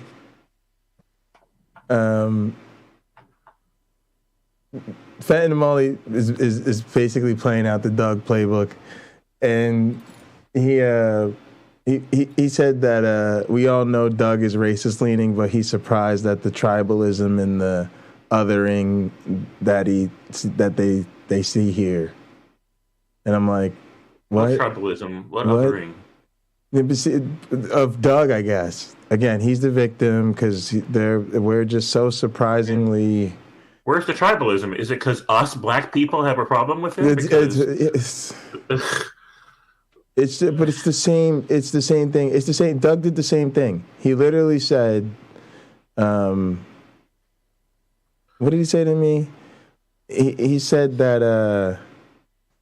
He said that he wants, these like bad racist things to not happen to me as well. Well, I said, well, then you need to like do things like you're on our side. He's like, why is it sides and teams? Doug, because that's what happens when people are hostile towards people. Like, and again, I have to. It's on me. It's always on me. It's always on us. We got to be the calm responders. We got to not. They can attack us, which is clearly a divisive act. When somebody goes after you, it establishes an us versus them. I don't know if y'all fucking knew this. And then when you have the audacity to recognize it as such and say, and again, so that's how I am. And again, I'm old. I was born in 1986. I don't know when these fools thought I was born, but I'm down with it. Like people are tribal. What do you want me to tell you?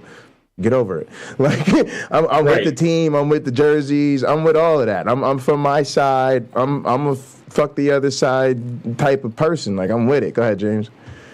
Yeah, I mean, if I'm walking through some place in Kentucky, just walking down the street, and I see some rednecks with a Trump flag and a Confederate flag chasing some black guy down the street, saying, "Come here, colored guy. We're going to hang you."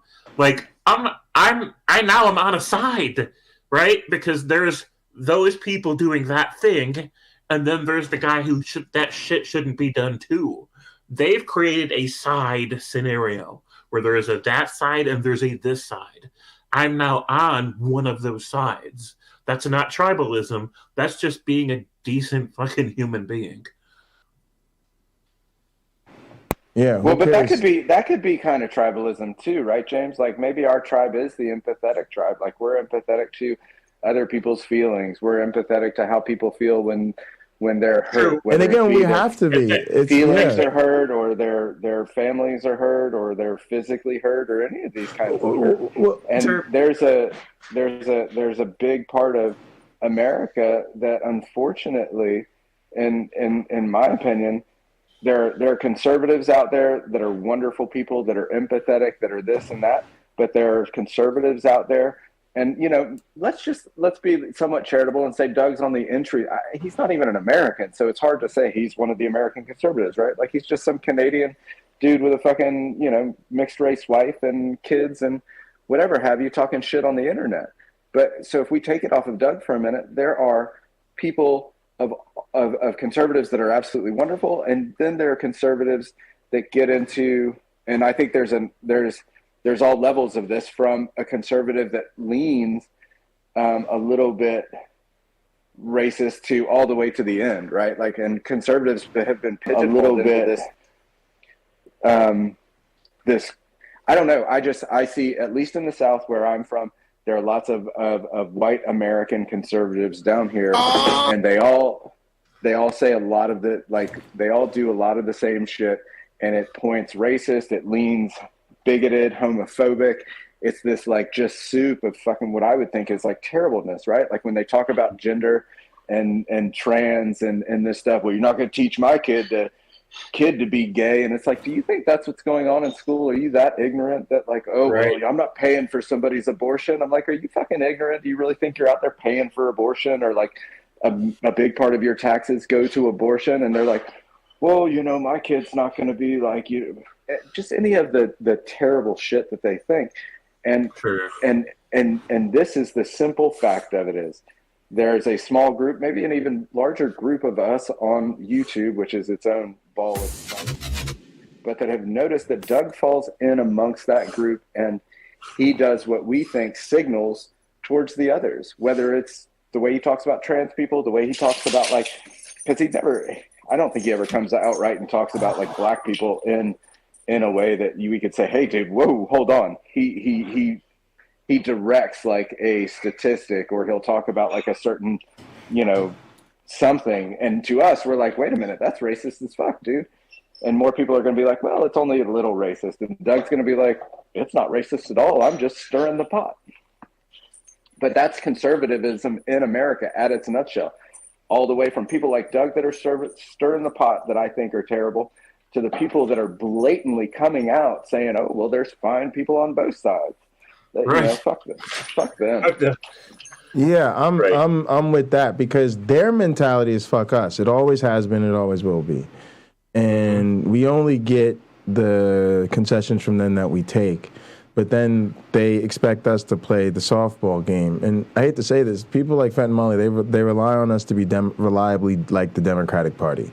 Like, oh, when I've got the leverage, I'm taking everything. I'm strong-arming the whole system. When you guys got leverage, now why don't you just want to share? Shouldn't we just be meeting in the middle on this? No, not really. Nope. Not really. When you want to be an enemy of humanity, I'll treat you as such. You want to be an enemy of black people, I'll treat you as such. You want to be an enemy of LGBT people, I'll treat you as such.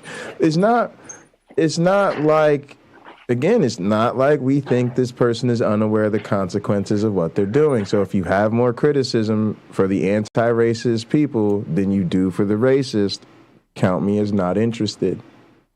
Just not interested. Right. Now, when I see you just are fucking overflowing with anti-racist energy, and you are just always on the right side of the motherfucking issues, up and down the motherfucking palette of issues, and then you're like, hey, here's how we could be, even sharper in our anti-racism, then we'll hear you out. But long as you over here barking at us and you ain't got shit to say about that behavior. Well, what if it's a dialogue, Jay? Like we could say like, okay, well, we could sit down and have a dialogue about transgender and like what it means to be transgender, or where that. Because honestly, I think that itself has to be recognized as a privilege. Like, I'm saying that. Yeah, go ahead. That we could do that, right? Like, but it doesn't seem people like, and I'm no longer just going to say Doug. I'm going to say people like Doug, because he literally is a dime. He's a dime a dozen where I live, right? And he. Facts.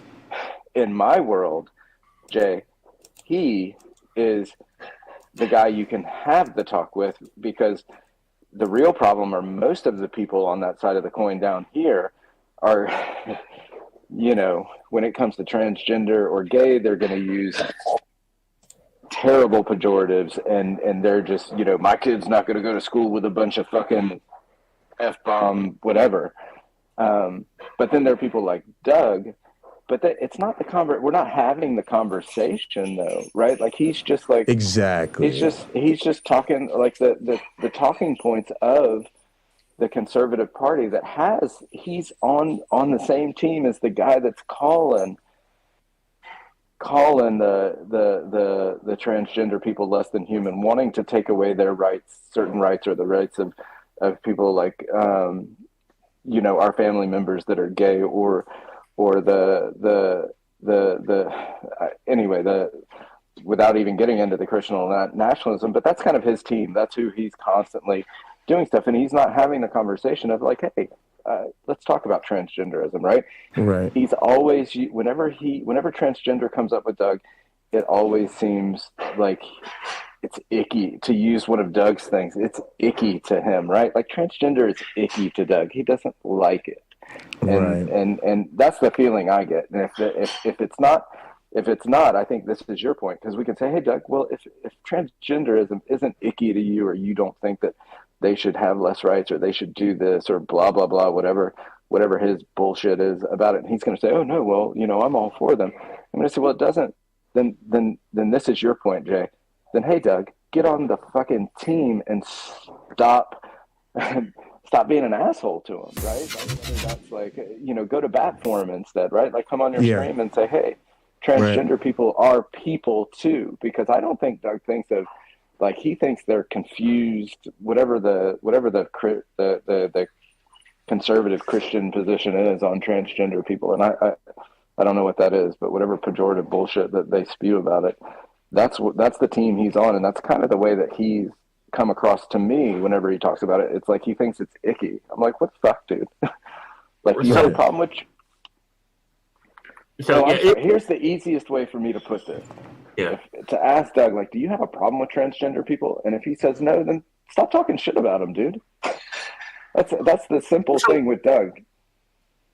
Yeah, but he finds backdoor ways to talk shit about people. So in the name of caring about trans people, in the name of wanting to help them, in the name of seeing them as people that just need to be helped, and he has fake compassion for, he's like, we need to see this as the illness that it is, and like tell these people that they need to seek help for the illness, because when we just tell them that the illness is a legitimate identity and that it's like it's a well way to be, that it's not a sickness, then they're just going to further invest into their delusion rather than getting treatment for it, and that keeps them at odds with society, which keeps them perpetually depressed. That's Doug's narrative. So he honestly believes this goes back to Matt Dillahunty's quote. I don't know how we can fix a world where people are so convinced that they are doing the right thing out of compassion and love and trying to help people, when it is absolute poison, when it is absolutely destructive. Now, when Matt Dillahunty said that, he was talking about Christian fundamentalists, but it still applies to Doug. It absolutely does.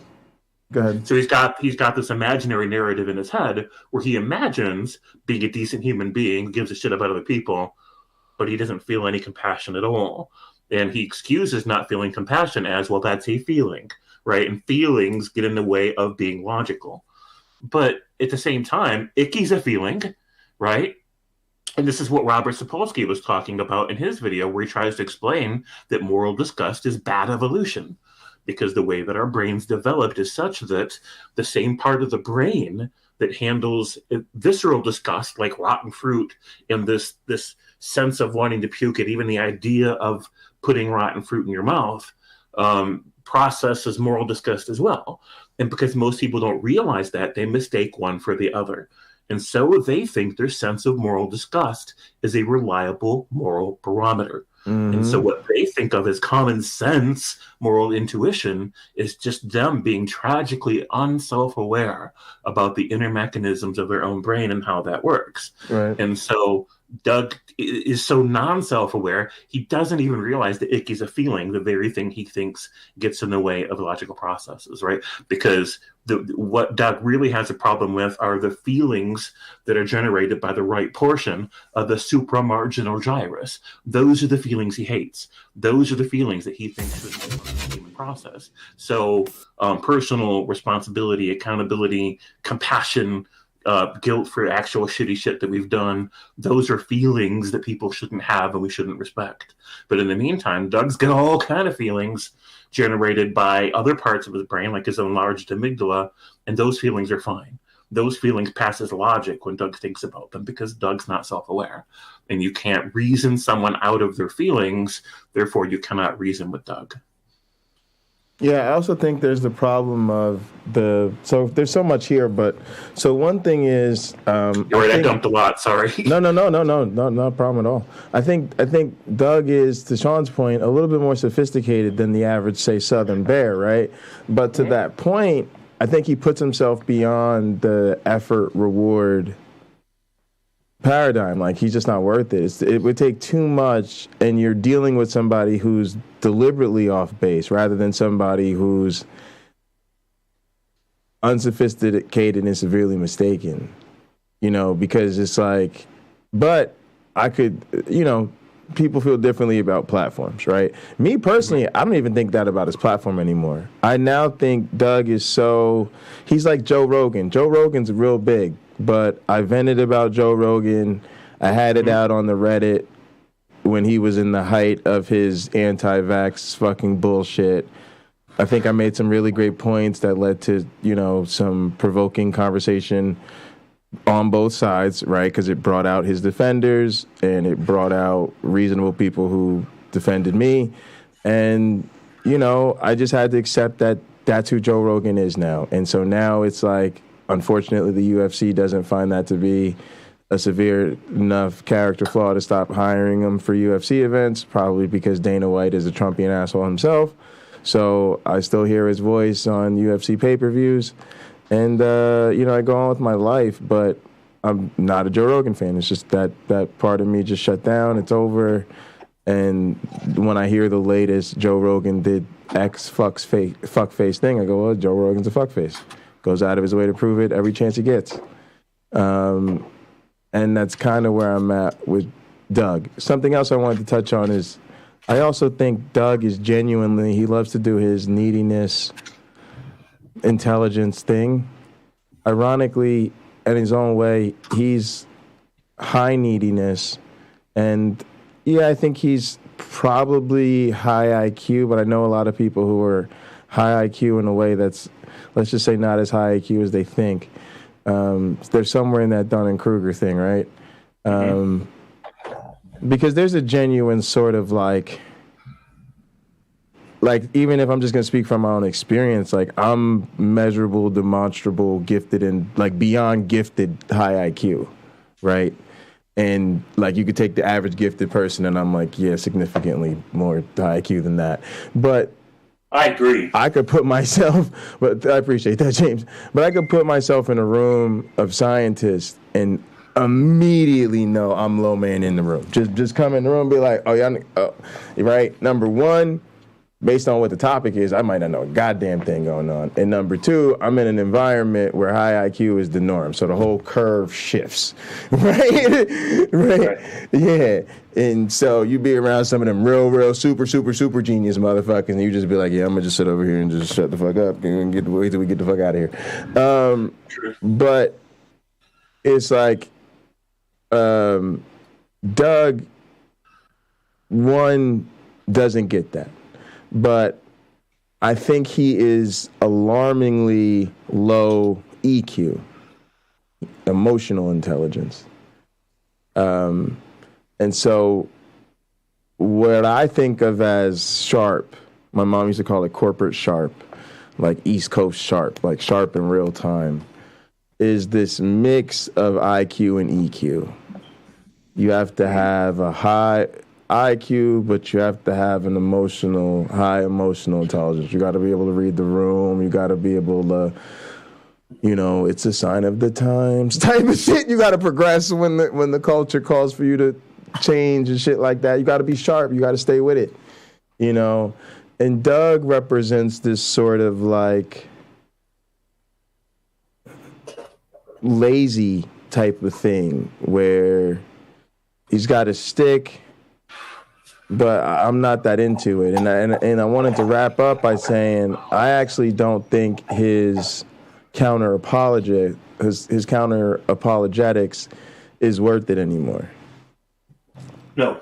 Yeah, I don't think it holds to say, oh, but I love what he does against Christianity. I don't even care anymore. Just don't care. Well, I don't Honestly, think that's that. Sorry, go ahead, James.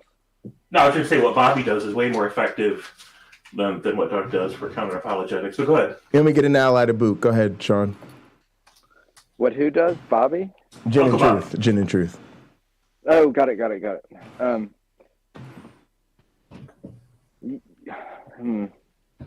Yeah, no, I mean, that's just making an excuse, right? That's just saying, like, hey, there's this terrible dude, but we can learn from him over here, like, if we disregard like this. But for me, I understand where you are coming from. For me, I just kind of dropped off, like, because I was in the same thing. Like, there were a few people that I really enjoyed in that community. And look, there's this thing. All of us are on YouTube, whether it's content creators or people watching it, or now, like, the new like mesh of content creators with the people interacting with people that are watching it, which I think is, you know, the gamification of it is just fucking brilliant in my opinion. And it allows people like me to interact with people that I watch or find, I don't know what the word is, but when I watch certain people, like I like talking to Nathan and I like talking to the people on his channel. And at some point, I think I would have enjoyed talking to Pinecreek, but that kind of passed, right? Like I didn't start talking to people on the YouTube until the Robert Price thing came out. And I was like, whoa, wait a minute. Are you, like, Doug said some stuff and I was like, you're fucking kidding me, right? Like, dude, you don't see the problematic with this? Like, look at like, you can see all these like problems when people communicate of what's going on, but yet and then it hit me, right? Like, oh, all those little points at conservatism or like things that he said, it's obvious he's just another fucking conservative that's really good at SE, right?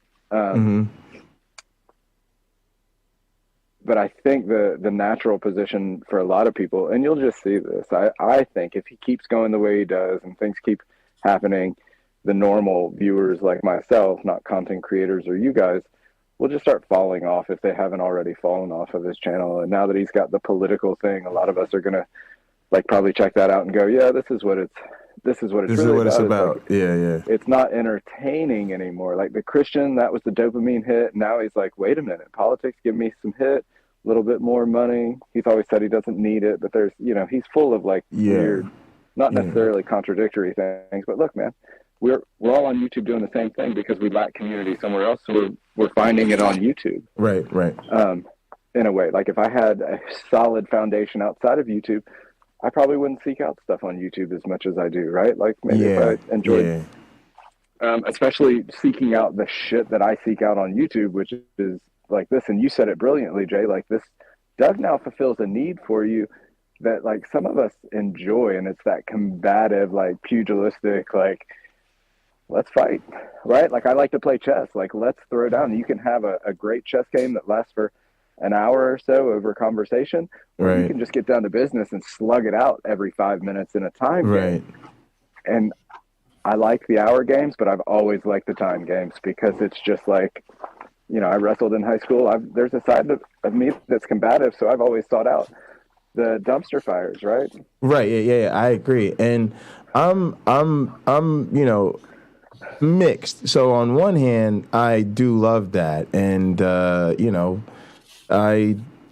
to me, the word wrestling thing is, we always tell people there's two things that make money: championships and personal issues, right? And so if somebody gives you both, you know, an issue you want to champion, and you can wrap a story about a personal issue, like the first time I called in the Doug show, I literally, you know, was a grad student, and I was like, holy shit, I just talked to my favorite YouTuber today, right?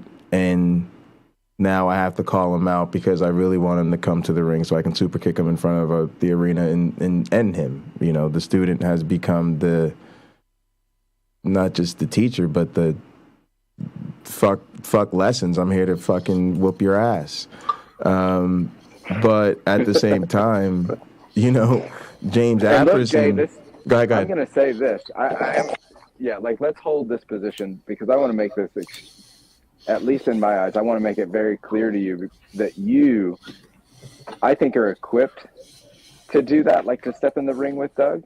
But I think up until now, the emotions have just literally been crippling for you in the ring, right? Like if you really want to step in the ring with Doug and like truly duke it out, it's not going to be like an all-out slugfest, right? Like this is something you have to literally like step outside of yourself, and you have to do just like he does. So they say the biggest thing with like SE or Christians or having a good conversation. When we talk about good conversations with theists, we think of one that's going to point out their contradictions or make them go, yeah, that's a good point. That like, I'll have to think about that. Or saying, I don't know. These are things of like pushing a theist back, like actually making them think about their beliefs, right? Yeah. With Doug, that's the same thing. So you're going to have to be able to sit down, because if he is the way that I think he is, which is slightly racist, slightly bigoted, a conservative dick, and intelligent and skilled in the art of like word wrestling, as you like to say, it's going to be very hard to sit down and actually have the conversation, because it's not a conversation Doug wants to have, right? So Doug is no different than Darth Dawkins. Even his fucking emoticon at this point looks like a weird version of like Darth Dawkins. Yes. But I mean that to say that Doug is that same narcissistic. He's going to steer the conversation. He's going to go where he wants to, and it has to be on a neutral ground, to where he can't play music over you. He can't mute you. He can't sign off on you. Yeah. And it's going to and you're going to have to take a much different approach to actually get him into a position to where like it's blatantly obvious. Now Cameron suggested Doug versus Uncle Bobby. I'm going to try to book that. That would be, because that might be the perfect out, because Uncle Bobby doesn't know Doug, so he's not going to care. He's going to come at it unemotionally, but also bring the Uncle Bobby. Yeah, you might be Stone Cold Steve Austin, but I'm fucking Bobby Lashley, so go fuck yourself. I'm telling you who the best person, in my opinion, in our little community to do it is Nitty. Oh, for sure. Yeah, you know, and maybe with some support from Tux, and I think we were kind of getting there the other night. For some reason, it feels a little bit tougher for Tux than it feels for Nitty. I don't know if that's a reflection of, you know, identifying their history or you know, where they're at, you know, on the different subject matters or whatever. Well, they all play poker together. Yeah, I know that, but I don't know more than that, right? So it's a dark hole beyond that. Yeah. From an objective standpoint, the best person to sit down one-on-one with Doug and actually call him out on what we think is bullshit is going to be somebody like Nitty, because Nitty actually comes to the table extremely intelligent. He's got the theist background. He's empathetic. Like he's actually leans towards, yeah, for sure. He's trying to get through. Yeah. And I don't think he's ever going to get mad, but he can actually maybe ask the pointed questions. The problem is, so I think he would be the best person, but I don't think it's ever going to happen, because I don't think Nitty will actually be able to sit across the table, so to speak, from Doug and say, hey, I think you're racist and this is why. Yeah. Yeah, I think I think if we get enough people involved, like I think if I promote this event the right way, I might be able to get Doug involved. I have some ideas. James, I also want to say I think Doug might be a useful adversary in some sense, because I do think you and I are still out here trying to grow, right? Mm-hmm. And sometimes we want to fight, and sometimes, and this is what... I'm gonna really draw strength from you guys. There's two sides to this, James. The first side is I'm gonna tap in James Apperson. Part of why I said I'm moving on is because James, you minister to me, and we got to move on. We have bigger, better things to do. We all have more important things to do as a community than Doug. So, you know, in general, we got to limit our diet of dealing with these antagonistic forces on YouTube, because it just takes up too much time and energy. Right, sure. And there are some people in our community that can only handle small doses of it before they got to log it back out. Right. They're just not built for it. Right. Which isn't a criticism at all, because I can relate to that, right? Like, I take it in doses. I'm not big on it, on the drama. Right. I don't know what the hell's going on here. Like, why? I thought my tablet was charging, but it just unplugged. All right. So anyway, I think that's really good, right? But then at the same time, there's this flip side of, you know, like you said, you know, we often don't really have interesting adversaries. And sometimes we're left with the Sal's and Otangelos of the world, because when we do desire an antagonist, we don't exactly have a buffet of high-quality options. Right. And so I think maybe Doug, since that is essentially around the community we've been trying to tap into, you know, approximately out here in a similar space as Mythvision not nearly the level of apology. People know what I mean. Out here, but like we could touch it. There's a big difference, right? There's different levels of channels in terms of size and scope and whatever, and flavor, appeal, all that. But there's also who can you reach out and touch.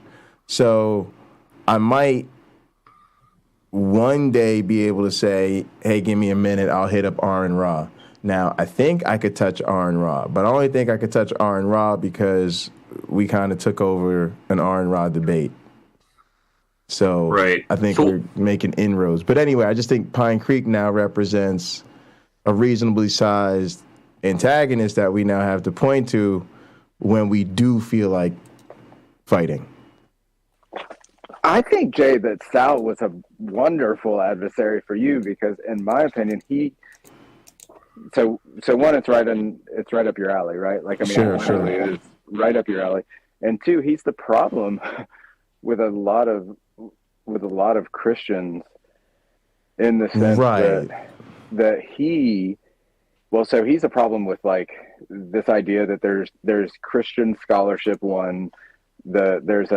he's problematic in my opinion because people listen to this shitbag, right? Like, and in my opinion, every time I've ever seen him or as much as I've watched him, which is way too much, I think he's dishonest, right? Like, I think he comes to the table and he knows there are holes in his argument and he covers them up and he just has to hit the talking points to get towards his audience, right? Like a lot of the apologists do. Which guy are we talking about? Sal. So okay, yeah. So I agree. I think he's dishonest about it, right? And I think a lot of Christians out there don't see him as dishonest. They see him as a wonderful tool for confirmation. Oh my goodness, I couldn't agree more. Right? I couldn't agree more. That's why they're lazy. Yeah, he's perfect because I really want to play the heel. I'm going to be honest with you guys. Wrestling's complicated, but let's go there because I love wrestling. It's beautiful.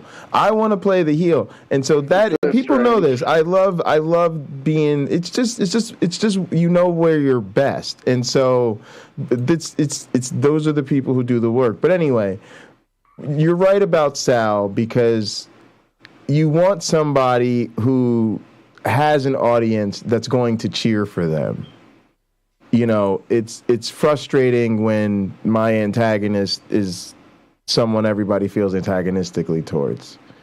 And so Sal's great because he does, come out to the Christian cheers and everybody's holding up their crosses and their babies and, they really think Sal's a hero and then I can whoop his ass and people know what time it is. And that's a good story, but it's different because, and this is where I'll tag James in on this. There's a different antagonism here. It is the typical play, right? And for those of us who are on our side of the things, I always say this: bad guys are better if they, I don't want to say don't know it, or if they secretly have their own noble story. Right? If they're just a fucking evil fucker who wants to watch the world burn, that story's not that sophisticated. But when people feel like, oh, they might do whatever it takes to win, but they do it because they're not getting the respect they deserve, or they're trying to climb to the top, or they're willing to do whatever it takes to get the recognition they deserve, or they're tired of being overlooked. There's got to be a reason, right? And so, I always have they started this holy war. I'm just gonna fight back. So if they don't like me, that's on them. But anyway, Doug gives you a totally different story, and here's the huge difference. That's the story of this uncomfortable personal issue, like I said, right, where the bad guy actually used to look up to the idiot who's portraying himself as the hero, right? And it's almost like the Shawn Michaels versus Ric Flair WrestleMania match where Shawn Michaels, super kicked Ric Flair to end his career, but before he did it, he said, "I love you and I'm sorry." Right? It was this is going to hurt me more than it hurts you, right? And then ended his career, right? And that is amazing because it's far more emotional for the audience. it reminded me of, there's a story between, I've told the story before, between Matt Hardy and Edge, where they came up and they used to be best friends and everybody knew that behind the scenes, and one was dating the other, and then they ended up in a fucking love triangle and it got the one fired. And when they finally had their match and their feud, it was almost uncomfortable because it was too real and too personal, and you had to watch it, but you almost felt bad watching it because it had crossed so far over into real life that there was no suspension of disbelief here. This was real all of a sudden. So everybody, you just felt a certain kind of way. It was uncomfortable but fucking addictive. Well, it's classic, dude. It's like Vader. It's like Doc Ock. It's like any of those movies where people. It's just that it's a classic story in life, right? Like you come to idolize somebody, or you come to look up to somebody, and then you find out, like, and people say this all the time, like, why do we think that because we idolize someone in one area that it makes them anywhere remotely the same as us in another area? And that's just the simple fact of the matter is because Doug was, and this points to at least in my opinion, how influential Christianity can be, how influential evangelical fundamentalist Christianity can be, because it's so influential. Like, this dude loses his belief, but he's been raised in this fundamentalism his whole life, that he's been raised to be a conservative, right? Like, he's been literally indoctrinated to be a conservative Christian. And when he ditches the Christianity, the conservative, not that it shouldn't, right? Like, I'm not making anything like, oh, well, all atheists should be fucking liberals. They shouldn't. But he is, I don't even think he's remotely thought about these positions since, because typically, like, the like someone like me could say, like, and I was never a true Christian, like never fundamental, just anyway, long story short, is when I evaluate my beliefs, I look and I say, yes, there are things about this that I like, and there are things about this that I like. I'm empathetic, so this is where I'm going to, the majority of me leans, but I do, because I was raised,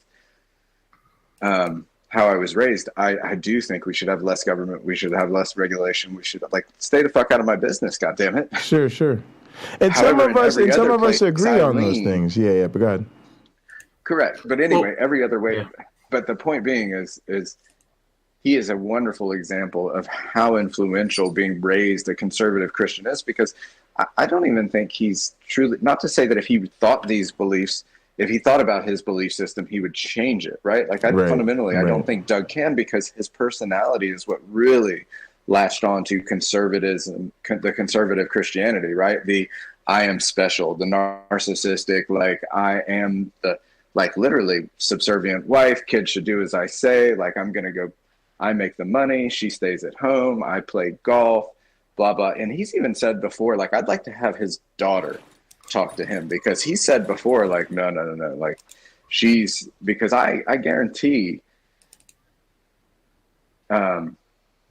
anyway, he's got some issues going on in that house, right? Like, there's some big issues with that house because of who he is and the way everything happens, and his personality. He leans conservative shithead, right? Like, and all that entails, narcissistic, racist, the whatever the bigot is, whatever drives bigotry, which I really can't figure out. Maybe it's the fact of, like, this, like, scared of difference, or I've just never understood it, right? Like, I don't look I don't look at my brother as any different than I am, other than he likes guys. Like, he's always been sexually attracted to guys.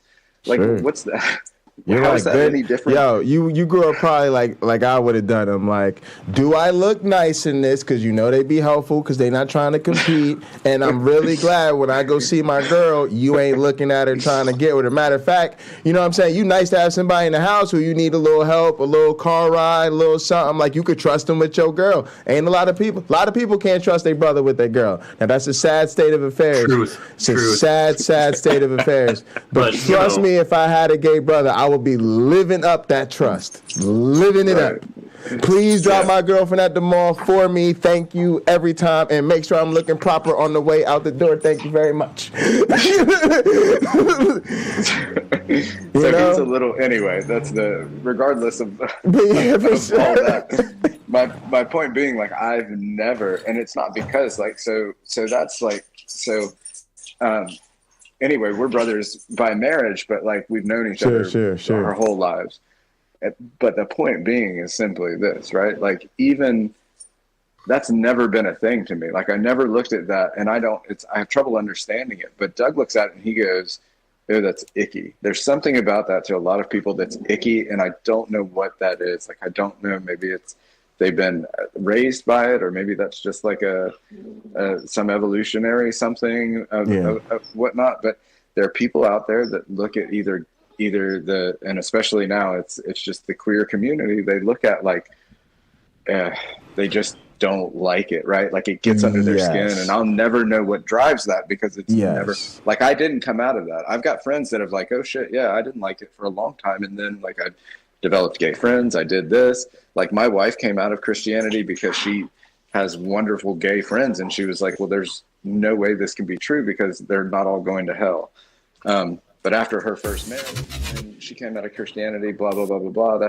But I've never been like that, right? Like, I've never had any kind of like other relationship with the queer community than that, right? Like, that's just always been normal to even me. as a Christian. Absolutely. It's normal to me, right? Well, yeah. Anyway. Yeah, so I want to tag James back in, but one of the things I wanted to highlight about what you said is that is right, is because that's a lingering effect of the conservative indoctrination, right? Just like I say, I'll always carry sexual baggage, social baggage from religion.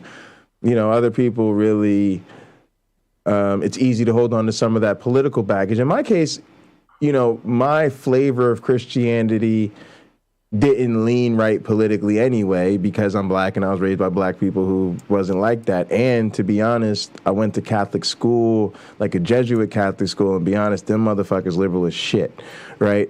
People don't necessarily always realize that, but a lot of them are. There's a definite liberal thread of Catholicism. They're just this.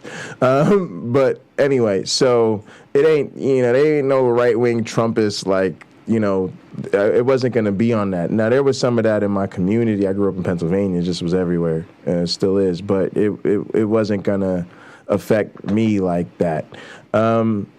Just couldn't, because I always knew that was the side that didn't welcome me anyway.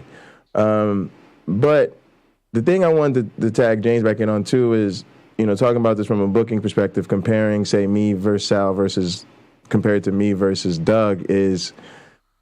Me vs. Sal is a compelling story because the characters are natural antagonists. But me or us versus Doug is, I think, and sometimes an even more compelling story, because it's more compelling for the audience. Because the audience has that same journey of... They admired Doug a lot, and they felt like Doug was one of their favorite content. You know, the way I felt like Doug was in my top 5, he was in a lot of our community's top 5. Sal, that's not true about Sal, right? So that... I see Sal is in the same... I'm gonna sit in the background for a little bit, Jay, but the one thing that I want to say before I go... You're good. Yeah. Or the two things are this, like, so Sal... Your best, like the best interactions with Sal, with anyone that opposes Sal, are when you get Sal to make that dumb face, and he makes it, right? Like, because people that like put him in a corner, he gets hot and he's like rah rah rah rah, and he gets a little bit of like rah, rah, rah. Yeah. But when you bring up a point that Sal can't push back on, and you saw this all the time on Rebecca's channel, like whether it be you or Nathan or somebody would make a point, and Sal would just like glaze over with this, just like. He just looks like a fucking idiot, right? Like he literally looks like Herschel Walker walking around, like just like you're a fucking moron. And poor Herschel, not that I think he was smart before, but he was just the shit knocked out of him his whole life, and now just struggles, right? Like, but that's the look that Sal had, right? Like, you know, when you can, if you can get Doug to give, because Doug, we all have that look. Whatever that look is for Doug, that's what you got to get going on camera, right? Not you back Doug into a corner and he is going it right. Like Doug's smart. He's conservative. Just because he's fucking conservative doesn't mean he's less smart. Like to go into it like to any other thing. Sure. Like he's right. Like he's going to get out there and fight. And at the ultimate day, it's going to be fun for Doug. And he's unemotional about it. Whether he's like some of us that may lean sociopathic if we don't have like certain emotions or we do this. Like maybe it's just all a game to him. So anyone that brings emotion to the table is going to struggle with that. But the reason Sal is such a good for you is because you can actually like if you get that dumb face for enough things, it proves that he's dishonest because he doesn't know what the fuck he's talking about. The same thing with Rebecca, right? Like and this is not to say that like she's a bad person, but I don't think she was as honest as people think, right? Like everybody's like, oh, she's the sweetest, like blah blah blah blah blah. Agreed. Like no, Agreed. she's a snake, man. You would see like you just see her like do something. I'm like, you're a snaky little lady, right? Yeah, she is. I was trying to tell people that. I've been trying to tell people that. Yeah, James is on it. Yeah, James has been on it. I've been on it for like a while now, man. And you've been on it about Doug too. Yeah. She'd come out and say it though. She'd be like, oh, like I mean, she just that like level of arrogance and like to think that she was actually like putting some real thought into what you were saying. She would almost even come out and say it on stream sometimes of like, oh, that's just like, of course, I'm not going to believe that. I am what I am, and she was unapologetic about it. Right. But to me, to say and that, James like, even pointed that out about her relationship with Sal. Yeah, so I think we're all on the same page because I'm totally antagonistic to Sal and I do find it fun and to be honest, Sal's beyond useful. So I'm trying to get a modern day debate with him, but if not, we'll try to get something else. If I get this super card set up, I think maybe I'll see if I can go against Sal. And now I think maybe Doug versus Uncle Bobby would be dope if I could get that. We'll see what I can get. But I've definitely been trying to, really call Sal out. And Sal's also useful for me professionally, a way Doug really wouldn't be. Because Sal represents, an enemy of science and evolution and stuff like that. But Doug is just it's a compelling drama to me because from the perspective of audience investment, it's like I think our audience has been feeling this for a long time to where we've been frustrated with these more conservative elements in our community. And we see it in the chat sometimes, we see it in the comments section, but we haven't really had a serious content creator come out and carry that flag. And I think for it to end up being Doug of all people, I don't know. I just think, James, we should sit around and think about how it might actually be useful for us if we want that. Although I certainly personally unsubscribed and for the reason that you had mentioned previously, which is just not giving them the time of day because it's just going to be predictably, consistently triggering. I'm gonna make an amendment. Go ahead. It shouldn't be Nitty. The best. There's one of two people that would be the best, in my opinion, for Deepak or Nathan. Interesting.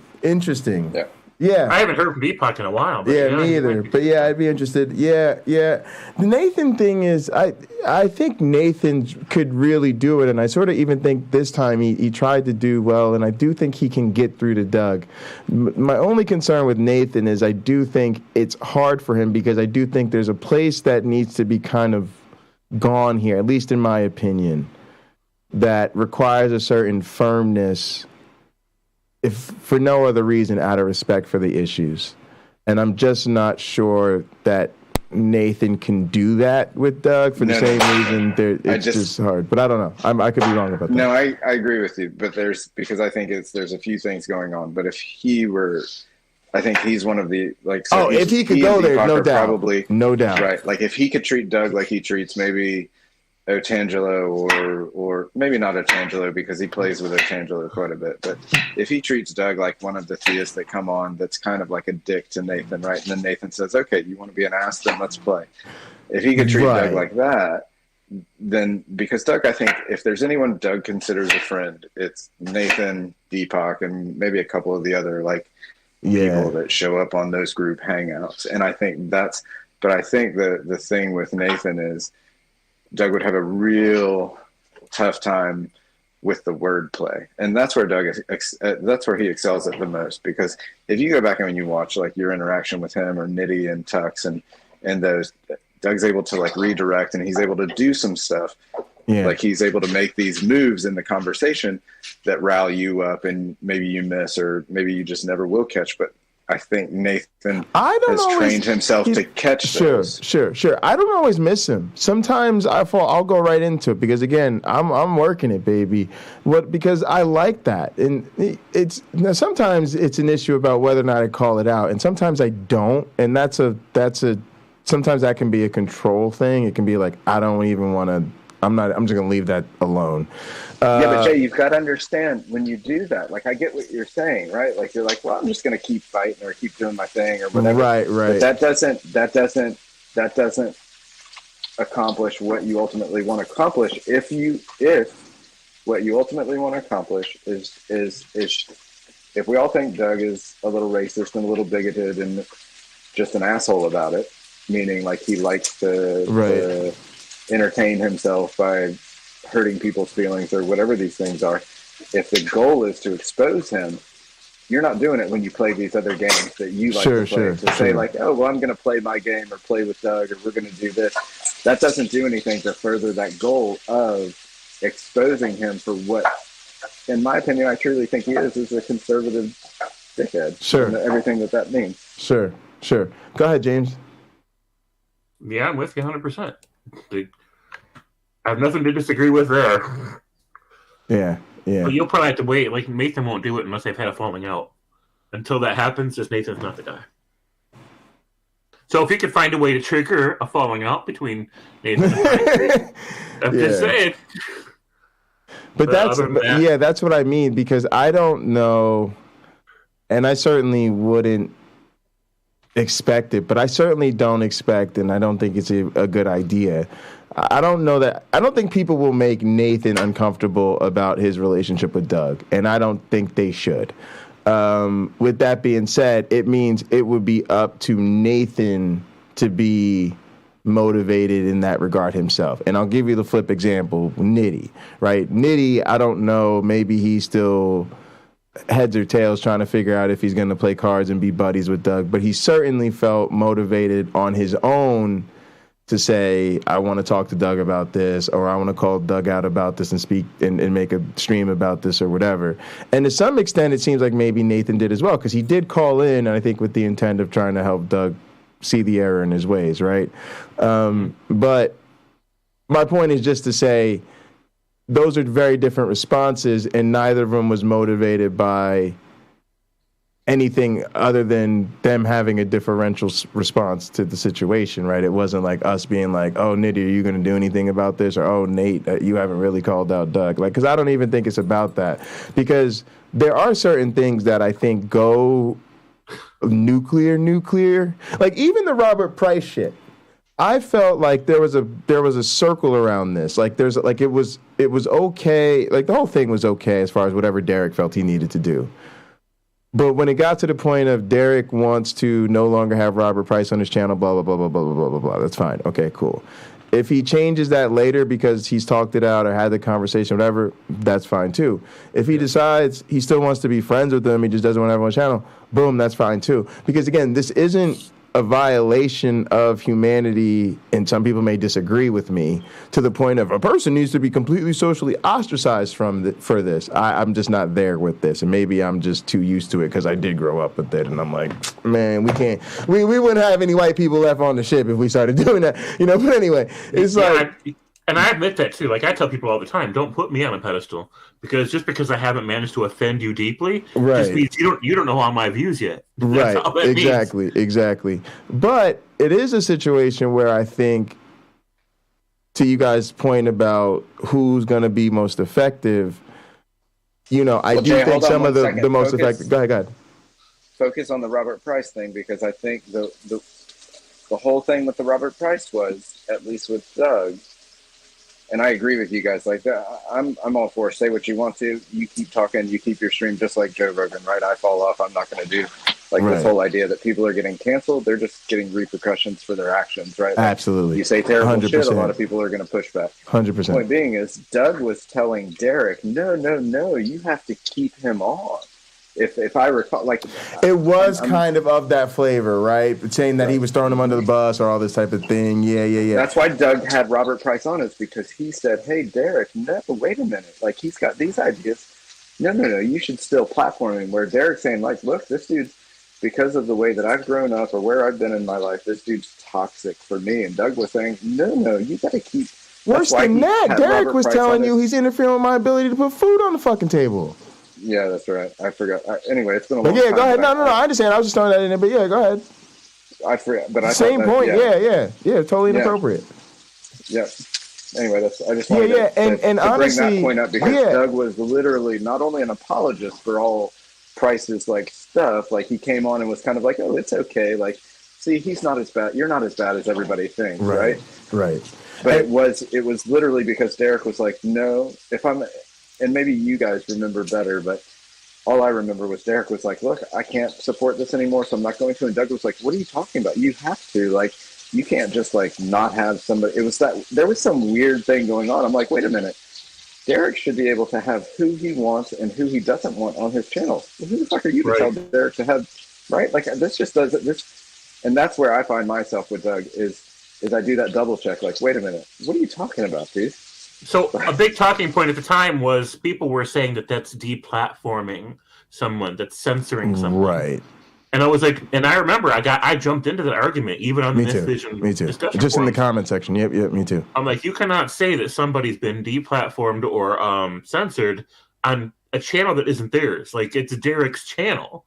Like, nobody has entitlement. You don't have legal rights. You're not entitled, right? You're not owed this privilege by the fact that you exist, right? It's his damn channel. So no matter why he wanted to not have somebody on his channel anymore, that's not deplatforming. But this is like a typical talking point for conservatives these days is every time somebody doesn't let them get away with bullshit, every time somebody doesn't give them a voice and a pedestal to yell from, they feel like, oh, look, you guys are censoring us. Yes. This is part of that whole cancel culture, censoring all the conservative things that libtards do. And that's what Pinecreek was on about. And that's what, He also overlooks the well, part. but right, but isn't Go that ahead. like, look, this is where Doug misses. I've said this before. This is why I think conservatives miss the conservative point. And this is why I'm going to say I lean conservative, because this is the overarching point.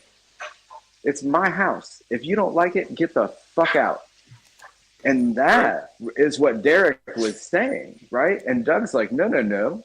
You can't just kick anybody out of your house. Like, that's a great point, James. It was the deplatforming thing. And he's saying, well, you can't deplatform somebody, like free speech and all this shit. Right. And it's always the same thing. It's the guy outside of the store with the mask that says, don't tell me I can't wear a mask in your store. But me as the store owner going, the fuck, I'm not going to tell you what to do in my store. It's my store. And that at its heart, when Doug says, oh, well, you can't fire somebody for not wanting to call a man a woman. Well, wait a minute, Doug, if that was your company, they're going to do what you say, right? Like, conservatives want to stand on this weird, like, don't deplatform them. But the real conservative issue is stay the fuck out of my business. If it's my channel, I'll have on who I want to.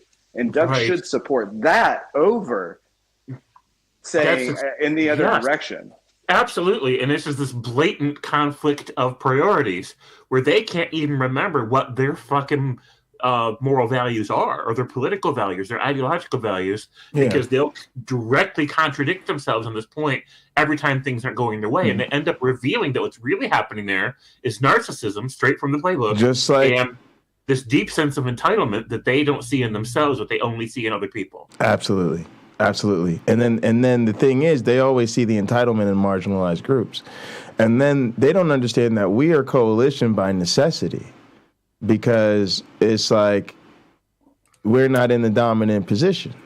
So I got to look out for my LGBT brothers and sisters, because if I only speak up when it's about race, then they're only going to speak up when it's about LGBT, and then the progressive person is only going to speak up when it's about, you know, progressive social policies or whatever the fuck. Like they, you know, that's the only reason they oppose redlining. You know, it's just like it's like no, we have to by definition all get on the same page. Go ahead. Yeah, I've had to force myself into a different perceptual paradigm on purpose on some issues because I grew up in Southwest Detroit. I was one of those people who felt like being as far from racism as possible means being colorblind.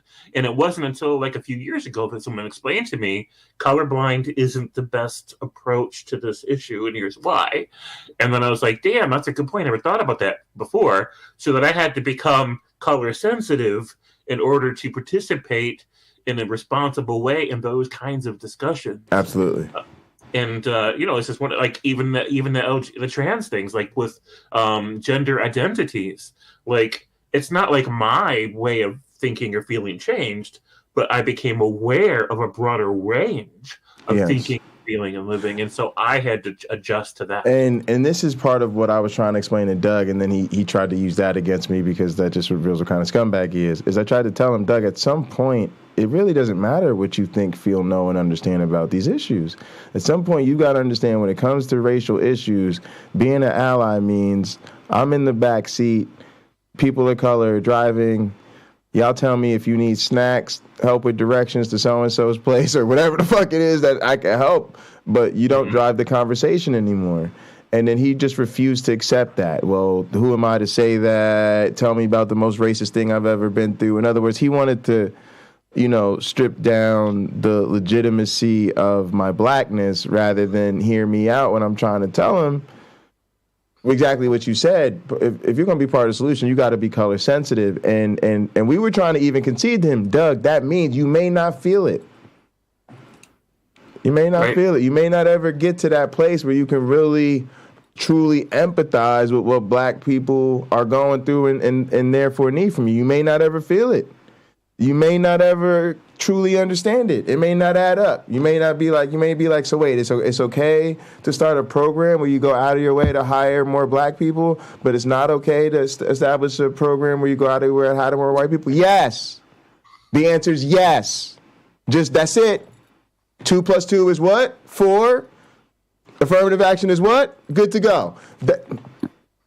Right? And he always wants to go, but I don't understand, or I would like to point out a logical contradiction. You asserting how everything has to make sense to you is the motherfucking problem with you. Right? Like, instead of, I'm just trying to tell you, and again, if you really were serious about a black friendship, you would listen to your motherfucking black friends when they're like, sit your white ass in the back on this, bro. Go ahead. Wayne, you trying to say something or you just chilling? I'm just chilling, listening. I got headphones and a microphone. Nah, too bad. I suckered you and I heard your voice in a while. Spit something, kick somebody, hurt somebody's feelings, Wayne. Wayne, trigger somebody out here, Wayne. Man. He was putting some actual factuals in chat, Wayne was. Yeah, he made a lot of good points. Of course. So, and I admit, if I had been raised in a privileged, if my dad really had been rich, like I sound like my dad had been rich. If I'd been raised in white privilege, I would be probably very white privilege in my lens right now. I would be. I wouldn't be here. I'd be hanging out with some other white privileged assholes.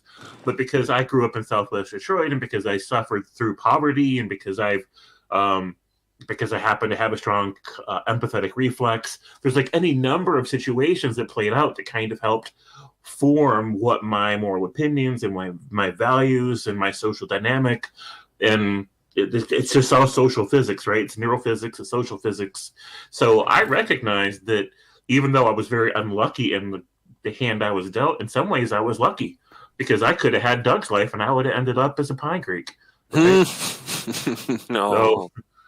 So, count my blessings. That's all I'm saying. Yeah. I don't get it. I don't have any friends that, stormed the Capitol or wanted to storm the Capitol, so I don't feel the need to justify the positions of those people, And I think that's what it all boils down to. Pinecreek just likes playing his card games with guys that don't necessarily believe that you're a full human, or that they kind of believe you're making up the stuff about your pain. But he likes playing cards with them, and that's what it boils down to. So. Wayne, speak on that, because that's where all this has been going. I need my tag. I had to tag in my heavy to go ahead and start dropping moves on them so we could get our money and get up out of here. Right. Yeah, that's all it is. I mean, Doug likes to pretend like this is all deep philosophical arguments, but at the end of the day, he's just like, but my friends say this.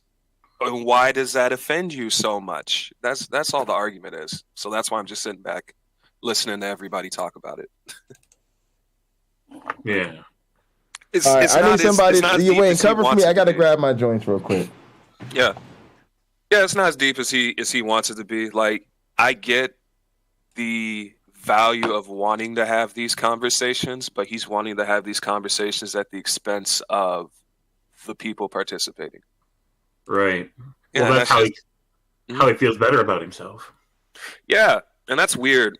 Like, my introduction to Pinecreek was I heard him have a conversation with Darth Dawkins one time, and it was great. He said everything that needed to be said. He's a great thinker when it comes to atheism and theism on a lot of things. But that's where it ends. Just because you're good at those things don't mean that you're great at, social issues and considering other people. Right. And I don't want to be the one to drag an old white guy kicking and screaming into the 22nd century on these phones. I just don't. Yeah, that's why I'm just I'm with chilling. you. Yeah, no, I'm with you. And I'm almost on Wayne where you were... Wayne, when somebody when the old guy starts talking so much shit and then literally has the balls to come out and kind of play the same conservative games that I don't know where you are, but that we're privy to on a daily basis up here, whether you sit down at a table and it's all guys and this bullshit. And you said it wonderfully, right, to get-go, right? Like, it's not all that deep. It's literally like, hey, my friends say this, or this is what I feel. Why does it bother you so much? And our pushback is simply it bothers me because you're a fucking asshole. It's why it bothers me. And that's the conversation, at least in my opinion, that needs to happen, because he's like, well, what's the problem with it? And the problem is that, right, you don't see any problem with it, but it makes you an asshole. Like, if you're a racist and a bigot and you're offensive, or you're just hurting people's feelings to hurt people's feelings, or because it's entertaining for you, that makes you an asshole, dude. And if you don't have a problem with it, that's cool. But that's literally what we're trying to tell you, right? That's what Jay's trying to tell you in one way. That's what... Right, but he doesn't see it as a problem. He's like, what's wrong with being an asshole? Like, why is that a problem? Because he just thinks so he just thinks you're telling him about your feelings about assholes. He didn't want to hear about your feelings about assholes. It reminds me of when I joke with my students that their upcoming exam isn't causing me any stress. Because I don't have to take it, right? But that's what it reminds me of. Right. All these people are marching out here for some reason. Oh, well. Exactly. Back to sleep. I don't know what you guys are staying up late cramming for.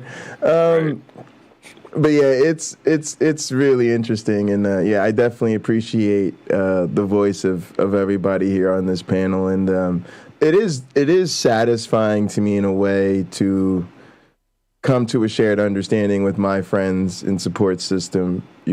That's certainly valuable for me personally, and I think valuable for us as a sort of whatever we're doing as a collective enterprise. That's our tribe, Jay. Hey, look. Thank you for having me on. We're gonna eat and Sean, thank you so much. Also, hit me on Discord, because I'll send you to the gather link so that next time you can just pop into the ranch where the rest of us normally. Jay, I tried to do that. I'll try and get Discord working. Can I do that from my phone? Yeah, you can do it from any device, and don't worry, just send me a message and we'll link up. Yeah, I'm like the 50-year-old that's just. Don't worry. No, everybody takes their time. We're not going anywhere. All right. Appreciate Later. Thank you. you guys. It was a pleasure. Take care. Thank you, Later Sam. on. Yeah. So I think this is really interesting because Wayne, So this is, it's actually interesting because you and James are here, and I think you're both onto something. So I don't think this is an or situation; it's an and situation. James is, and I mean this sincerely, like minister to me, like holy shit, Jay, you built a community and you got a team and a gang rallied around you now, and yeah, Counter-Apologetics was a cool part of that, but shit, Counter-Apologetics ain't gonna get your ass at the faculty job. Let's get to work. Let's get focused on the other shit. I mean, even honestly, I tell you, I always tell people, me and my dad treat politics like a game. Like it's really interesting to talk about, but we'd rather probably be talking about. We talk about it like we talk about playing cards, and always joked we'd rather be playing cards. And last night was actually super cool because he came through and he saw the Pinochle Lounge, and he was super impressed with how I built up the Pinochle School, right? Because he's like, it's a tough game to learn, and it's great, but it's hard to learn, and so he recognized how I'd like really put a lot of effort into making it easier, right? I'll put it that way. But it's really interesting because you basically made me realize I have to move on to the creative part of the vision rather than just focusing on the not belief that brought us together. Right. We can only do so much with that. Yeah. And then at the same time, Wayne has always seen, but we trying to put some asses in seats and do this word wrestling entertainment thing. And we just need some people to fuck up. Like literally, like it's because it's so hard to find interlocutors on the other side. It's so hard to, interact with people or have targets that people care about. And then it's like most of them just don't really offer much in the way of intelligent resistance. So in a way, Pinecreek might fuck around and make himself useful because he gives us this compelling story that, in a sense, he's turned his back on our whole community. And so now I think we all kind of want to whoop his ass. And that could be useful in the sense that, like I said, Wayne was kind of influencing me. Like, we really do need to find somebody to whoop on so that people understand we're not to be fucked with. And sometimes we just got to remind people. I still say we should beat up on Sal and Otangelo. Maybe not on Modern Day Debate. If they'll have a sure, but I don't care. Wherever. That should be right. Yeah, next thing. Of course. Just finish it. Of course. And then maybe move on to Old Man Doug. Yeah. How are you going to stop Otangelo from rage quitting 3 minutes in, though? So there's I have a couple different ideas. One is making it really explicit that's not allowed, and that you just won't get the opportunity again. And hopefully it's a fun enough event that's enough. But I've also thought about, maybe a little participation thing for people who participate, and that's the condition, is you got to make it through to qualify or whatever. But I think really the idea with this is that it's a booked thing. It's a very serious thing. So it's like a debate, and so I don't think he's going to rage quit in a situation like that. Maybe. But he could. Might be right. If he does, we fill the time. We just fill time with talking, Yeah. About Otangelo. About Otangelo, exactly. If you rage quit, we just shit on you for the rest of the period. That's the deal. Yeah, that's the deal, exactly. But what else do people have on this? Because I'm a call it, and we'll head back to the ranch and have some fun. Yeah, that makes sense to me. That sounds like a good idea. What do we do at the ranch, I know, Wayne, them championship matches is on tonight. Your boy, what's his face? NXT. Yeah, I'm so bad. I haven't done anything but work for like 2 weeks. Yeah, see you out. They putting two title matches on NXT tonight. Okay, I wouldn't mind watching it. But yeah, I don't know. It's Tuesday. Otherwise, we'll probably just watch some Cheers and some movies, and I'll probably play cards and people game, I guess. But yeah, I do want to make sure. Yeah, we could get Wayne versus Doug. We'll see who he'll talk to. But yeah, I really appreciate everybody's support. I think, man, this was kind of interesting because I think Doug definitely underestimated us. That's for sure. Oh yeah, that's very obvious. Very obvious. Absolutely. Yeah. And people have been trying to tell him since that, like, bro, like, this is not a good look, but he's dug in. But yeah, I also think it's really interesting because, you know, like, a lot of this is really weird, James. So let's touch on a couple things that I want to make sure we hit on. One, I think the type of activism that we're out here providing is actually really important. I actually believe that, you know, mass communication is like, I don't know, maybe one of the most important arenas out there. And, you know, this type of community building while, you know, fighting the important issues, I don't know, there's really something to it. And I think it's just beginning to mature, right? Platforms are getting more aware of it. At the same time, people are getting more conscientious about some of the downsides and stuff like that. And I do think that there's an enduringness to some of what we're doing that for many people will last beyond COVID. Now, for some people, it won't. And to be honest, I'm trying to weed motherfuckers out because those of you that won't be around after you feel all the way back into your normal life, y'all could go fuck off because I was into my virtual friends before COVID. So you one of the weirdos, you know, but it's cool. I understand that that's going to be like that. Matter of fact, I think you see that sometimes even now where people may be in the community less frequently or less intensely than they were at one point because they're getting back to their quote unquote normal life, and YouTube just fits into that less, and that's totally fine, right? Obviously, but it's very interesting to me. So, I just wanted to speak to that because there was a video that I had pulled up. I think I didn't play it. Man, it's not too long. Let's take a crack at the intro, see what they talking about. Buy BetterHelp. Can y'all see and hear back there? Mm-hmm. Let's get on some. Let's get some footage. Let's roll some tape before we get out of here. Then the internet arrived. Well, I can hear it, but I can't see it here. Oh yeah, I stopped sharing my screen, so you know that's good. You know, I could have pretended that it was some magical, mystical thing the Holy Spirit was doing, but hey Jay. Yeah. Have you watched Dave Chappelle's SNL monologue? No, although we can watch that in Gather. Yeah, I'm just curious about your 2 cents on this whole anti-Semitism stuff. Oh, I definitely think it's. I haven't seen it, so I'm gonna watch it. I'll tell you, like I said, I'll watch Kanye or about somebody else? It's about Kanye. But my take overall is that I've always felt really strongly about anti-Semitism because of the fact that I don't know. I just think, like I was saying before, any type of prejudice has to be opposed, especially by anybody who's a victim of prejudice, because we can't sit there and act like we're safe just because you're not beating up on me today.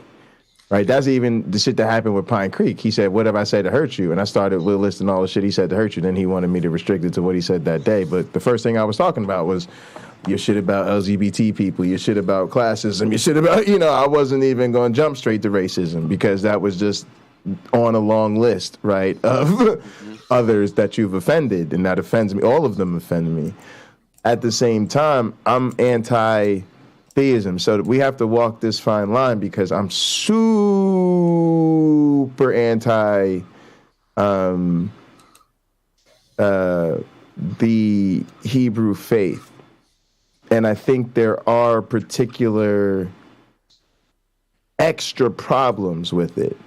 Part of it being because they don't behave like evangelicals, they're not criticized like evangelicals, therefore there's a certain privilege to it. Facts, just straight up privilege. Yeah, where it's like it's the quote unquote, it is the reasonable faith, put it that way, right? Like, or at least a faith practiced by more reasonable people.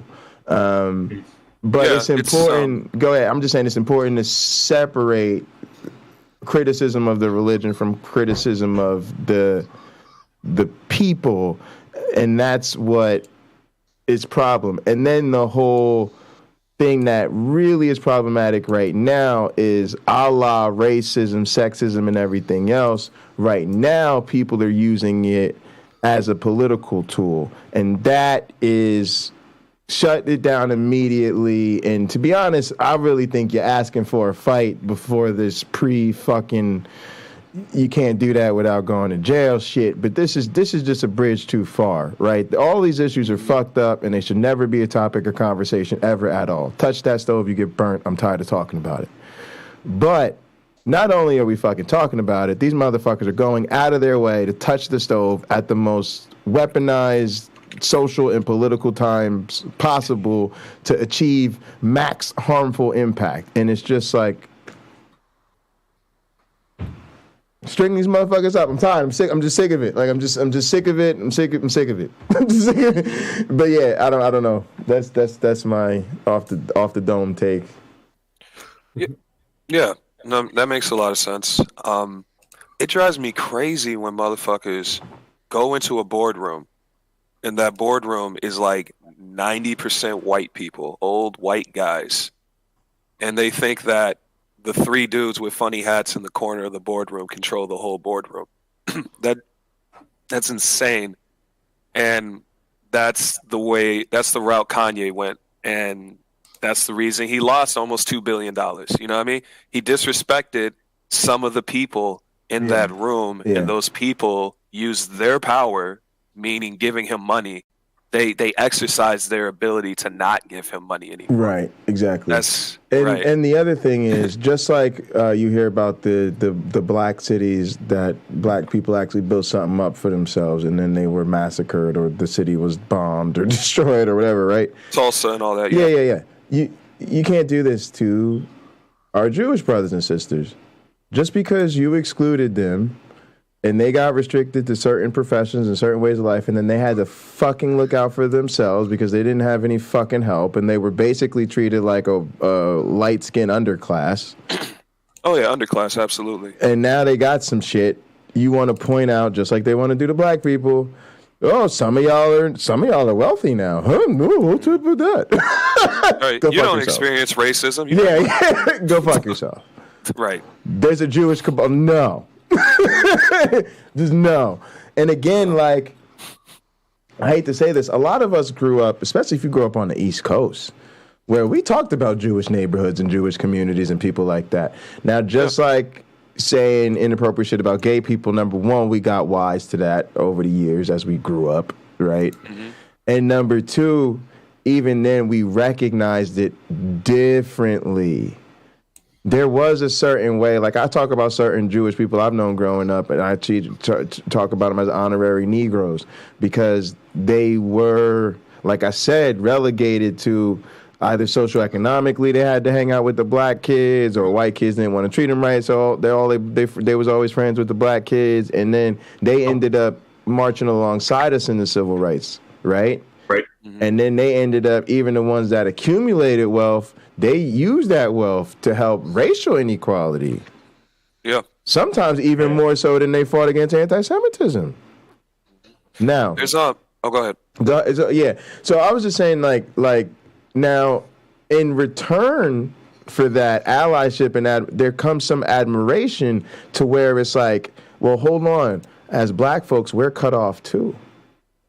So tell us / show us, how did y'all get something in this world? How did y'all get into a lot of these, influential or, you know, economically rewarding opportunities and professions and then hold it down for each other. So there was, even when we joked about, well, you know, you got to hit the Jewish lawyer, the Jewish accountant, or whatever, it was like a wink, wink, nudge, nudge. It wasn't like and spit in their face because of it. It was kind of like, yo, please tell us how y'all did that. Right. And now that's turned into, oh, well, let's talk about the Jewish record label that's Nope. Can we talk about Universal and Virgin and all these other companies that do that are white ran? You know what I mean? Right. How do you jump over all the old white guys in suits to make fun of the people in the funny hats? I don't get it. I have eyes. You know what I mean? I see who's in there, who's making the money. And just because a couple of people in the room have funny hats, it doesn't mean that they're the ones controlling everything. It's the majority. Yeah. And it's so weird coming out of the mouth of Kanye, who just did what? Made his ass relevant again and got himself a #1 record by doing what? Making an album called Jesus is King. Go fuck yourself. Right. The Jews control what? Shut up.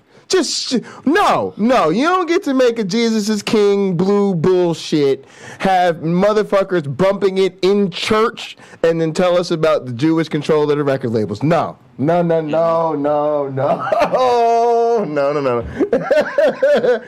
motherfucker.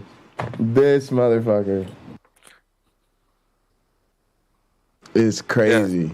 It would be the most democratic place on earth. Everyone would have a voice. All right, internet came to solve our problems. Let's see what's up real quick. Vision of interconnectedness. And over the past decade, we've seen users from across the globe come together in pursuit of bettering the world, resulting in campaigns like Me Too, Black Lives Matter, and Time's Up. But how much does it really matter?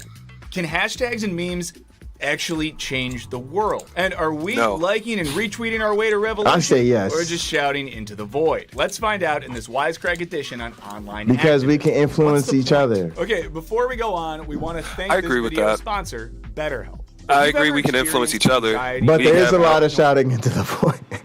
Right. We have no influence on power. None. Like, I have seen multiple million people marches across America and across the world, and there's just no footage of it. Like, I don't know if y'all remember a couple years back, but at the beginning of the Trump administration, a bunch of people were they were marching against like how unfair and how biased mainstream news is, and there was like 200,000 people outside of Fox News headquarters, and you didn't even hear about it. You know what I mean? Right. Right. It's the activism. And our tactics of activism have not kept up with the medium itself. We're still, like, the other day, I saw a bunch of activists get together and throw a bunch of paint at Barclays Arena where the Brooklyn Nets play because Barclays ownership is invested in oil. Okay. And it's like, you're using all of this awareness that you're building up to fucking throw paint at a building. Right. That's not going to do things. I actually felt the same way. I haven't talked about it much, but at one point I actually wanted to speak on the recent rash of art terrorism. And art terrorism? Yeah, because this is the thing. They've been doing that, like pouring soup cans on, you know, famous works of art in museums in Europe. You just got to throw hands at that. I'm sorry, go ahead. Yeah, so it's just like a kind of thing where I'm going, I think this is missing the thing, because even though I get where they're coming from, right, that these people value, you know, this $8 million, $80 million classic painting more than people's lives, right? Mm-hmm. But at the same time, our message must always be filtered through the effect of our message. And our message can't be to sacrifice art to point out the needs of the artistic class. Like we have to be the people, right? So we got to find an artistic way to do it, and throwing soup on top of the art ain't it. It's just not it for me. It's just not it for me. And again, that's not to denigrate the message, because I'm sure they, you know what I'm saying, the point is on point or whatever. But I feel like I'm critiquing myself because I'm going, that outrageous emotional response is not the proper way to respond to the. But again, I'm not even talking about it. A human. I don't know. It just feels weird. I don't know. It just feels weird. It's unproductive. It's counterproductive. It actually just hurts the cause and gets them in trouble. Like, it's just so the art is ruined, and the art community is assaulted by indirectly, and then nobody's going to take that shit seriously. It just makes people that are politically, people on their side of the fence who look crazy now, right? And that hurts the whole movement. So no, that ain't the way. It's like taking feminism too far, right? Right. I mean, you get that extreme, you undermine the entire cause, and you give people like Fox News ammunition to misrepresent everybody on the left. Mm-hmm. Yeah, and I just think it's just and then the story isn't the point. As you can see, I'm just remembering the art terrorism, not even what the art terrorism is protesting. Or just generally felt overwhelmed lately. BetterHelp is a resource that can help you feel better. And not to get too personal, guys, but I am someone who struggled with depression for most of my life, so I definitely know how it can feel to go through this sort of thing. BetterHelp's network of more than 20,000 therapists. Lena said the point of activism is merely to raise awareness. After taking a brief questionnaire, you'll be matched with a therapist whose expertise fits your unique needs. And thanks to BetterHelp's remote model, raising awareness though in an age of like infinite information, be available in your area. Once you're matched, I just get upset because it doesn't feel like there's an action behind it. It's like, okay, we're at the point where we're all over aware. We're all too aware. You can go on the internet and look up absolutely anything. You can fact check anything. And it's like, I don't know. I feel like in this age we have too much information, and just like trying to give people more information isn't as effective as it was pre-internet, True. Absolutely. It's like there's saturation of information. Absolutely. Saturation of information. Like if I'm trying to solve a task and I have like one book, it's weird. Like I'm more likely to get through that task than if I had to look through like 20 books. You know what I mean? Yeah. So go ahead. Lena said the point of activism is merely to raise awareness. And I look at this as a two-way street. Activism to me is also a test. So on one side, there's activism like, I got to oppose people like Doug because Doug sucks. But the other part of the activism is I need people like Doug to reveal that they suck. And sometimes it's not easy to do that. But once I confront someone and I say, hey, can I talk to you about this way that you're being harmful? Now they can take this opportunity to raise their awareness. But if not, then the activism has raised the awareness. It's raised the awareness of others of this person's lack of awareness. So I think we sometimes overlook that. And then there's community from there too, because I could tell you a lot of us have been going through this, quite frankly, maybe even destructive or harmful thing where we've been trying to build community with other like-minded individuals and atheists, but we've been sort of strung up to these social bonds where our net is like infiltrated a bit. It's why like I play Gather very differently, like the ranch, because it's like it's deliberately a space that's not open to anyone. That way it's safe for the people that I want it to be safe for. And I think, and this is actually, we might end here and then I'll play some more of this in Gather. But part of what I think online activism is important, and part of what we're doing here is, it's, I don't know, it's like, it's really important to me anyway, that we're actually, All right, I'm gonna say what I really think. Doug is the reason and the prime example of why I always thought it was a bad idea to speak too generally about an atheist community on YouTube. Particularly, I've come to accept that in the broad sense of the term community that like Alina sometimes uses it in, like where it's like people who share a common space with a common interest, it's like, okay, fine. But when we speak more specifically of the intentional community of friends and people we like to associate with, in terms of where we use terms like my community or our community, I think those of us that are into that notion or that idea have been a bit too inclusive, I hate to say, in our usage of that. And even with other atheists out here, we've been a little bit too quick to consider people friends or part of our community or rally around them. There's even been some people who I've uninvited to gather, gotten rid of, because I just think they're annoying. And I've thought, like, nope, I've got to think about my friends. I think some of my friends also think this or that person's annoying. Can't be here. I don't mind if you call on the show once in a while, but, I can't risk, us not being able to tolerate your voice for 8 hours. But it's just like we've got to be more careful, because if we're not, then we don't get what we can get from our community, because not that our community can't give it to us, but we're trying to get it from the wrong person. Mm-hmm. It's hard to build a community around people that want to discount the community. Like, I get that you're in charge of your own space, Doug, but you can't represent all of atheist YouTube if you think like half the people watching aren't worthy of your respect, basically. You know what I mean? Right. Just off face. Just because they're going through a thing that you're not going through. That's weird. So,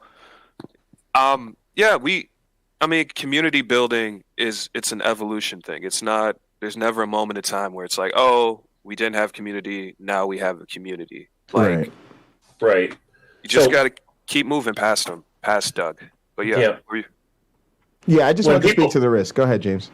When people don't respect you and you try your best to be your best self in their space, hoping to win them over, it doesn't work. All that happens is they lose even less. They end up with less respect for you for even trying, right? And for humoring their shit, for tolerating their bullshit. James, I gotta interrupt you to ask you this, because I wondered if anybody in the chat or left here could speak to this. I have felt this way with even religious family members. Like during the time of my life when I was most religious, there was a certain level of disappointment in me for like having really bought into it. It felt like a can't win if you do, can't win if you don't. But it was almost like looking down at me because it worked on me too or something. I don't know. It was weird. I mean, yeah, 100%.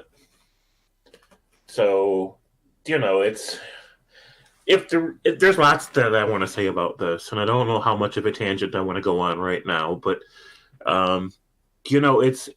if you end up estranged from family because you've left the faith, quote unquote, right, and now they respect you less because you're leaving, the truth is they already didn't respect you as a person, because there's a big difference between respecting you as the person you are versus respecting you for the service you provide as a character in their delusional story.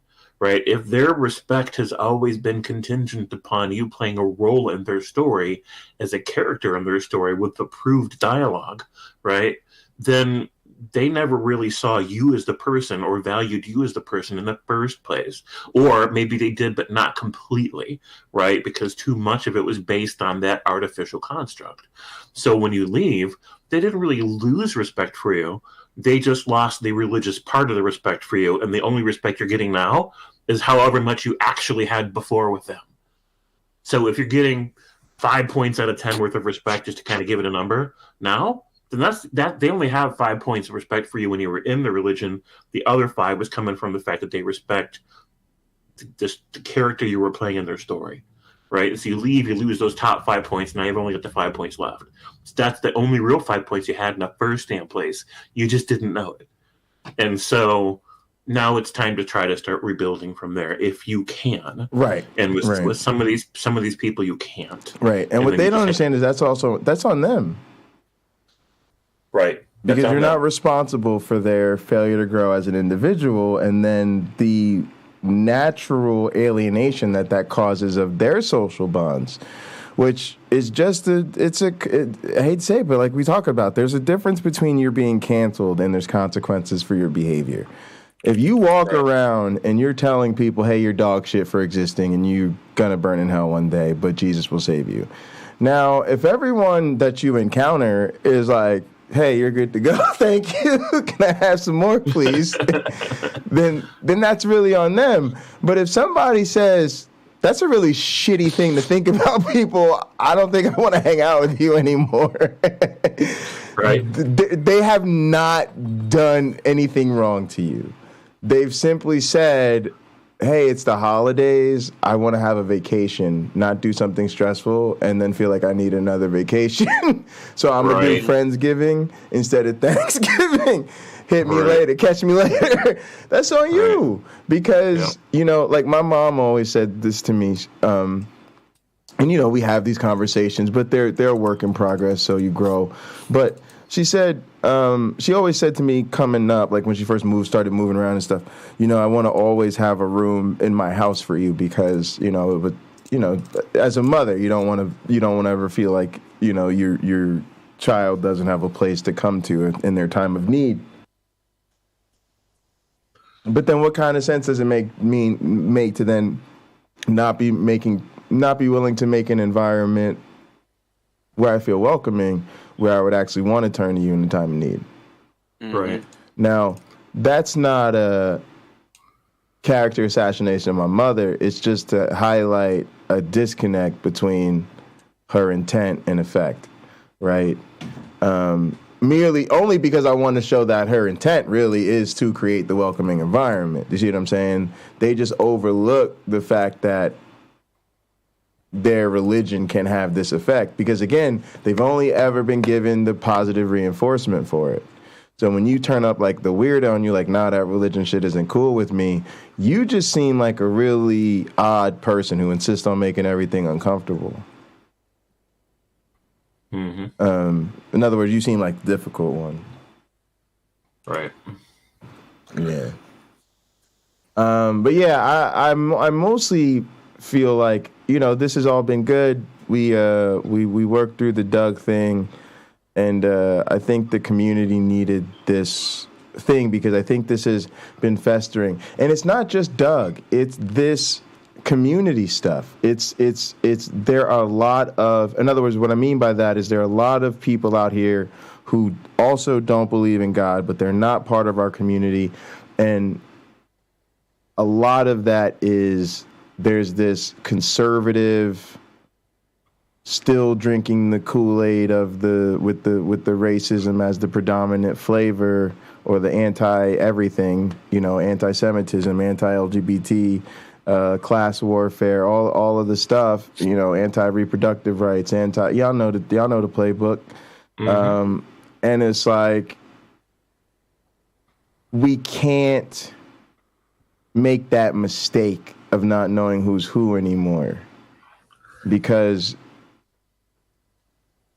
that's what I feel like the mistake was. Like, you know, I really took some sort of rest in Pinecreek, like, oh, Doug is on, yay, let's go hang out with our friends in Doug's channel and feel respite from the wearies of the world with Doug. And it's like, you know, and he did everything. Like, he, you know, it's all of the issues up to and including the, hey, everybody on the panel, tell us that the vaccine can kill people. Oh, my goodness. Right. So it just is what it is. And now we've just got to understand that you know, we all know that this element is out here, and now we can see it. Yeah. Yeah. Yeah. Yeah, I want to thank Carrie Ann for coming through. James, Wayne, Cameron, Punk, everybody came through and gather. We're going to end the stream and then head back to the ranch. Wayne, you got anything to close us out with? Nah, love yourselves. Get the fuck out of here and have a great life. Yeah, yeah. James, let the people know what you're thinking. I'm thinking I'm going to take Wayne's advice.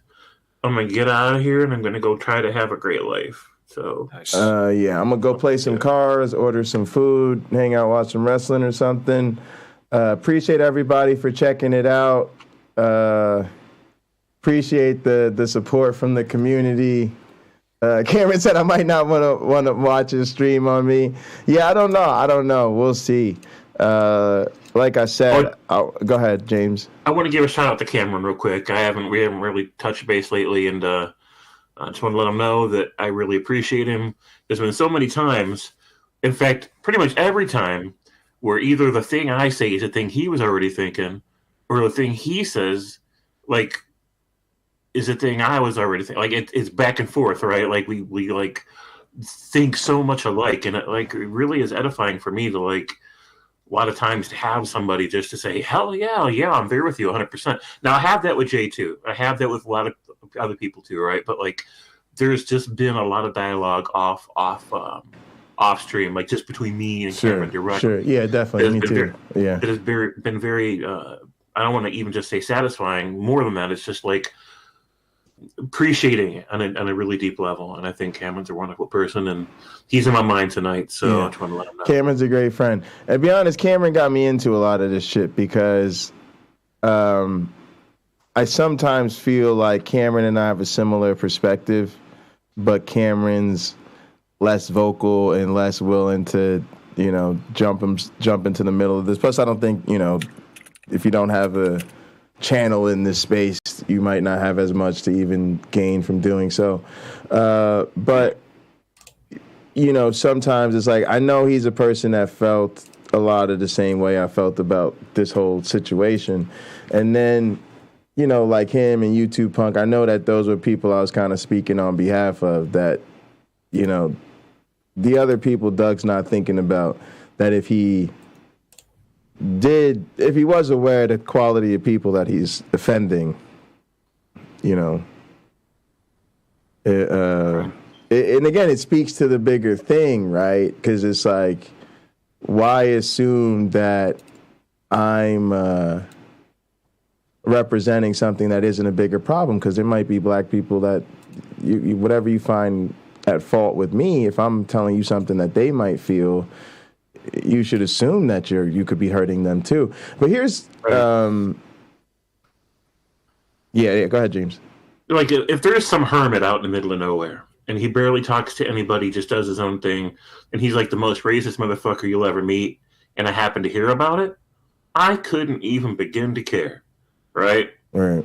But Doug's got a platform, and so Doug's voice in the community carries consequence to other people's lives, and those are not his life to fuck with. Absolutely. And he needs to start understanding he does not live in a he does not live in a vacuum, right? Yeah. So consequences. That's all I'm gonna say about it. I also want to touch on something that is important politically, that just, and I'm only going to end on this because I haven't mentioned it this whole time, and it really bothers me. Mm-hmm. And I'm not even here to defend the fucking Democratic Party, because we all know none of us just think they're really the party that we want, but it is the party that we have, you know, in opposition to the Republicans. And I actually find, part of me wants to say, just for a minute, especially if I don't come back to this soon, to mention this point about his whole argument about the Democrats. I find it particularly troubling simply because of the fact that he even wants to hurt the Democratic Party. Because let's take that argument and say most people in the cities vote Democratic, even if it is the cities with the highest murder rates, right? What the fuck does that have to do with anything?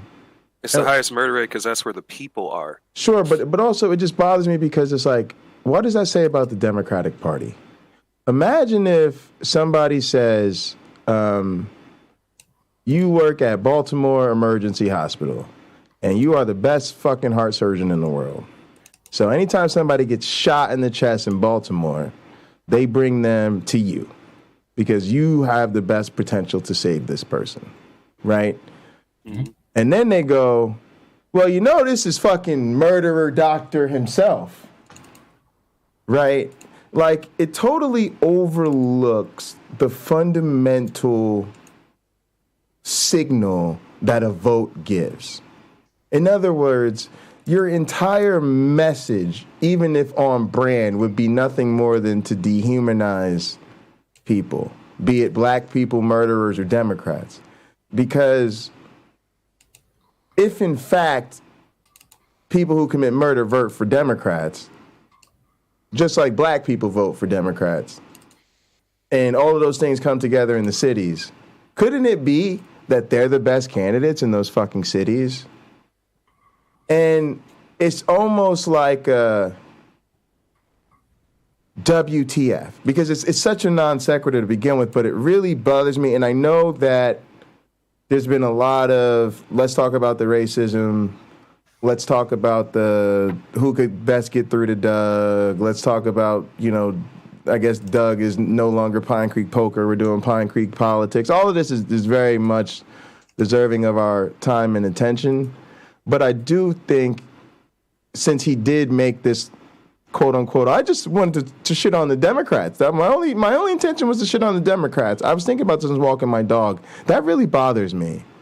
And it bothers me not just on the level of you pulled a racist move and you pulled a racist move just to do a thing that was a dickhead thing to do to begin with, but as someone who's actually worked in politics, particularly as a Democrat. It's totally irresponsible if you've ever experienced any suggestion of life on the ground in these cities where literally, say what you want about the Democrats, but even if it's because they themselves need the political leverage, they're at least trying to, you know, turn out the black and, underclass vote rather than strip away their voting rights every day. So to totally go, well, black people vote for Democrats, instead of going, yeah, motherfucker, I wonder why. Like, it's fucking ridiculous. Well, there's no option in these fucking cities. You're talking about a guy who, if he had his choice, black people wouldn't be allowed to vote in the first place. You might as well say that, because literally, if you want to tell us you're for black people, then the obvious conversation to have is, yes, and since 90% of black people vote Democrat, which I don't even think is true, but it's like, yeah, Doug, and if your ass wants us to think you're a black ally, you know what that means? Your ass needs to be voting Democratic and supporting the Democratic Party. Sorry, that's just the way it is right now. But it's just grossly irresponsible to somehow go the other direction and go, well, all the murderers vote for Democrats. I got something to say about that, but Nitty's here.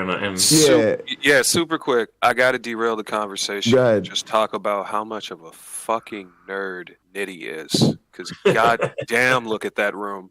That is amazing. Yeah, it's great. It's glorious. Hey, Nitty's nabe. It's glorious. What is that, the Daily Bugle back there? Full House? What is that? Jesus. So... yeah, I got the Doctor Strange Sanctum Sanctorium back there. Oh, my goodness. The Ninjago City Gardens. I just put more, Carrie Ann said to get more color back there in the wall. So wow. I rebought Look at that. some Wow, Marvel Champions taking action. packs. Taking action. Put more posters up. Carrie Ann's a star, man. Carrie Ann's like one of the low-key heroes in our And then community.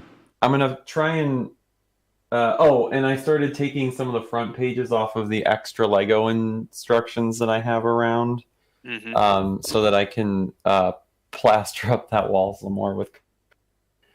So yeah, slowly but surely accumulating here. Nice.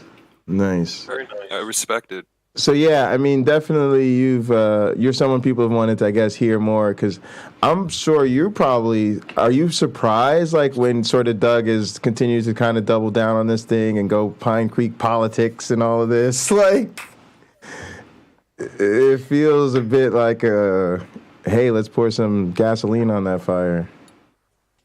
Or hey, this is getting me clicks, a couple extra clicks. He did say, so I tried to listen to both your streams at the same time while I was on the exercise bike today. You're a better man than me. And I was like, oh my God, what is happening to my brain? Yeah, it was some Inception shit. It was weird. Threw me off too. Yeah. And like, it's been like I'm used to kind of trying to listen to two things at once with my kids and my wife trying to talk at me at the same time. Sure, yeah. It's like, which one of you bitches I gotta listen to? Speaking of which, my son's rumbling around upstairs. We'll see. I think I hope he gets the message that because I'm down here, it's like, it's time to go the fuck to sleep. Sure, yeah. Let's not bother Daddy. He's busy. But at any rate, I guess like what I want to say at the outset is like, am I surprised? Maybe a little, but not too much. Like, I actually, from like a content standpoint, like if I like take all the personal stuff out of it, right? Like from a content standpoint, that makes sense. Like, let's have these kind of ideologies discussed in this place, and let's, keep my theological channel theological-ish or theological leaning. Sure. Like, okay. Like I think that's just a valid content creator decision. The circumstances that are driving that content creation decision,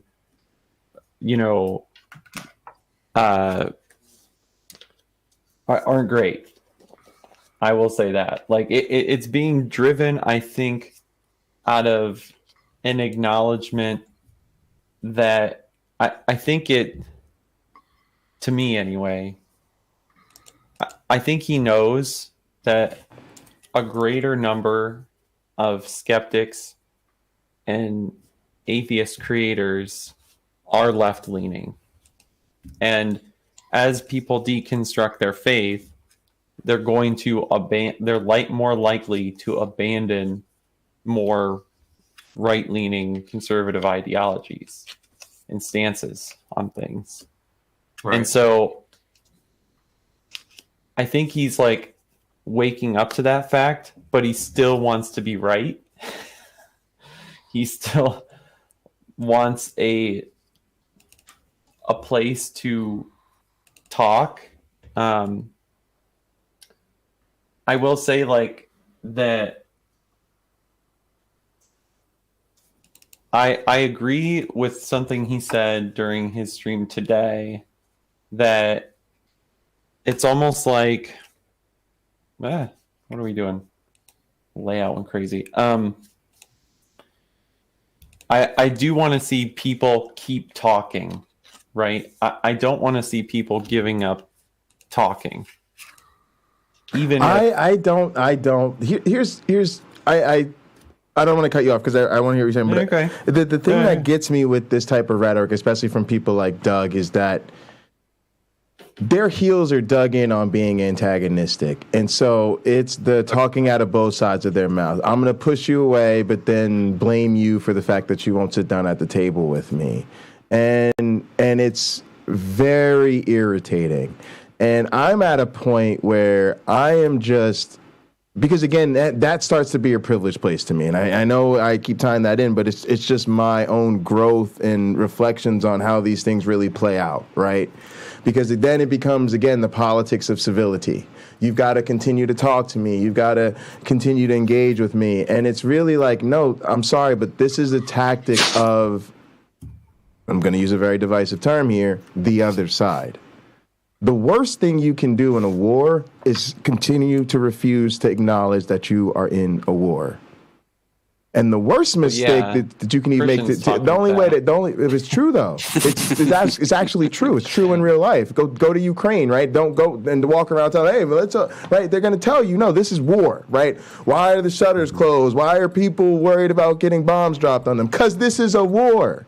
Now, we in a situation where the other side literally tells you, I'm doing this to hurt you. I'm doing this to antagonize you. I'm doing this because I don't like you. I'm doing this to undermine your cause. I strategically did it on election day, on and on and on. And you're sitting there, and then they keep going, but it's on you to tolerate me. It's on you to not get emotional. It's on you to continue to be in dialogue with me. So what happens is, not only are you supposed to not acknowledge that you're in this war, you're literally supposed to accept the other side's Trojan horse as though you don't already know it's a Trojan horse. You already know they came over here to get us to eat, drink, and be merry so we'd fall asleep so they could sneak attack us. So we're just at the thing going, nope, sorry, they're sending in another Trojan horse, send it back.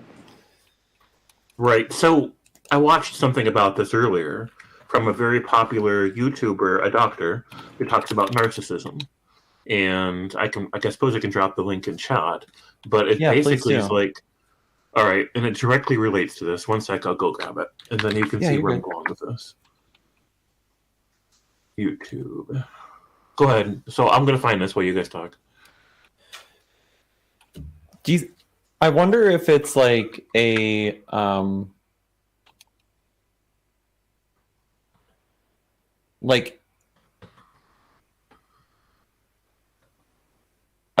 James, does it cover like the idea of like just like the narcissist by nature kind of thing?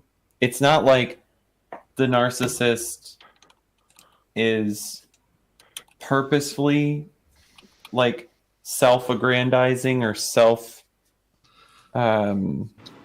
you get what I'm saying? They're like they're not like doing it out of like, it's almost like being like sociopathically narcissist, right? Like where it's just whatever works out in the end, or I see as working out for me and mine, is what I'm gonna do.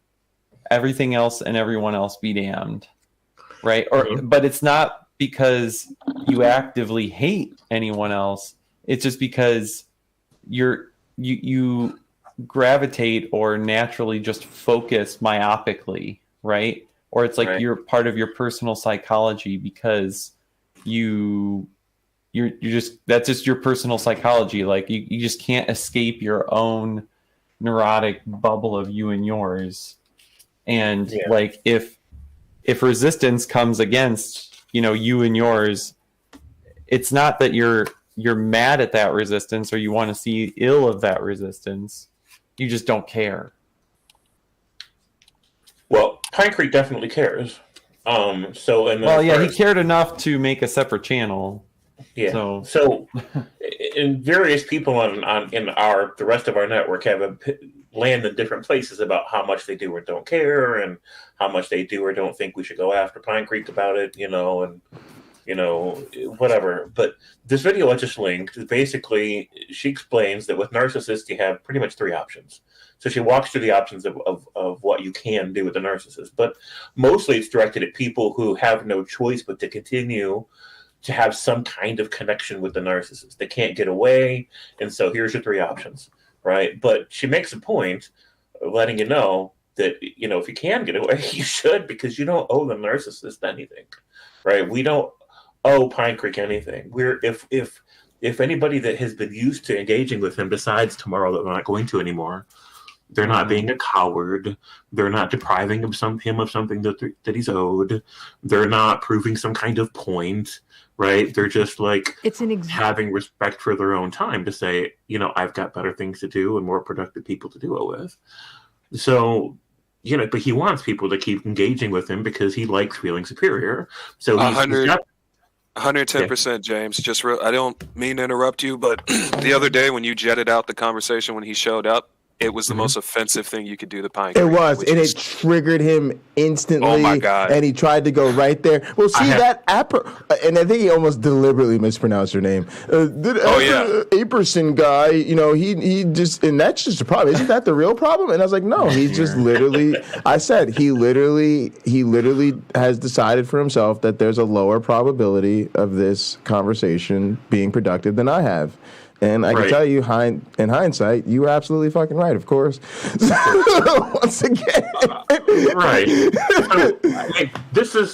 It isn't that I hadn't heard of Pinecreek, right? Right. In this community, you have to hear of him because he's connected to the community.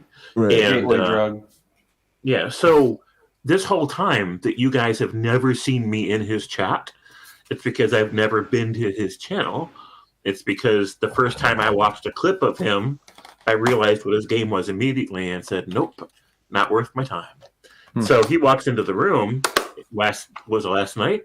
Yeah, whatever it was. It's not like it's a new position for me. Like, it's not like I'm used to engaging with him, and now that I don't like how things are going, I'm going to run away. Right, exactly. My policy has always been waiting for the rest of you guys to figure out that he's not worth your time.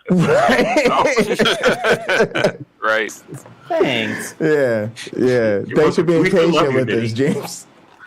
In fact, I really want to make a music video. You guys remember the old song, Hey, Mickey, You're So Fine?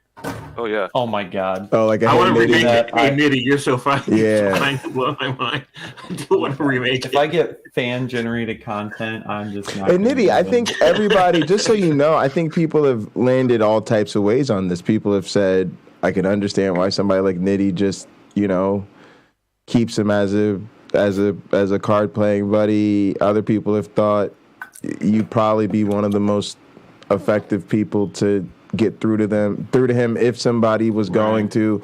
Other people have said they totally understand, like you said, how many racist jokes does somebody have to tell before you just aren't hanging out with them anymore or whatever. So I just want you to know, like, I don't, I know what it's like to be in a hot seat, and I just don't want you to feel like you're in one, right? I think everybody's trying to be clear that this isn't about you, and I think everybody appreciates your support and advocacy. Yeah. So you're good. To be honest, we do need somebody that stays in his circle so they can influence him.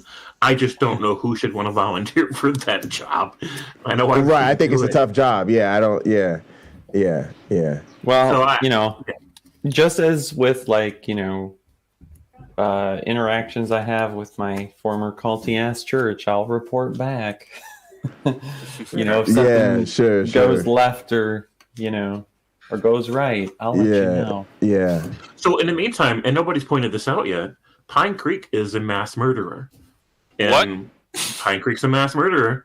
Think of how many lives have been destroyed and ended over his lifetime, over his voting lifetime, because of far-right conservative politics.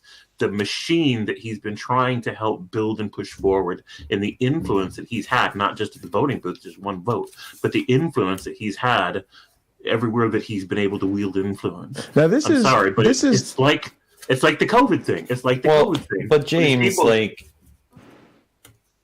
for someone who, or for a lot of us who deconstruct, then we're voting right, out of, the principle of our beliefs.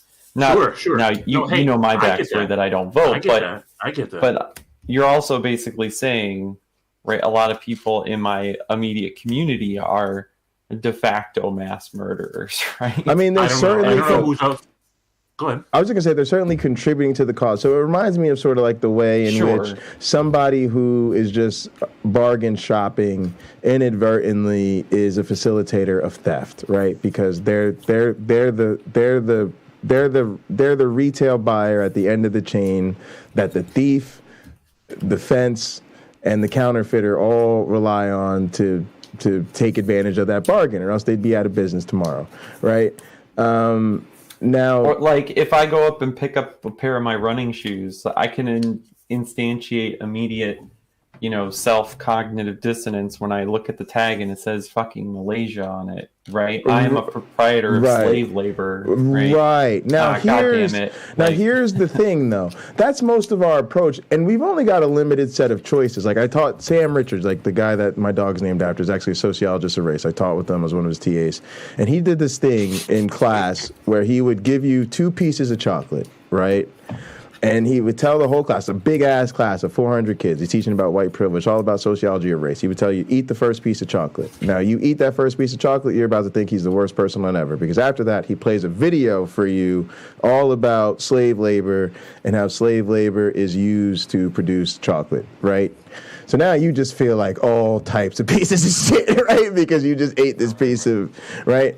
And then he tells you to do something very powerful after the video, which is what? Eat the second piece of chocolate. Right? Because you not eating that second piece of chocolate, one, doesn't make a difference. Totally is a waste of their labor and time and chocolate. Now chocolate's that you know chocolate's already here, the thing you do now is you eat it, now knowing what's up, right? And what I'm getting at is that's what most of us do. Is we might still find, hey, Nike's labor practices are shit, but then I looked into it, so are all the other major sneaker manufacturers, so I still buy whatever sneakers I choose to buy. But now that you're aware, number one, if you can affect positive change to make the situation better, you absolutely will jump at the opportunity unflinchingly. And number two, you definitely won't go around becoming an apologist for the situation. Now, hey guys, listen to one of guys. If you only understood, right?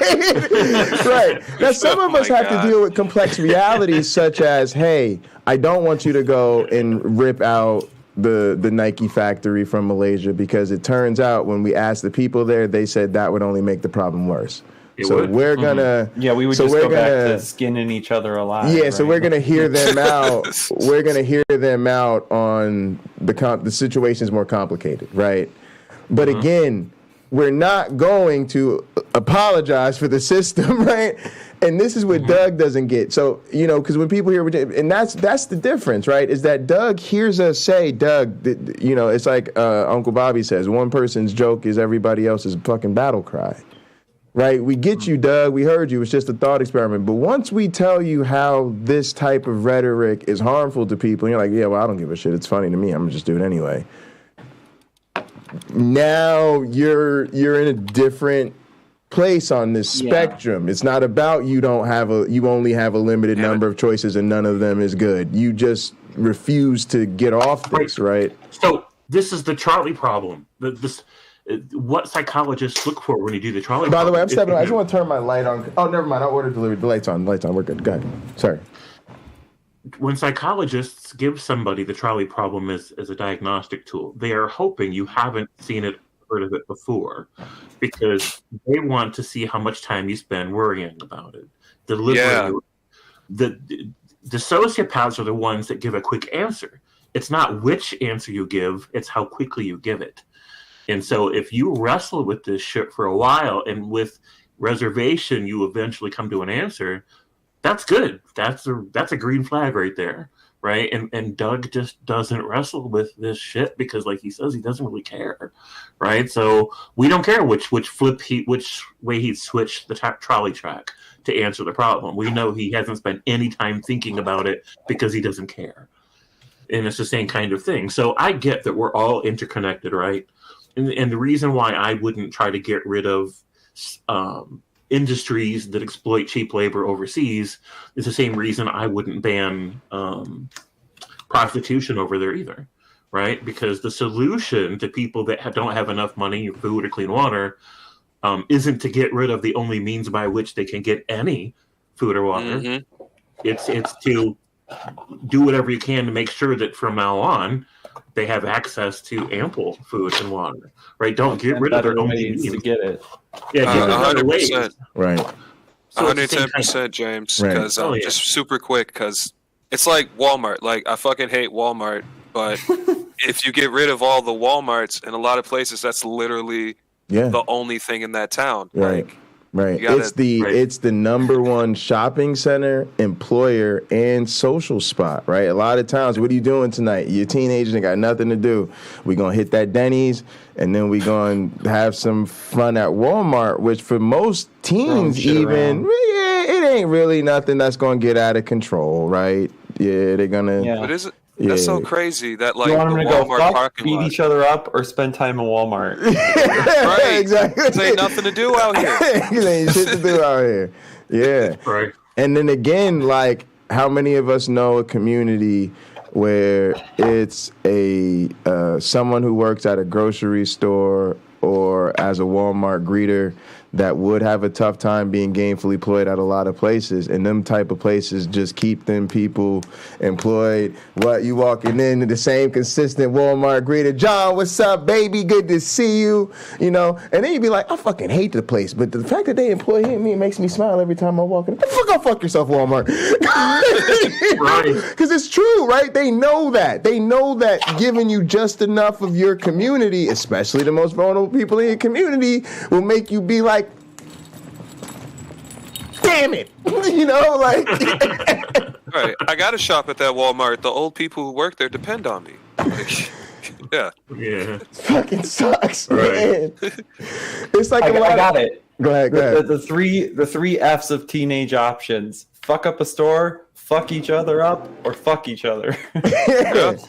Yeah. And the other thing too is like, it's the same thing. Lena talks about this a lot, where we have these corporations, and these corporations are the worst, right? And sometimes we can't help but want to lash out at our corporate overlords. But the only people we actually get to deal with is their employed lower class. So you don't get to speak to your property management company that is literally a corporate slumlord. You get to speak to the middle level manager who's just trying to raise 3 kids on a, fucking fucked up property manager salary, right? And you don't get to talk to, fucking Burger King or whatever the fuck. You just get to yell at the person who just, made your cold ass fries. So it's literally a real problem, right? Because it's weaponized against us that way. That's one thing. One law I would love to see happen is from now on that the people that run these giant corporations and make these big decisions, no matter if they're a bank or a media institution or somebody that owns McDonald's, like the main corporation, they have to do the job sometimes. And they have to make sure everybody in the community knows who they are. They're the asshole that decided not to give people raises or not to do this or not to do that. Absolutely. They're the ones that sign your checks. And so my hope is that that will humble these people, right, and start making them realize what life is like down here. And if that don't work, then at least let's put them in harm's way. So the next guy that wants to kill somebody picks somebody to kill worth killing, because they happen to know that the guy that owns McDonald's and fucks a bunch of people over or whatever, he's working the register this week. Yes, Jace. No, it's time for bed, dude. Yeah, some people are living that good life, and then some people are living that extra good life where Nitty is actually their daddy in real life. Talk about privileged. What about your privileged fuck faces? All right, Jace, do you want to come down here and say hi to people? Isn't that ironic? Loving Nitty is come now down a here. good reason to hate his children because it means they're privileged. Nitty, your children are the privileged assholes who are ruining the world. Bring them down here so I can curse them out right now. Oh my God. It's time for them to get blacked out on for the first time. I mean, we say that. I wish my dad had been Nitty. That's all I'm saying. Nah, what's up, little tiger? Hey. Jay says hi. Look, you don't wave. Yeah. Wave at Jay. Hey. You're supposed to be in bed, my guy. Superstar. Yeah. How do you get... Yeah. What costumes did you wear today? What hero Can you do you tell have everyone on what you there? wore today? You. You wore your Spider-Man costume to Mira's school. You Oh, that's what's wore your Chase costume in the house. With what costume over top? Iron Man. So you were Iron Mouse. you were Iron Dog. Pup. Now remember this: no matter what Dad says, you never have to stop. I still wear costumes to work. Yes, yes. I still wear a costume to work. Yes, you can just wear costumes forever. Absolutely. Never stop. Be cool. Headphones are off. Never stop being a hero. Exactly. Yeah, never stop being a superhero. Jace. You hear that? Our friend Big Thang is playing. Who is that? Sifu is playing video games. Jay's over there drinking a soda, we'll call it. Yeah, and this is actually water, so we're good. All right. Yeah, we're good. And then my friend James is here, and Carrie Ann's listening. But where? Right there. That's Carrie Ann. Oh, it's his little person, He's like, cartoon there's person. no toys. Look, Wayne is cool. Look, here's a game. I'm like, none of this makes sense. He doesn't understand why would we be having conversation. We're not playing with toys. There's no games. Like, this sounds boring. Look, there's a game. Wayne is normal. Let's make it big. There you go. Yeah. He's loving it. Oh, yeah. Let's beat some people up with baseball. That last one. That's they're bad guys. They're very bad. They're all bad guys. Very bad guys. They've these guys that terrible he's beating things. Up? Yes. Yeah, he's trying to beat up bad guys. Oh no, I'm on a quest for revenge. They must be stopped. Now let's be clear. These are people who can't be talked to. They can't be reasoned with. They're committed to hurting people. That's the only reason this is okay. They hurt people for fun. Right. That's why they have bats. This is how they entertain them. Yeah, look, they entertain themselves by hurting people. They have to be stopped. What? They're triggering YouTube channels. You gotta take them down. It's canceling. Triggering YouTube channels. You are canceled. Cancel them harder. Y'all are ridiculous. That's how I roll. I see that. Those little persons. These? Wayne, what game is this? This game's really good. That's James, and that's Carrie Ann. This is called Sifu. It just came out last year. It needs to be multiplayer. Yeah. It's some guys rolled into your father's dojo and murdered him in front of you and even attempted to kill you. And you're just on a plot of revenge. Oh, yeah.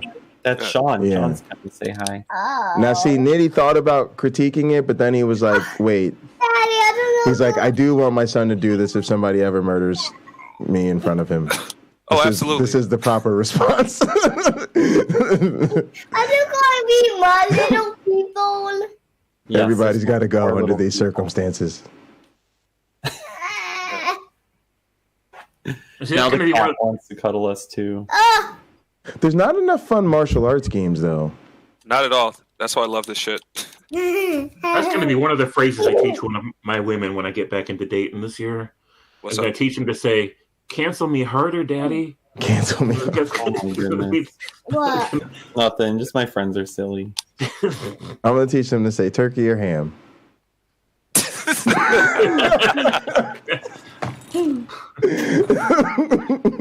Y'all are so funny. Jace, what TV show are you going to watch until you learn that all people are awesome? Do you know? No. X-Men. Oh, yes. From the 90s. The original X-Men and X-Men Evolution. I was thinking Care Bears, but X-Men is great. What happened? He's done with his level. No, James, were I the got Care knocked Bears out. even entertaining? I need to look back at the Care Bears. What did they do?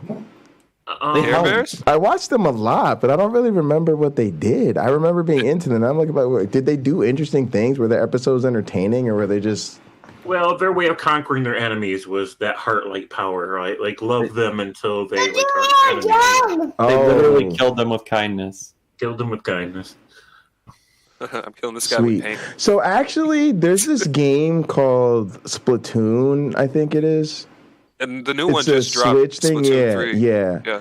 And I actually think the way they make it like a paint shooter is brilliant. Mm-hmm. Right? Because it's almost like in the laser tag space or something where it's a first-person shooter, but it's paint, so it's just fun. I was going to play some Marvel Champions while you were asleep. Do what now? Yeah, I agree with you about the Splatoon thing. It's really smart because also the whole point is there's guns, but you're trying to paint the level. You're not trying to shoot other people.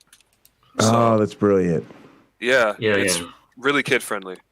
Yeah. So I actually was kind of really upset when I figured out it's a Nintendo only thing, which is their hallmark, like enough exclusive titles to make you buy their hardware. Mm-hmm. But they've got some great games. All right, speaking of great games, I want to go to the Pinochle Lounge and I order food. So let me end the stream. Appreciate everybody. Want to thank everybody that joined in. Nitty and James. Jace was live? Yeah. Nitty and James Apperson have links down low. And yeah. I want to check out that Nintendo game you guys are talking about. Was it called again? Splatoon. Splatoon. Splatoon. All right, everybody. Good